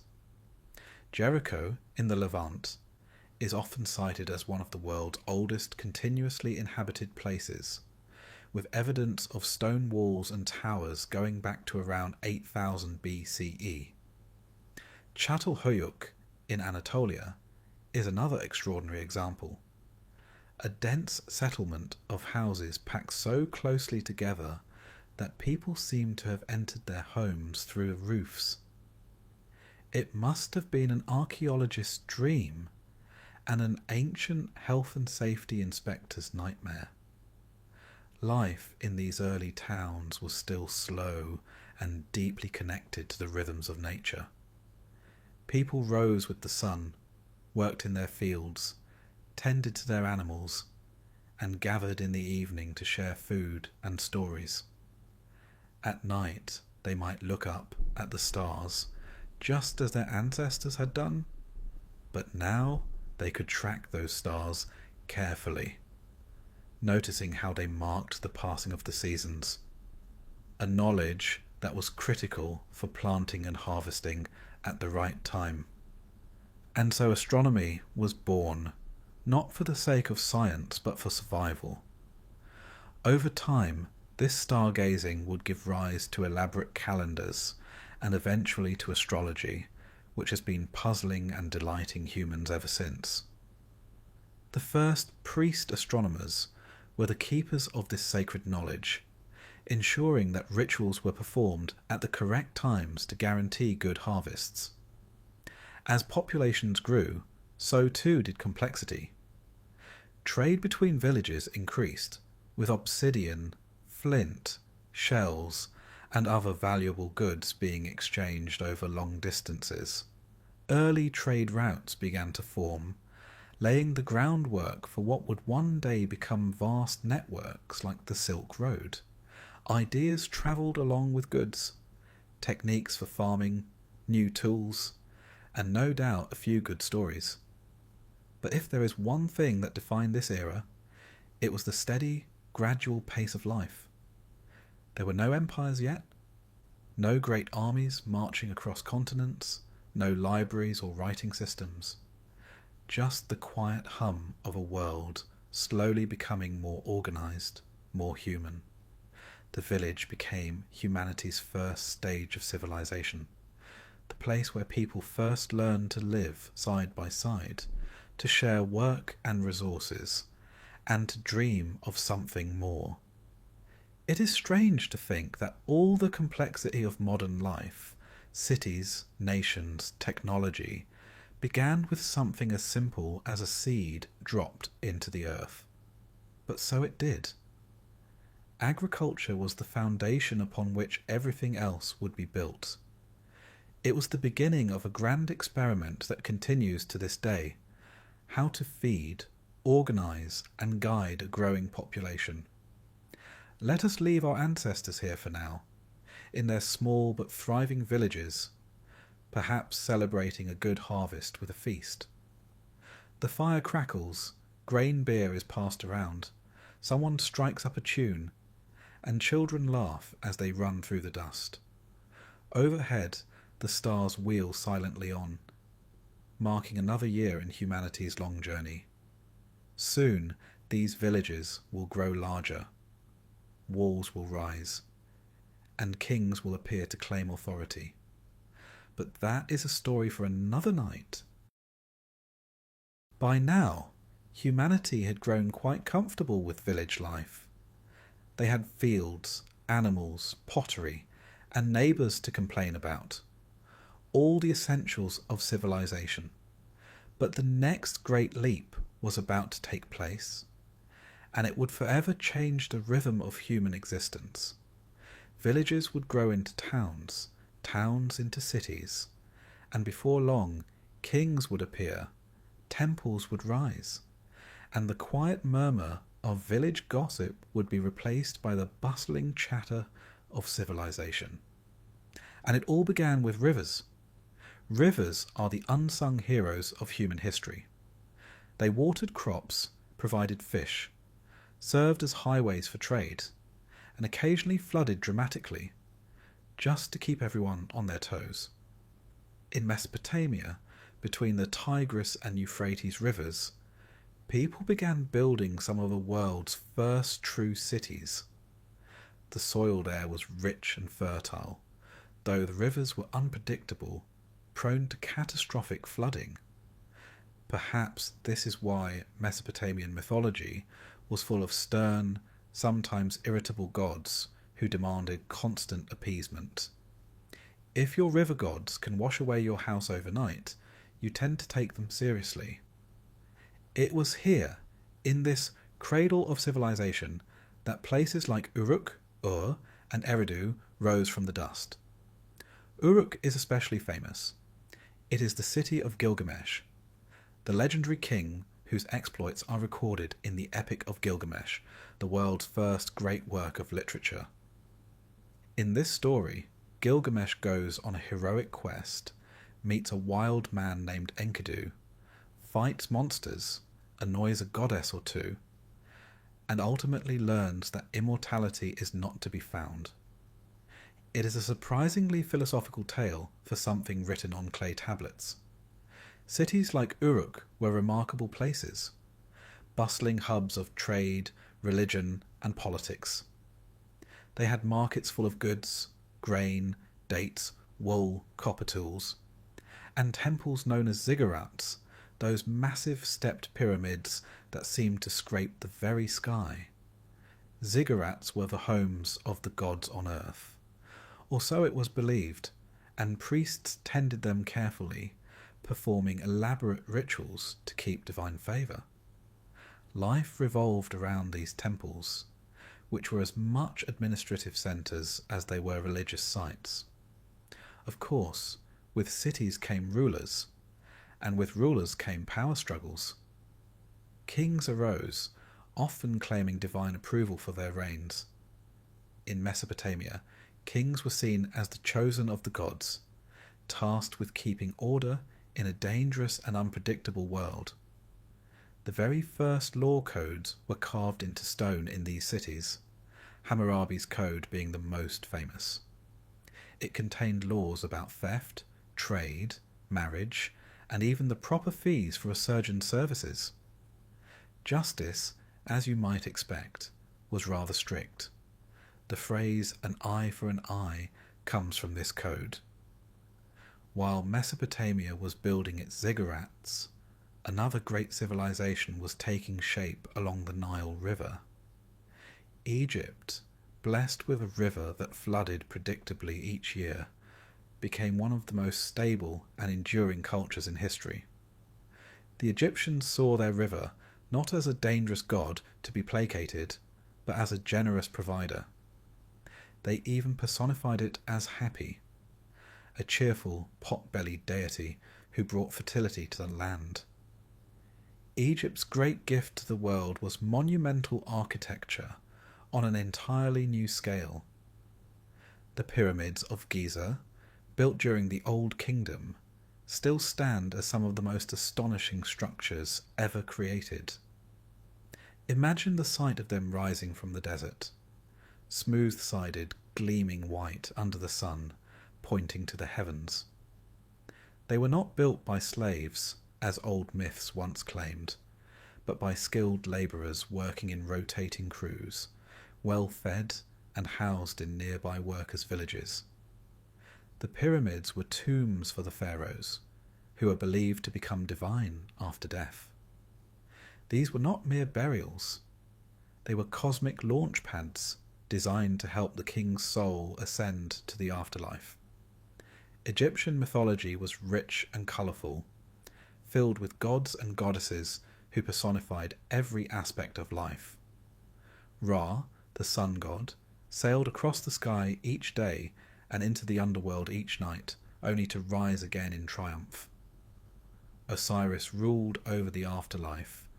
Isis worked tirelessly to resurrect him after his murder, and their son Horus became the symbol of kingship. The great temples of Egypt were living places where rituals, music, and offerings kept the balance of the universe, what the Egyptians called Ma'at. Meanwhile, far to the east, another great river civilization was flourishing along the Indus River, in what is now Pakistan and northwest India.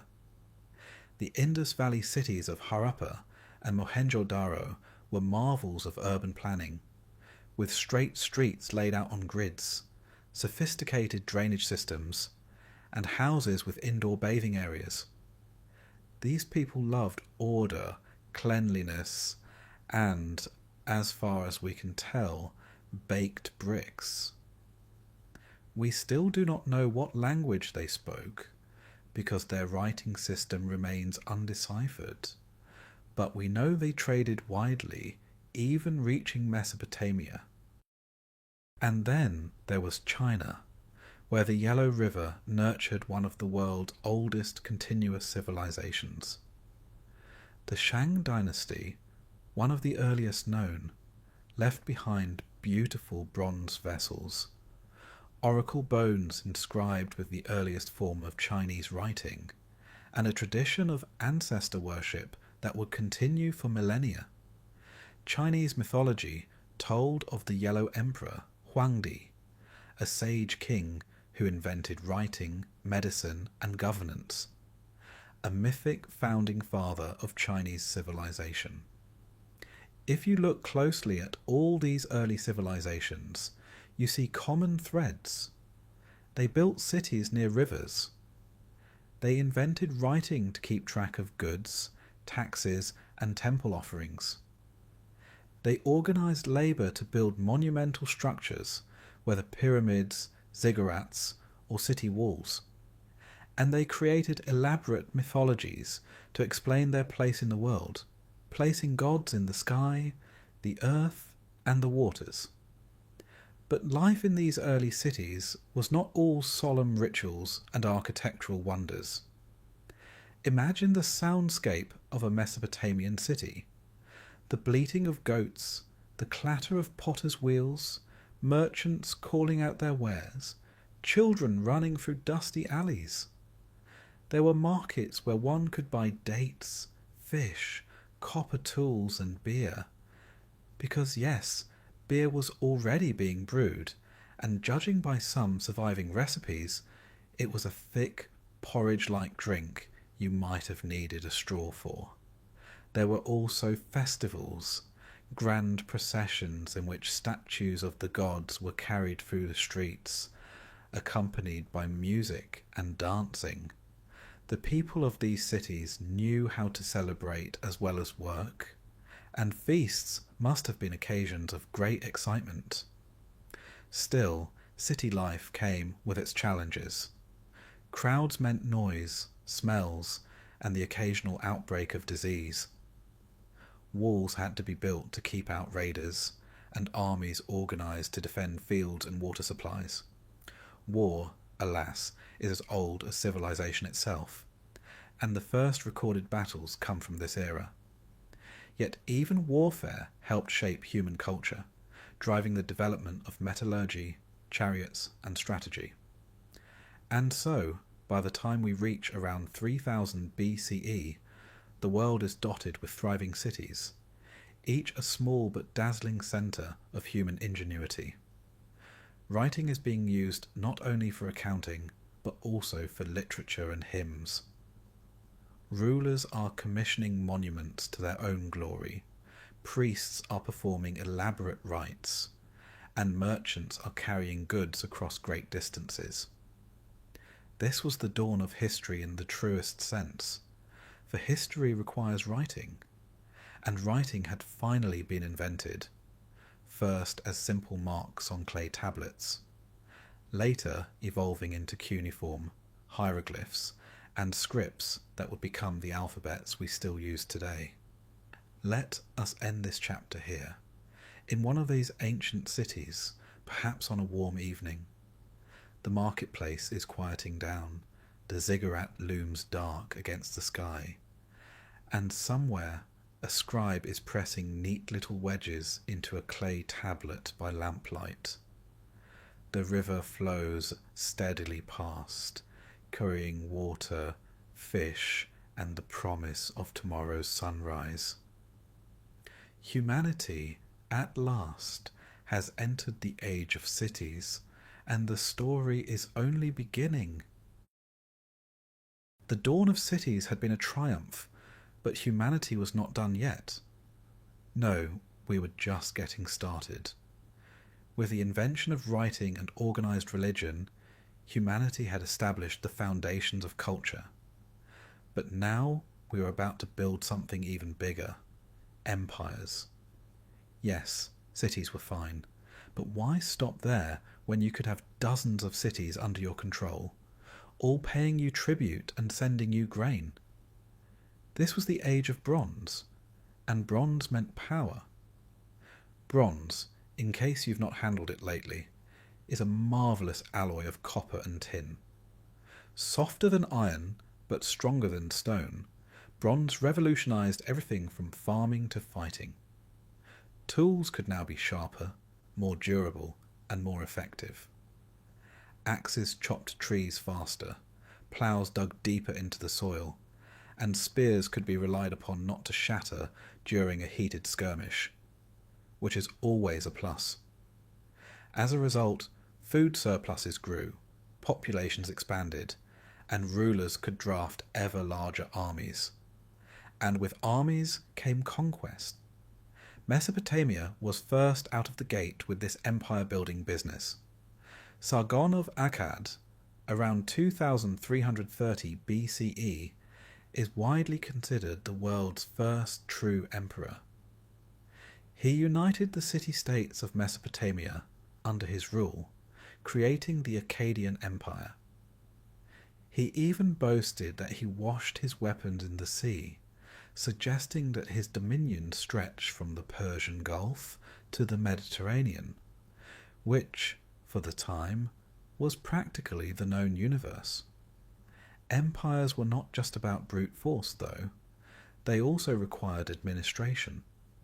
Someone had to keep track of who was paying taxes, who was conscripted for the army, and which city had just rebelled again.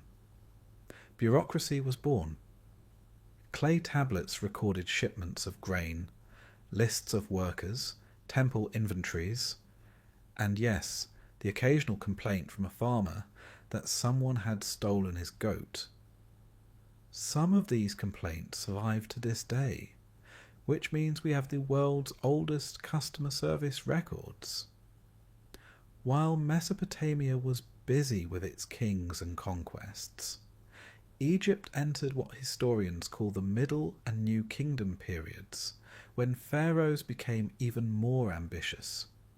The great warrior pharaohs of the New Kingdom, Thutmose III, Seti I, and Ramses II, expanded Egypt's borders through military campaigns, bringing gold from Nubia, cedar wood from Lebanon, and tribute from as far away as Syria.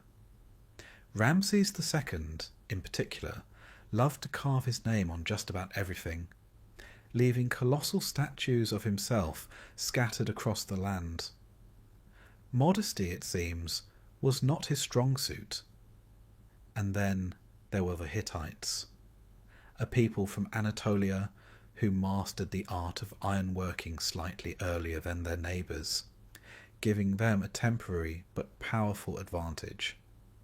They built a formidable empire, clashing with Egypt in one of the world's first recorded battles at Kadesh around 1274 BCE.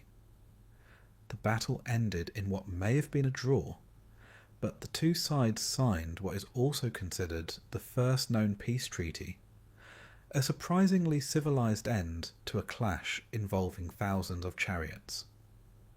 Chariots, incidentally, were the tanks of the Bronze Age. Light, fast, and deadly, they allowed archers to shoot while speeding past enemy lines, turning battles into something resembling an action sequence from a very dusty film. Training horses for chariotry became a science, and kings invested heavily in their stables. For control of the battlefield often came down to who had the best horses. Farther east, the Indus Valley civilization began to wane, likely due to environmental changes that dried up key rivers. But in its place, the seeds of Vedic civilization were sprouting in India. The Vedas, ancient Sanskrit hymns composed during this time, became the foundation of Hindu philosophy and religion. They speak of cosmic order, sacrifice, and the gods Indra, Agni, and Varuna, divine forces that shaped the world and demanded respect. These hymns were passed down orally for centuries, chanted by priests with extraordinary precision before ever being written down. Meanwhile, in China, the Shang dynasty gave way to the Zhou, who introduced the concept of the mandate of heaven. This was a clever bit of political theology that said a ruler governed with divine approval, but only so long as he ruled justly. Should he become corrupt or tyrannical, heaven would withdraw its mandate, and rebellion would be justified. This idea would echo through Chinese history for thousands of years, offering both legitimacy to rulers and justification for overthrowing them. The Bronze Age was also the era of myth-making. In Greece, the Mycenaean civilization flourished, building palaces at Mycenae and Tiryns, sailing the Aegean in their ships, and perhaps fighting the legendary Trojan War. Homer's epics, the Iliad and the Odyssey, would later immortalize this era, blending history and legend into timeless poetry. Whether or not Achilles and Hector actually existed, their story captured the spirit of a heroic age, an age when warriors sought glory, gods meddled in human affairs, and the cities could fall to the cunning of a wooden horse. In the Americas, too, civilization was taking its first steps. The Olmecs of Mesoamerica built colossal stone heads, each weighing several tons, and developed a complex society with trade networks and ceremonial centers. In Peru, the Norte Chico culture erected impressive mounds and plazas, making them some of the earliest city builders in the Americas. Though far removed from Mesopotamia and Egypt, they too were part of this great global shift toward urban life and hierarchy. But just as these early empires were hitting their stride, the Bronze Age experienced a dramatic and mysterious collapse around 1200 BCE. Across the eastern Mediterranean, cities were burned, palaces abandoned, and whole civilizations toppled. The Hittite Empire disappeared, Mycenaean Greece fell into a dark age, and Egypt barely survived a series of invasions by the so-called Sea Peoples, mysterious raiders who appeared from nowhere, like the world's most destructive houseguests. Historians still debate what caused this collapse. Was it climate change, famine, earthquakes, internal rebellions, or some combination of all these factors? Whatever the cause, the result was a profound disruption of the old order. Trade networks broke down, writing systems vanished in some regions, and many once mighty cities were reduced to rubble. Yet out of this chaos came renewal. New peoples rose to prominence. The Phoenicians, those masterful seafarers who spread their alphabet across the Mediterranean. The Israelites, whose monotheistic faith would one day reshape religion worldwide. And later, the Greeks, who would emerge from their dark age to lay the foundations for philosophy, democracy, and drama. The Bronze Age, then, was not just about tools and weapons. It was about humanity learning to organize itself on a grand scale, to manage resources, armies, and ideas across vast territories. It was about kings and conquerors carving their names into history, and about ordinary farmers, merchants, and craftsmen who kept the great engines of civilization turning. As the Bronze Age drew to a close, humanity was poised on the threshold of yet another leap forward.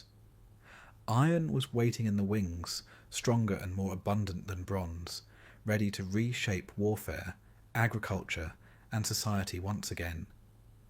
But for now, let us imagine ourselves at sunset on the walls of a great Bronze Age city. The fields stretch out into the distance, the last light glints off bronze spearheads, and somewhere in the palace a scribe sets down his stylus, having just recorded the day's grain tally. The world is changing, as it always does, and soon the sound of iron will ring across the land. The Bronze Age had come to its dramatic and rather smoky conclusion, and humanity was left to rebuild. Out of the ashes of collapsed empires came new powers, new ideas, and, most importantly, a new metal that would change everything: iron. Unlike bronze, which required the slightly inconvenient process of finding copper and tin and smelting them together, iron was far more abundant. Once humanity figured out how to work it, tools became sharper, weapons deadlier, and ploughs more efficient. In short, the Iron Age was about to turn the world into a busier, hungrier, and occasionally bloodier place. Iron had a democratizing effect. Where bronze was expensive and therefore reserved for elites and professional warriors, iron was relatively cheap and plentiful. Soon, more farmers had better tools, more soldiers had better swords, and more empires had the means to expand their reach. The result was an explosion of new civilizations across the world, many of which you've probably heard of: Greece, Rome, Persia, India, China, names that still echo in our history books, our architecture, and occasionally our films starring suspiciously muscular actors. Let us begin with Greece, because if we don't, they'll never forgive us. Emerging from their post-Mycenaean Dark Age, the Greeks began building city-states, or polis, such as Athens, Sparta, and Corinth. Each city-state had its own personality. Athens was fond of philosophy, theatre, and debating about democracy. Sparta was more interested in military training, strict discipline, and producing citizens who could win staring contests with their enemies before defeating them in battle.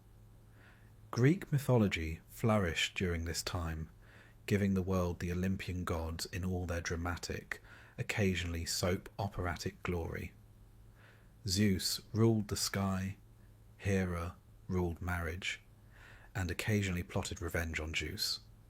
Athena gave wise counsel, and Dionysus, well, he invented wine and parties, so perhaps we owe him the most. These myths weren't just stories. They were woven into every part of Greek life, from temple rituals to athletic games. Speaking of games, the Olympic Games were established around 776 BCE in honour of Zeus. They were a chance to demonstrate physical prowess, bring honour to one's city-state, and perhaps show off just how shiny one's new bronze discus was.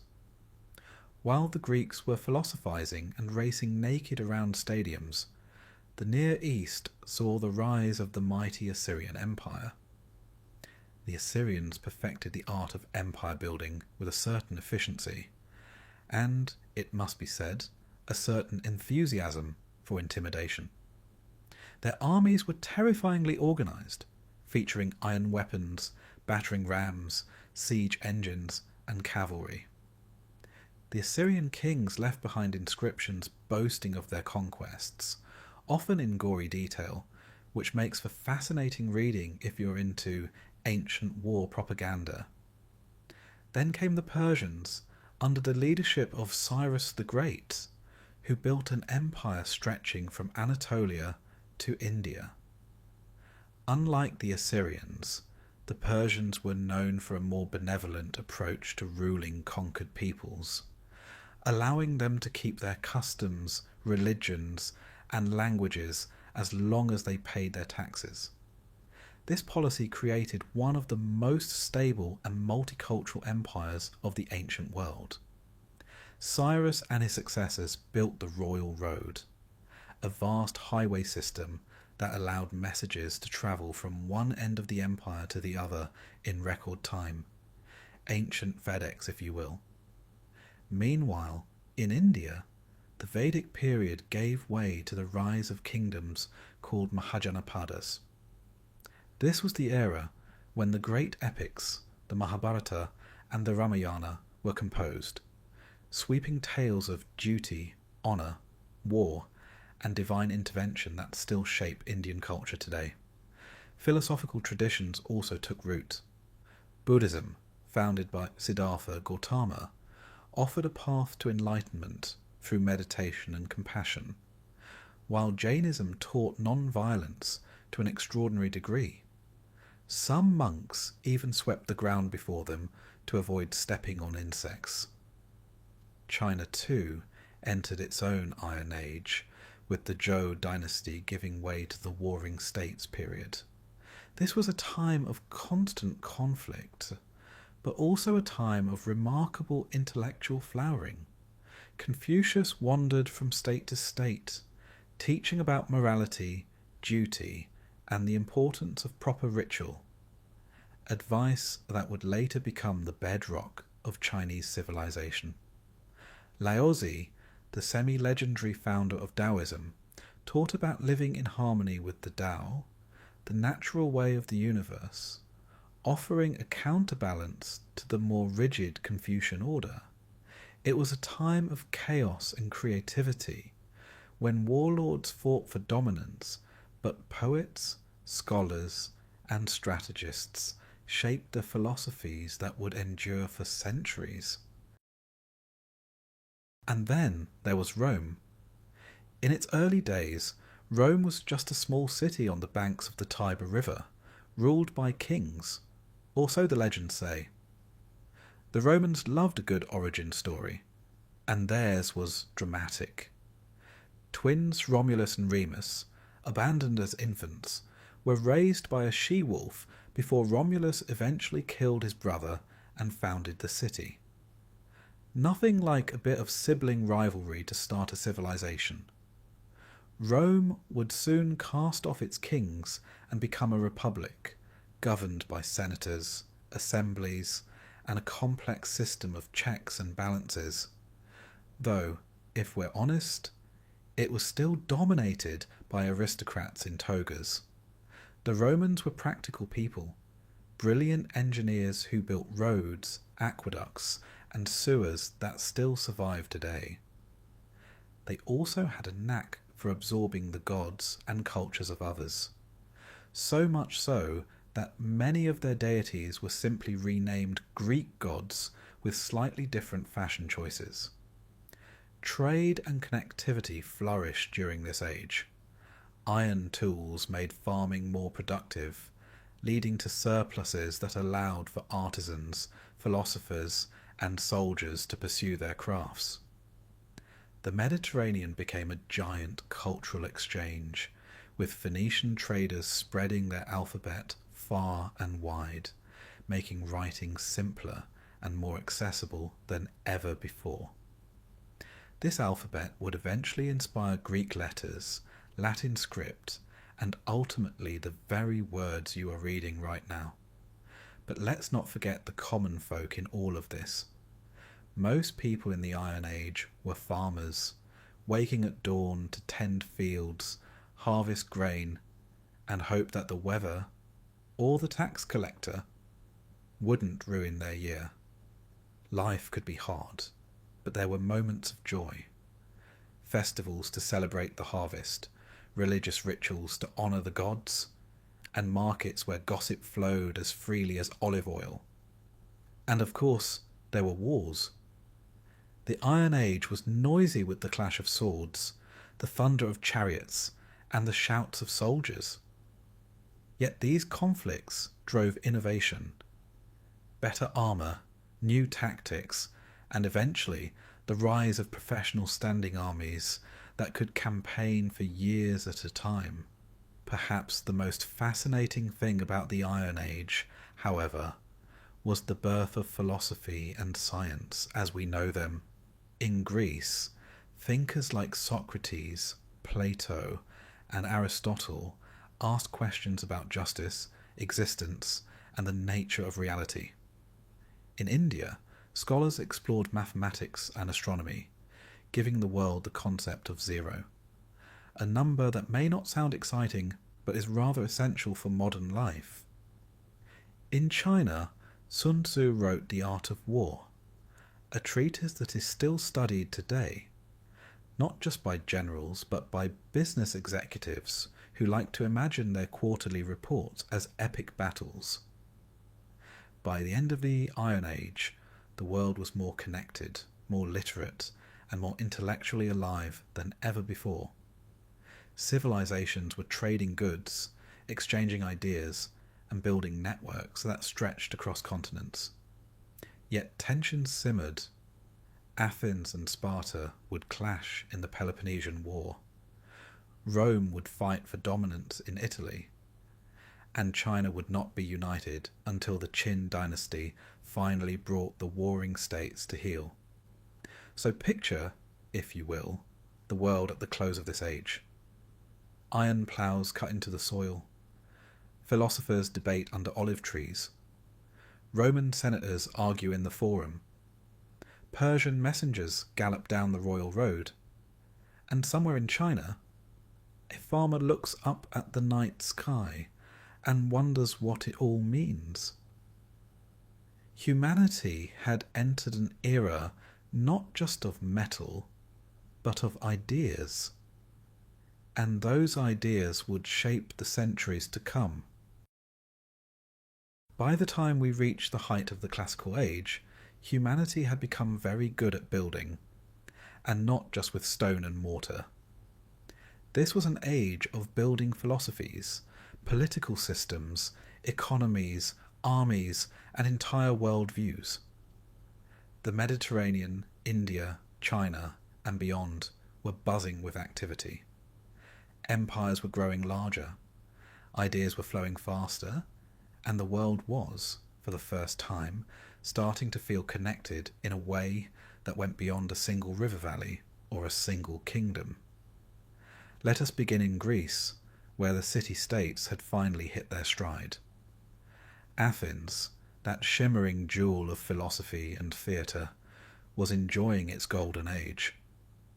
Under the leadership of Pericles, Athens built the Parthenon, a temple so perfect in proportion that even today architects study its design.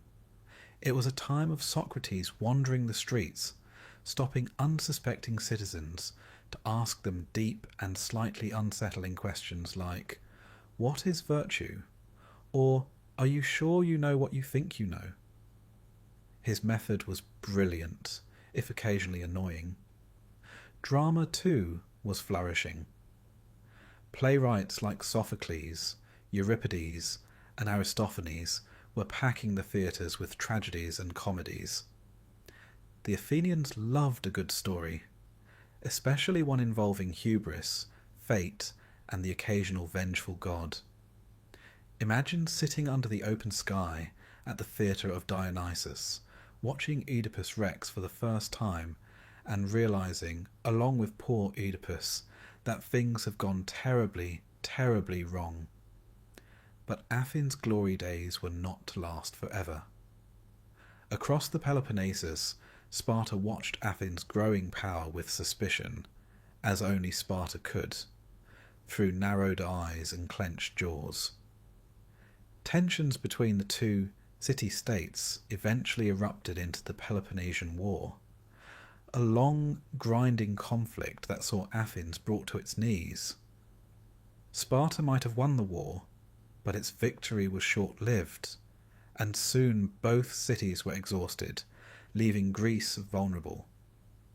Enter Macedon, a kingdom to the north, led by one of history's most remarkable figures, Alexander the Great. Trained by Aristotle himself, Alexander inherited a formidable army from his father, Philip II, and promptly set out to conquer pretty much everything he could reach. In little more than a decade, Alexander carved out an empire stretching from Greece to Egypt to India, spreading Greek culture wherever he went. This blending of cultures, known as Hellenism, resulted in a fascinating mix of Greek, Egyptian, Persian, and Indian traditions. After Alexander's untimely death, he was only 32, his generals divided his empire.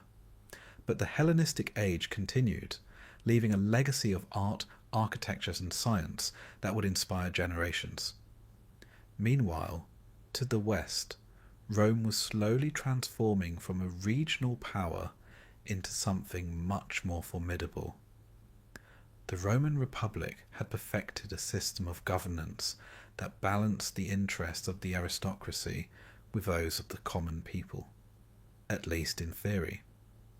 Its armies, disciplined and highly organized, marched across Italy, then across the Mediterranean, defeating rivals one by one.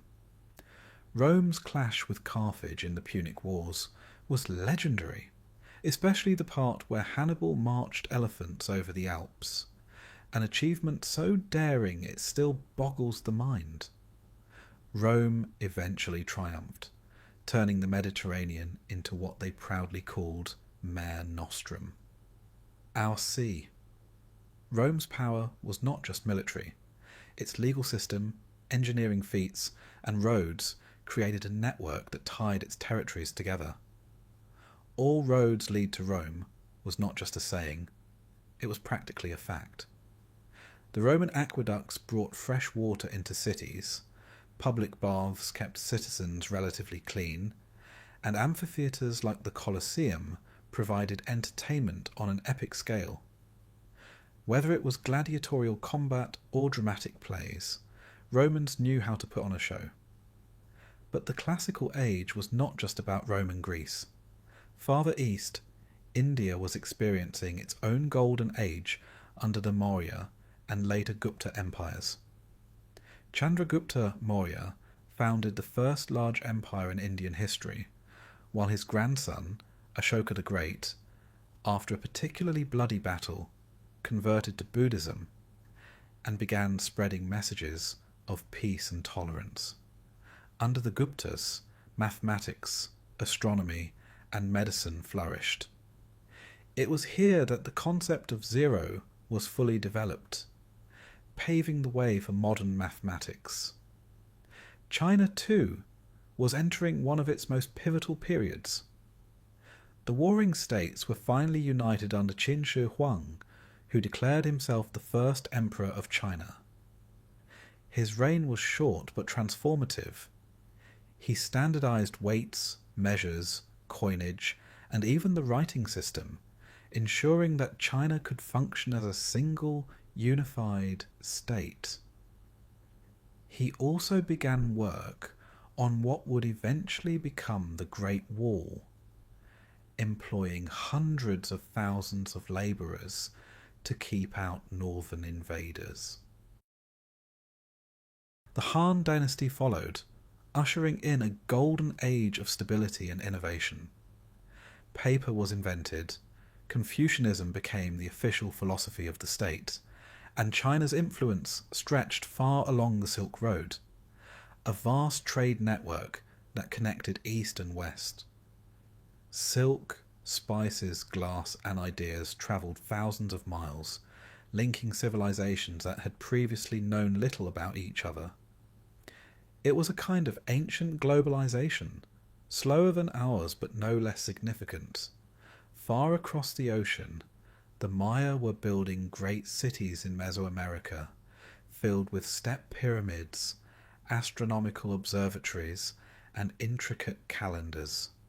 They tracked the movements of the planets with astonishing accuracy, their priests timing rituals to celestial events. In the Andes, the Moche and Nazca cultures were flourishing, leaving behind mysterious geoglyphs in the desert.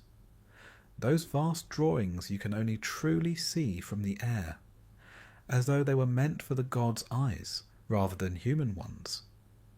Religion during this era was evolving as well. Zoroastrianism, with its emphasis on the cosmic struggle between good and evil, spread through Persia. Judaism, already established, continued to shape the moral outlook of its followers, laying the groundwork for Christianity, which was soon to emerge. Mystery religions in Greece and Rome offered personal salvation and secret rites, hinting at the growing hunger for a deeper spiritual connection. The classical age was also the age of philosophy and science. Aristotle wrote treatises on everything from biology to ethics. Archimedes invented clever war machines and explained the principles of buoyancy, and Euclid laid the foundations of geometry. In India, Aryabhata calculated the circumference of the Earth with impressive accuracy, while Chinese scholars were developing seismographs and perfecting the art of bureaucracy, a science in its own right. Of course, life was not all marble temples and philosophical musings. There were still wars, famines, and plagues.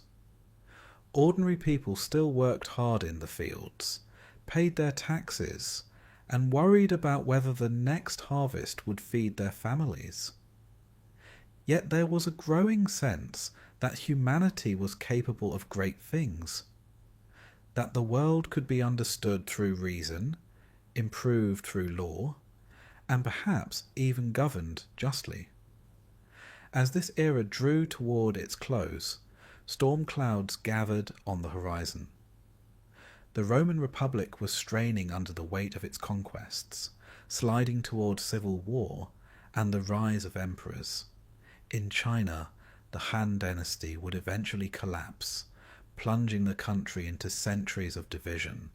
New religions, Christianity, Buddhism, and others, would soon challenge old ways of thinking, reshaping cultures from within. But for now, let us pause at the height of this classical age.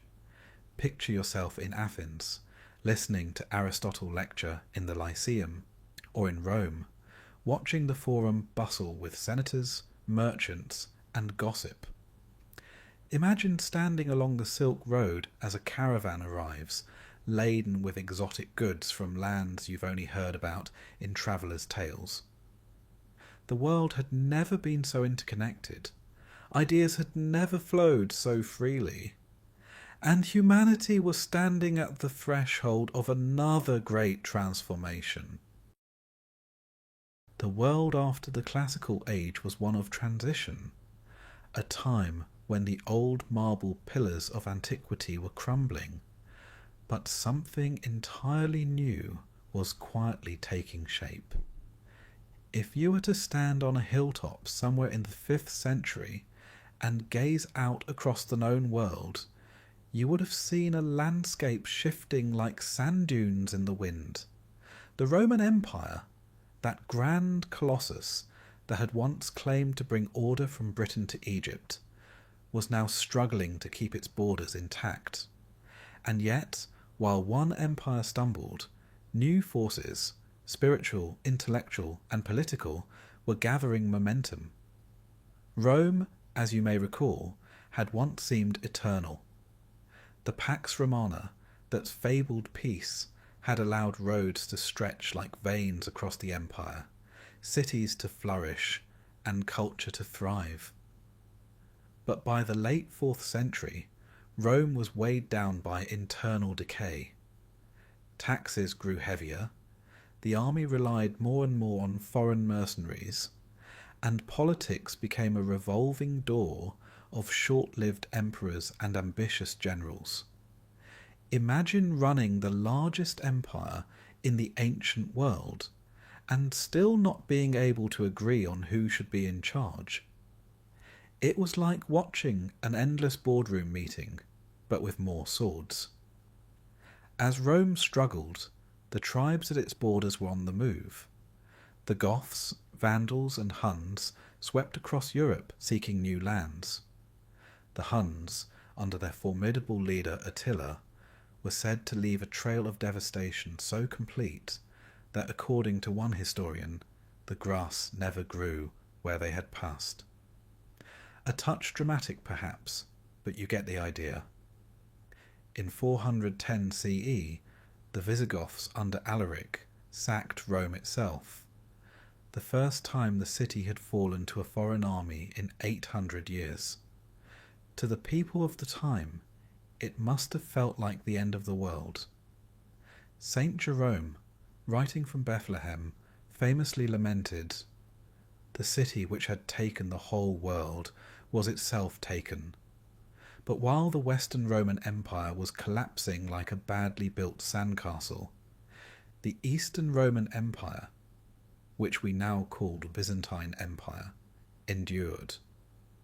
Its capital, Constantinople, was a marvel, a city of towering walls, glittering churches, and a strategic position that controlled trade between Europe and Asia. Under Emperor Justinian in the 6th century, Byzantium experienced something of a golden age. Justinian commissioned the construction of the Hagia Sophia, a church so magnificent that when he first saw its completed dome, he is said to have exclaimed, "Solomon, I have outdone thee." A bold claim, but then again, emperors were not known for their modesty. Justinian also codified Roman law, producing the Corpus Juris Civilis, which would influence European legal systems for centuries. Life in Constantinople was a heady mix of politics, religion, and chariot racing. Yes, chariot racing. The Hippodrome was the heart of public life, where factions known as the Blues and the Greens sometimes turned sporting rivalries into full-blown riots. Imagine your local football derby, but with the occasional attempt to overthrow the government thrown in. Religion, meanwhile, was no longer just one tradition among many. It was becoming the defining feature of society. Christianity, once a persecuted sect, was now the faith of emperors. The Council of Nicaea in 325 CE had attempted to establish a unified doctrine, hammering out key questions about the nature of Christ. Theologians debated with a passion usually reserved for war, and occasionally things did turn violent. One story, possibly exaggerated, claims that St. Nicholas, yes, the future Santa Claus, once slapped a heretic at the council. So much for peace on earth. But Christianity was not the only faith shaping the world. In the early 7th century, in the deserts of Arabia, a merchant named Muhammad began to receive revelations that would form the foundation of Islam. Preaching the oneness of God, social justice, and moral reform, Muhammad's message resonated deeply. Within a century of his death, Islamic rule stretched from Spain to Central Asia. The Islamic world became a powerhouse of learning, translating Greek texts, inventing algebra, mapping the stars, and developing medicine in ways that would later inspire Europe's own intellectual revival. Baghdad, in particular, became a city of dazzling brilliance, home to the House of Wisdom, where scholars from many cultures worked side by side. If you wanted to learn astronomy, philosophy, or how to calculate the circumference of the Earth, this was the place to be. And yes, they actually did calculate it with remarkable accuracy, while much of Europe was still debating how best to stack hay. Speaking of Europe, the so-called Dark Ages were not quite as dark as they are often painted. True, long-distance trade declined, and many cities shrank, but monasteries became beacons of knowledge. Monks in remote corners of Ireland and Italy painstakingly copied manuscripts, preserving not just religious texts, but also works of Aristotle, Cicero, and Virgil. Without these quiet scribes, much of classical literature might have been lost. Europe was also knitting itself together in new ways. Charlemagne, king of the Franks, built an empire that spanned much of Western Europe, and was crowned emperor by the Pope in the year 800, a symbolic moment that tried to revive the idea of a united Christendom. His court at Aachen became a centre of learning, attracting scholars who standardized writing, promoted education, and encouraged the arts. This Carolingian Renaissance, as historians call it, was like a small light flickering in the darkness. Beyond Europe, the world was buzzing with activity. In India, Hinduism continued to flourish, developing its intricate philosophies and devotional traditions. Buddhism spread into Tibet and Southeast Asia, where temples like Borobudur rose from the jungle, covered in intricate carvings that told the story of the Buddha's path to enlightenment. China, under the Tang dynasty, was in the midst of a golden age. Its capital, Chang'an, was a city of nearly 2 million people, a place where Persian traders rubbed shoulders with Korean diplomats and Indian monks. Poetry flourished, printing technology was developed, and civil service examinations ensured that talented individuals, at least those who could master Confucian classics, could rise to positions of power. Meanwhile, across the Atlantic, the Maya were charting the heavens, creating calendars so precise they could predict solar eclipses centuries in advance. Their cities, with their stepped pyramids and ball courts, were centres of political and ritual life. Farther north, the mound builder cultures of North America constructed enormous earthworks whose purpose still intrigues archaeologists today. In Africa, kingdoms such as Ghana were growing wealthy from the trade in gold and salt. Caravans crossed the Sahara, their long lines of camels carrying goods and ideas between West Africa and the Mediterranean world. Over time, this trade would lead to the rise of great centres of learning like Timbuktu, where scholars debated everything from theology to astronomy. Through all this, religion was both a unifying force and a source of conflict. It provided a shared moral framework, inspired breathtaking art and architecture, and gave comfort in uncertain times. But it also drew lines between us and them, setting the stage for future clashes. The world was becoming more interconnected, but also more complicated.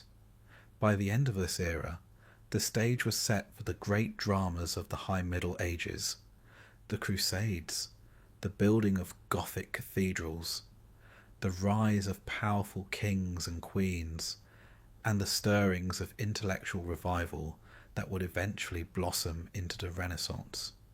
Humanity had endured invasions, plagues, and the fall of empires, yet it had also preserved and created knowledge, woven new faiths into the fabric of society, and laid the groundwork for a world that was about to grow even more ambitious. If the classical age was a symphony of marble and reason, this age was more like a chant echoing through a vaulted cathedral. Steady, resonant, sometimes mournful, but always pointing upward. The wheel of history had turned, and though the path was winding, it was carrying humanity toward a new dawn. The world was stirring again. By the 11th century, Europe, which had once seemed so fragmented and quiet after the fall of Rome, was beginning to hum with renewed energy. The farms were a little more productive, the towns a little busier, the markets a little noisier. It was as though civilization had taken a long nap and was now stretching, yawning, and wondering what to do next. What it did, rather dramatically, was set off on a series of holy wars. The Crusades began, at least officially, with Pope Urban II's rousing speech at Clermont in 1095. He called upon Christian knights to take up arms and reclaim Jerusalem from Muslim control. His words lit a fire in the heart of thousands. Knights, peasants, and even entire families set out for the Holy Land. Many of them probably had only a vague idea where Jerusalem actually was, but details, it seemed, were less important than the promise of spiritual reward.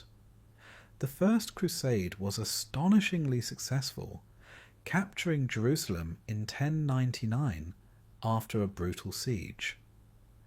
Chroniclers tell of scenes so bloody they make the stomach turn, though one imagines that in the retelling they also made certain bishops rather pleased. Crusade estates were established in the Levant, complete with castles, courts, and markets. These were not just military outposts, but cultural crossroads where East met West, where spices, fabrics, and ideas flowed as freely as sword blows. Subsequent crusades were a mixed bag of glory and disaster. The Second Crusade faltered. The Third, led by Richard the Lionheart and Saladin, became the stuff of legend. And the Fourth somehow ended with Crusaders sacking Constantinople, a Christian city. That last one must have been rather awkward to explain in confession. But for all their violence, the Crusades had a curious side effect. they opened Europe's eyes to the wider world. Returning crusaders brought back not just tales of battle, but also sugar, spices, silk, and knowledge. Arabic numerals, which were much easier than Roman ones. Try doing your taxes in Roman numerals, you'll see why, began to spread. Medical texts, astronomy, and philosophy from the Islamic world made their way into European universities, sparking debates and eventually intellectual revival. While knights were busy galloping eastwards, Europe's towns were growing. Markets swelled with goods, guilds organised trades, and a new merchant class began to emerge. Cities like Venice and Genoa became maritime powers, their ships darting across the Mediterranean like busy water beetles. Trade routes reached farther than ever before, across the Alps, along the Baltic, and eventually as far as China through the revived Silk Road. The world was becoming connected not just by faith, but by commerce. And towering over these growing towns were the cathedrals. The Gothic style, with its pointed arches and flying buttresses, allowed for buildings so tall and airy they seemed to defy gravity. Light streamed through stained glass windows, painting the floors in crimson, blue and gold. If you've ever stood in one of these vast stone forests, Chartres, Notre Dame, Canterbury, you'll know the feeling.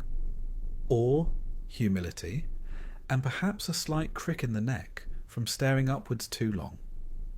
These cathedrals were more than churches. They were community projects, often taking generations to complete. Entire towns might work together, quarrying stone, carving statues, or baking bread for the masons. The result was a structure that wasn't just a place of worship, but a testament to human ambition and faith. Faith was everywhere in medieval Europe. Pilgrimages to holy sites became wildly popular. People walked hundreds of miles to visit shrines, often in hopes of healing or redemption. Canterbury became famous after the martyrdom of Thomas Becket, whose story was later immortalised by Chaucer's pilgrims in the Canterbury Tales. If you couldn't manage the trip, you might at least buy a pilgrim badge, the medieval equivalent of a souvenir fridge magnet. But the age wasn't all prayer and stained glass. It was also an era of knights, castles, and, let's be honest, a fair amount of violence. The code of chivalry tried to impose rules on warfare, encouraging knights to be honourable, protect the weak, and serve God.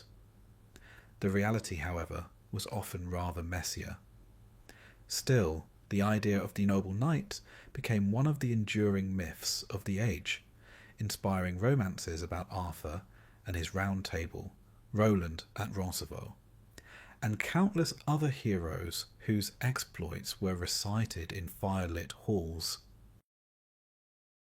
Beyond Europe, the world was buzzing with its own transformations. In the Islamic world, scholars like Averroes and Avicenna wrote commentaries on Aristotle that would later shape European philosophy. In West Africa, the Mali Empire was rising under kings like Sundiata and later Mansa Musa, whose famous pilgrimage to Mecca was said to have showered so much gold along the way that he disrupted the economies of entire regions. In Asia, the Mongols under Genghis Khan were forging the largest land empire in history. Their conquests were terrifying, but they also created an environment in which trade and communication flourished across Eurasia. The Silk Road reached a new peak under Mongol rule, carrying paper, gunpowder, and, unfortunately, the Black Death. But let's save that for the next chapter. China under the Song dynasty saw remarkable innovations. Gunpowder weapons, the compass, and movable type printing. Its cities were thriving, its economy vibrant, its art exquisite. Even tea culture was becoming more refined, a soothing thought in a world full of upheavals.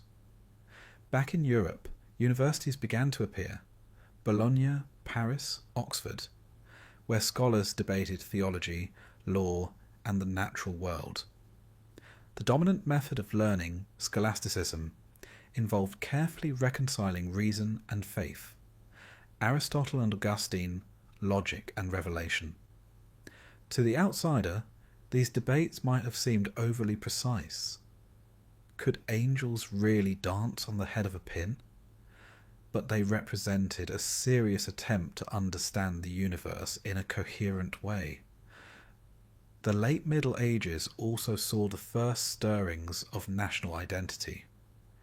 Kings in England, France, and Spain were consolidating power, slowly turning feudal patchworks into centralized states.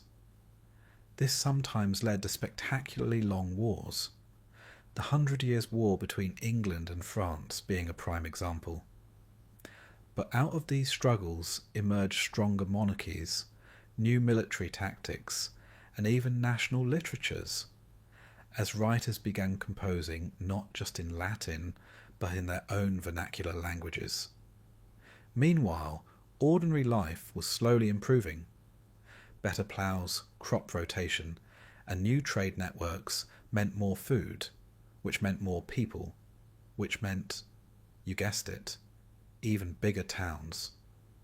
Fairs and markets became the centre of social life, filled with jugglers, merchants, and the occasional pickpocket.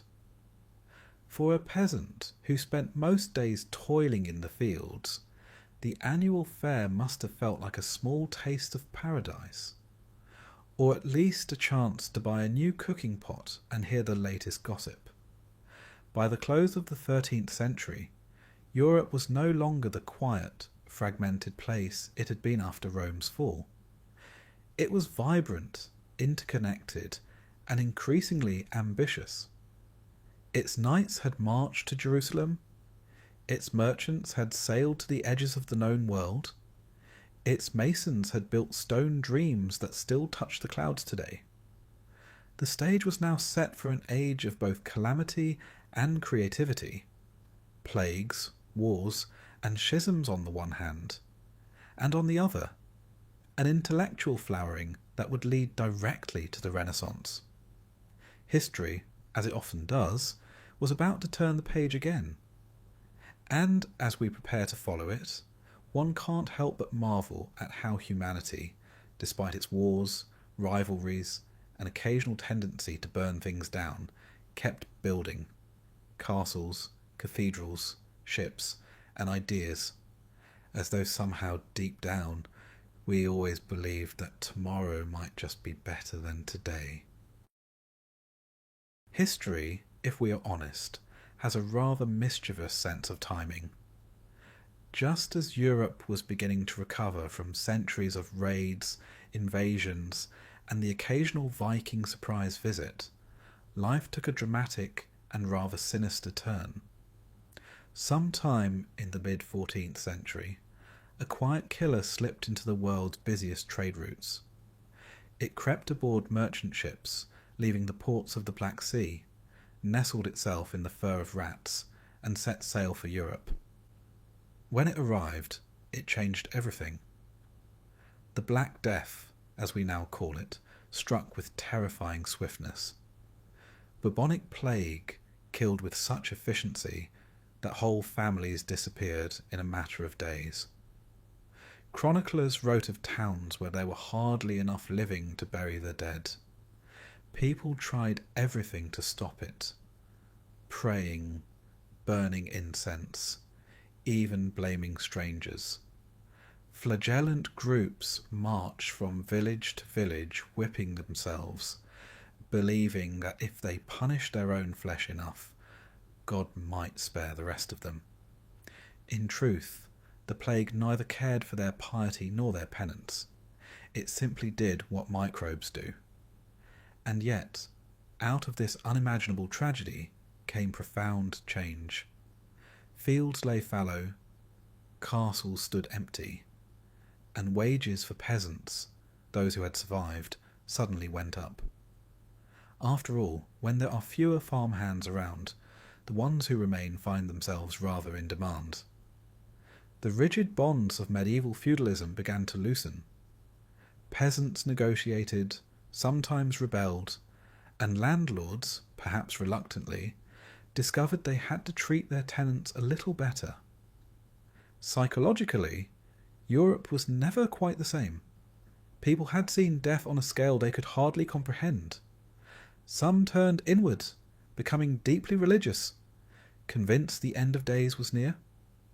Others turned outward, embracing life, beauty, and the pleasures of the world while they could. And so, as the 14th century drew to a close, a new spirit began to stir, one that would blossom into what we called a Renaissance. In Florence, this spirit found fertile soil. The wealthy Medici family became patrons of artists and scholars, pouring gold into the city's workshops and studios. Filippo Brunelleschi, a man of genius and no small amount of stubbornness, built the great dome of the Florence Cathedral, solving an architectural problem that had baffled engineers for decades.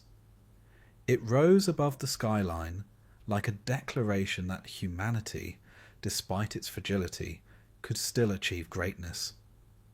Artists like Botticelli, Michelangelo, and Leonardo da Vinci followed, filling Italy with works that still leave visitors speechless. Leonardo was the very model of a Renaissance man, a painter, sculptor, inventor, engineer, anatomist, and occasional dreamer of flying machines. His notebooks are filled with sketches of helicopters, tanks, and devices no one would attempt to build for centuries. This rebirth of learning was not just about pretty paintings. It was a rediscovery of the classical past, a marriage of Greek rationalism and Christian thought that placed humanity, with all its reason and potential, at the centre of the story. Humanists like Petrarch and Erasmus championed the idea that education could improve the individual and, by extension, society itself. It was a hopeful philosophy, though some critics worried that too much thinking might encourage dangerous ideas. Meanwhile, in the East, the last vestige of the Roman Empire, Byzantium, was reaching its final hour. In 1453, after a long siege, the Ottoman Sultan Mehmed II finally took Constantinople.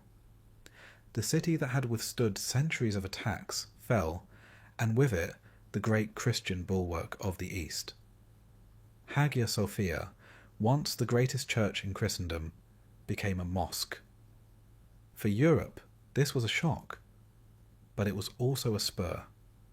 The old trade routes to Asia were now in Ottoman hands, so explorers began to dream of finding new ones. Around this same time, a man in Mainz named Johannes Gutenberg quietly changed the world with a machine that pressed inked letters onto paper. The printing press meant books could be produced faster and cheaper than ever before. Knowledge, once the closely guarded possession of monks and scholars, began to spread. Literacy rates crept up. People could read the Bible for themselves, always a slightly dangerous prospect for the religious authorities. Indeed, it was not long before a German monk named Martin Luther had a few things to say about how the church was doing its business. In 1517, he nailed his 95 Theses to the door of a church in Wittenberg. It was not, as some imagine, an act of vandalism, but rather an invitation to scholarly debate. Nevertheless, his criticisms of indulgences, payments for forgiveness, hit a nerve. Thanks to the printing press, his ideas spread like wildfire. The Reformation was underway. Soon, Europe was divided between Protestant and Catholic regions, and the two sides were often at each other's throats, sometimes literally. Wars of religion swept across France, the Holy Roman Empire, and beyond. The 30 Years' War in the 17th century left much of Central Europe devastated, with villages burned, armies roaming the countryside, and famine stalking the survivors. But conflict also brought renewal. The Catholic Church responded with its own counter-reformation, reforming abuses and sponsoring new art and education. The Jesuits emerged as teachers and missionaries, spreading Catholicism to Asia and the Americas. The map of Europe was changing, both politically and spiritually. While theologians debated predestination and papal authority, explorers were making the world bigger. The Portuguese navigated around Africa to reach India, their caravels hugging the coast like cautious cats. The Spanish, meanwhile, sent Columbus westward across the Atlantic. He believed he had reached the Indies, though he had in fact bumped into a whole new continent. The so-called Age of Discovery transformed the globe. Suddenly, Europe had access to gold and silver from the Americas, spices from the East Indies, and new foods like potatoes, tomatoes, and maize that would revolutionize diets. But this global exchange came at a terrible price for the native peoples of the Americas, who were decimated by European diseases, enslaved, and conquered. The transatlantic slave trade began in earnest, creating a human tragedy whose scars are still with us today. Back home, another quiet revolution was taking shape, one of thought and observation. Astronomers like Copernicus dared to suggest that perhaps the Earth was not, after all, the centre of the universe. Galileo peered through his telescope and saw moons circling Jupiter, spots marring the sun, and craters on the moon. Hardly the perfect heavenly spheres described by Aristotle. His findings were, shall we say, not universally welcomed. The Church placed him under house arrest, which at least gave him time to keep writing. Johannes Kepler refined the model of the heavens with his 3 laws of planetary motion. And finally, in the late 17th century, Isaac Newton sat under an apple tree, or so the story goes, and formulated his laws of motion and universal gravitation. The world was becoming less mysterious, but in some ways more wondrous.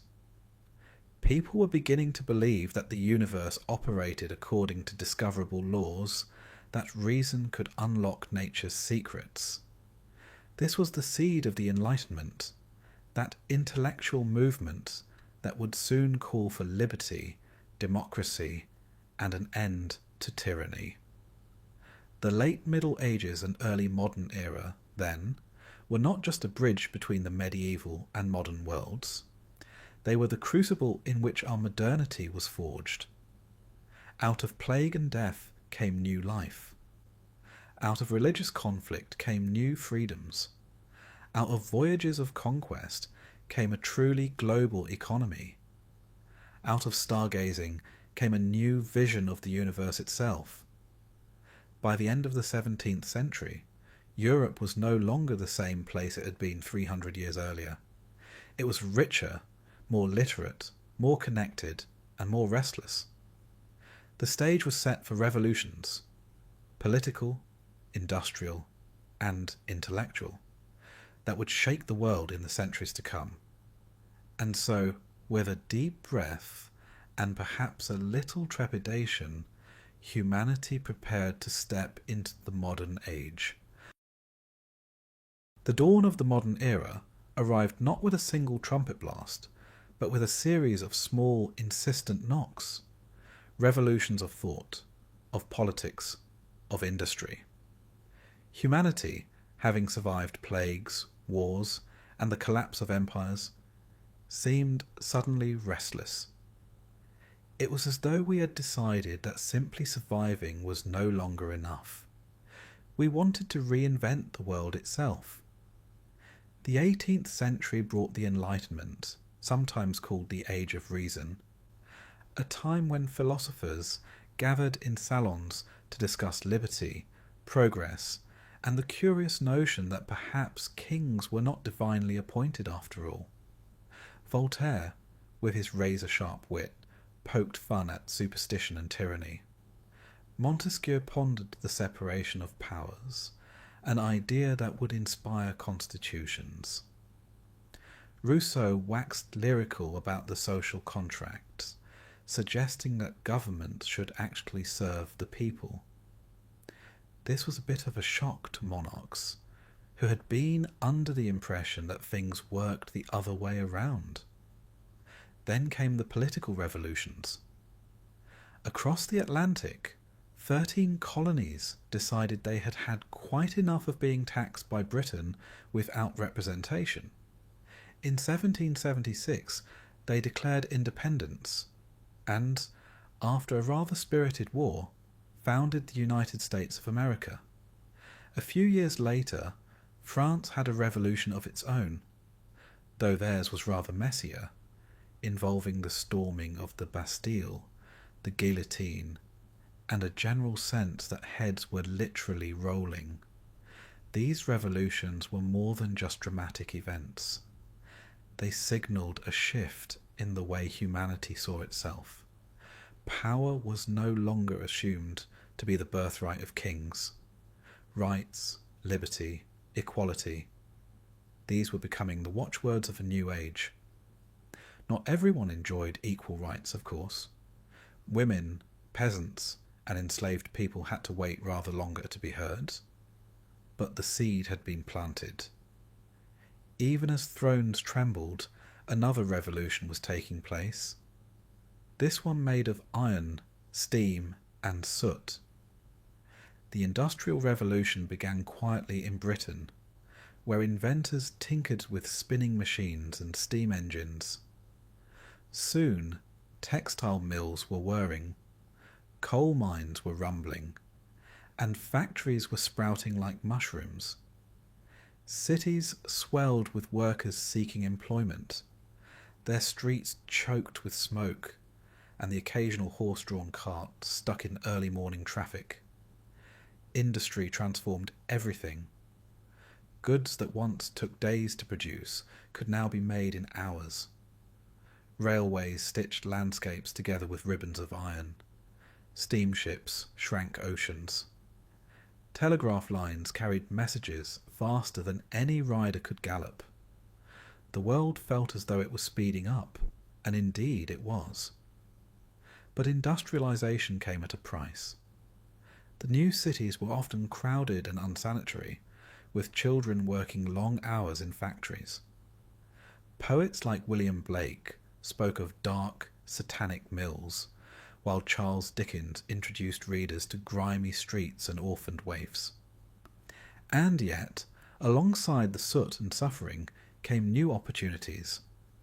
Rising literacy rates, cheaper goods, and scientific discoveries that would shape the future. Science, indeed, was advancing at a breathtaking pace. In the 19th century, Charles Darwin published On the Origin of Species, proposing that all life evolved through natural selection, an idea that scandalized some and fascinated others. Louis Pasteur discovered germs, saving countless lives with vaccines and pasteurization. Michael Faraday and James Clerk Maxwell unlocked the secrets of electromagnetism, paving the way for electric lights, telegraphs, and eventually radios. The 19th century was also the age of empire. European powers, now equipped with railways, steamships, and guns, expanded their reach across Africa and Asia. Colonies were carved up, sometimes with straight lines on maps that paid no attention to people living there. It was an age of both adventure and exploitation, of explorers, missionaries, and entrepreneurs, but also of resistance, rebellion, and cultural collision. Then came the 20th century, and with it, a whirlwind. The First World War shattered the illusion that progress would naturally lead to peace. Machine guns, tanks, and chemical weapons turned fields into wastelands. Empires that had stood for centuries, the Austro-Hungarian, Ottoman, and Russian, collapsed in the aftermath. The world swore never again, but just 2 decades later it happened again, on an even more terrible scale. The Second World War saw genocide, total war, and the use of nuclear weapons. Yet out of its ashes came new alliances, the United Nations, NATO, and a determination to prevent global conflict, though not always successfully. The Cold War followed, with its uneasy balance of power between the United States and the Soviet Union. Humanity found itself living under the shadow of nuclear annihilation, yet also reached for the stars. Indeed, the mid-20th century was an age of marvels as well as fears. In 1969, a human being, Neil Armstrong, set foot on the moon. For the first time, we saw our planet from space, a small blue sphere floating in the vastness. It was a humbling, even poetic moment, a reminder of how tiny and fragile we really are. Social revolutions swept across the globe. Civil rights movements fought for racial equality. Women demanded, and gained, the vote in many countries. Colonies threw off their imperial rulers, from India to Ghana to Vietnam. The world map was redrawn again and again as nations emerged from the long shadow of colonialism. Then came the digital revolution, which has brought us to where we are now. Computers, once the size of rooms, became small enough to fit on desks, then in our pockets. The internet stitched the world together, creating what we sometimes call the global village. Information, once so scarce and precious, became abundant, perhaps too abundant. A person with a smartphone today has access to more knowledge than the greatest library of the ancient world. Whether we use it wisely is another question entirely. As the 21st century unfolds, humanity faces challenges that are daunting: climate change, pandemics, technological disruptions, but also holds possibilities that would have seemed like magic to our ancestors. We can edit genes, explore Mars with robotic rovers, and speak face to face with someone on the other side of the planet in real time. Our story is not over, of course. Civilization is a work in progress. A long, messy, sometimes chaotic conversation between past and future. We still wrestle with the same questions the first city builders must have asked. How do we live together? How do we balance freedom with order, innovation with stability, ambition with compassion? Perhaps that is why history, far from being just a list of dates and battles, is so endlessly fascinating. It is a mirror in which we see both our flaws and our potential. We have built empires and toppled them, invented machines and worried about them, worshipped gods and questioned them. We have been astonishingly cruel and astonishingly kind. And so, as you close your eyes and let this long story settle in your mind, remember that you are part of it. The history of human civilization is still being written in classrooms and courtrooms, laboratories and living rooms, on quiet streets and noisy cities. One day, perhaps, someone will look back at our own time, with all its triumphs and troubles, and tell its story in a calm, reassuring voice. And if you are still awake after all this, Well, that is quite an accomplishment.